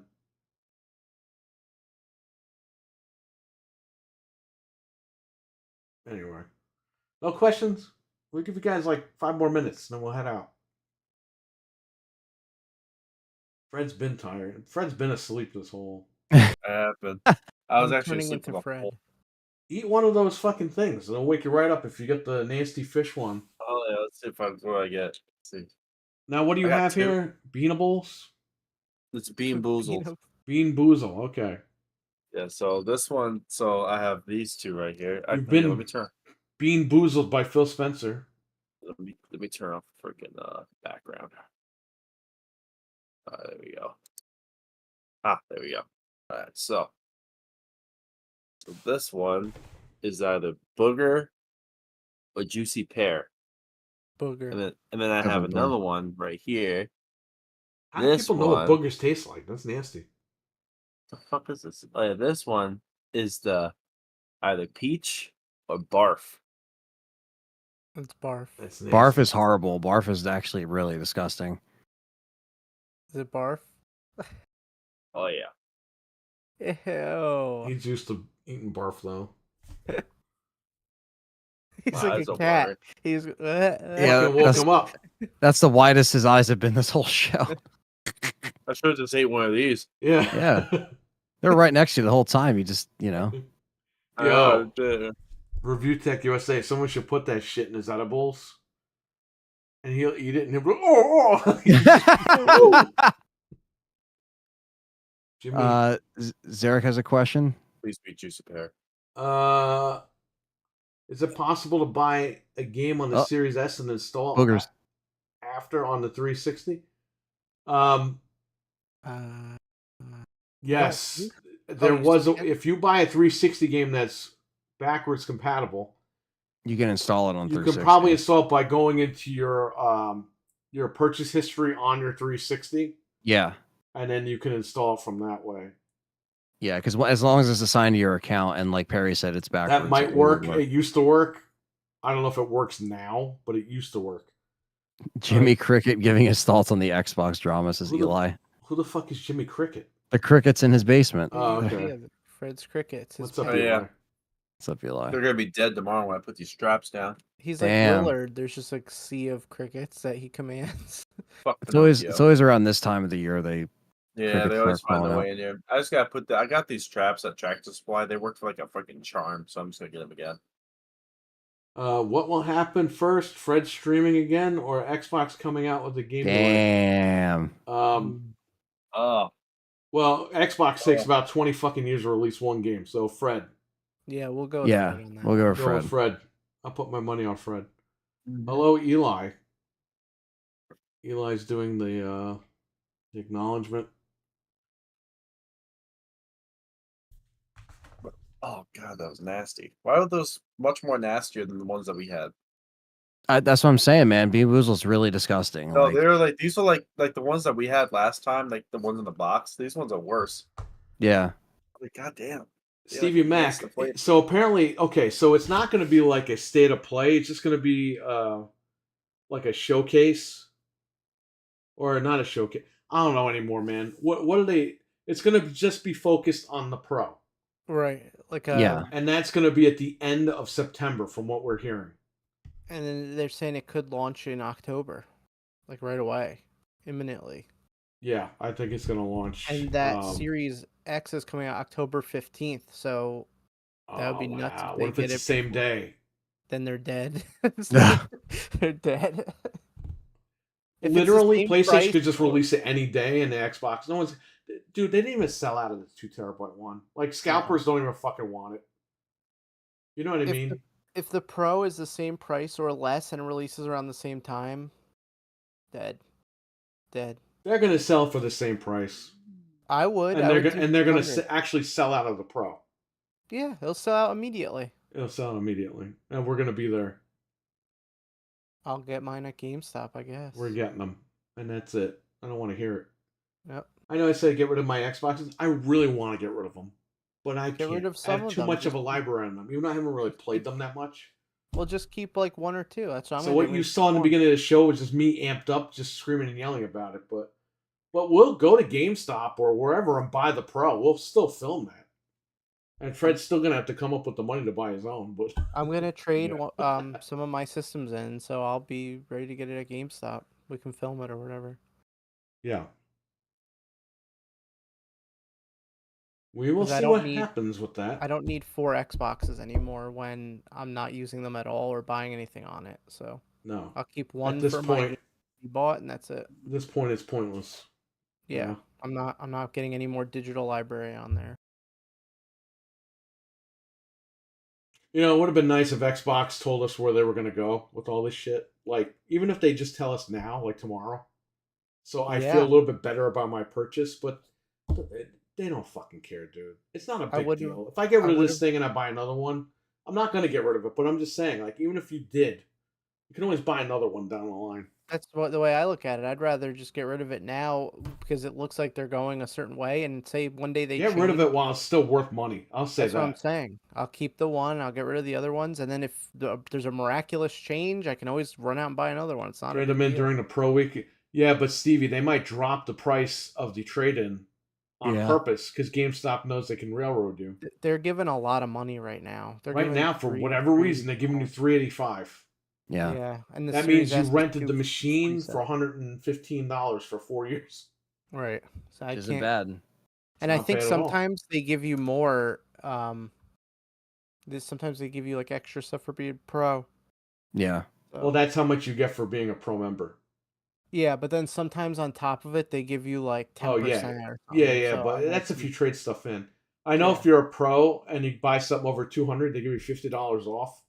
Yeah. So you can buy a PlayStation 5 for Oh, I should go get I should trade in my Series S and then buy a slim digital PS5. I have a couple of fats. I have my day one fat PlayStation 5, Yeah. and I have the fat Horizon bundle that I bought that's hooked up here. But I have the slim I bought my wife for the summertime. We never even hooked it up in there. This thing's been offline.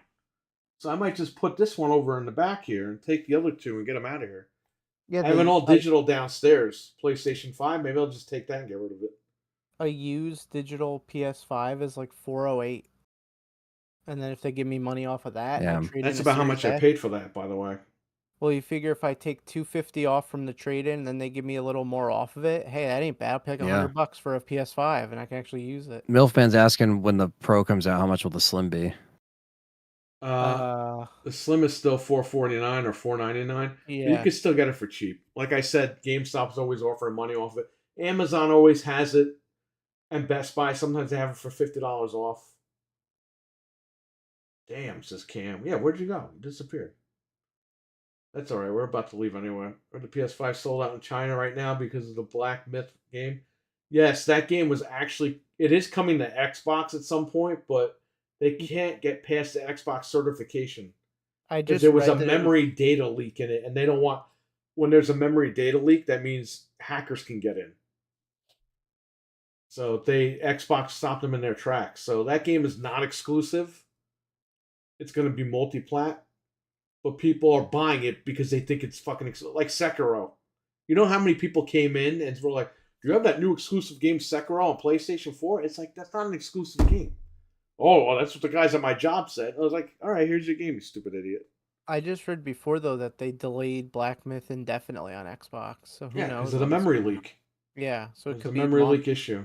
Are you gonna wait 6 months to play it, or if you have a PlayStation, you're just gonna buy it? You know what I mean? Like It's gonna at run some like point- shit anyway on a Series X. Yeah, Who so cares? just like, who cares? If you want to buy play it it, on just buy PC, it. buy it now. on anything else. Yeah, just buy it wherever you could play Here's it. the thing, Don't guys. wait. I'm not telling you guys to leave Xbox.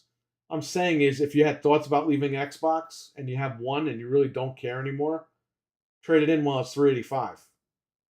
Yeah. I have sealed ones downstairs. I might trade those in Yeah, just to get my fucking money back. There's no reason to keep multiple Xboxes anymore. Like, there's really no reason for me. No. So I have a couple of Maybe Series S's. I have the one at the shop that we used. I actually bought a Series X to replace that Series S. But go now get with your the 250 for it. I mean, that's crazy. It's such a good yeah, deal. and I got some of those Series X for $150 from Me Verizon. too. That's why I want to do it. I'm gonna do it. I'm just gonna get An another extra PS5. $100. You got paid 'Cause to hang on to it. I have my PS5, the fat one out here, so I'll get the slim and play it inside. And then when the Pro comes out, I'll trade it in. I don't care. I'm gonna do that. Oh yeah, I'm relaxing I'm just now. gonna enjoy it. Says Camo. Well, I would say that. So I could get rid of the Series S and keep the Series X. Hey, you could do That's what I'm that. doing. You get $250 off towards the Pro. That's what I might do. I get rid of my dad's Series 6. He'll You thank you. fucking idiot! You bought me the stupid thing. Your dad doesn't even talk see- like that. That's why. And my dad has a Series S that he's not using right next to his 5. So Tell your dad, be like, yo, you want the Pro? Give me the 5 and the Series S. I'll go get you the Pro. How much? I gotta see how much they give for That Pro better come with a radiator. you Let's save see how much 25 when they you give spend for the $250 at Slim. GameStop, but you have to be a Pro member, I believe, says Milfman. Hold on, let me see something. I'm gonna Just buy the Pro card. Trade your Okay, systems in and be so- done Yeah. with it. I got my Pro card. I got. So the Slim Digital, they give you 357 trade-in. So if I buy it for 408 minus the $20, and then even if I trade this in later, I'll get all my money back. I might as well just do this. I'm gonna do that.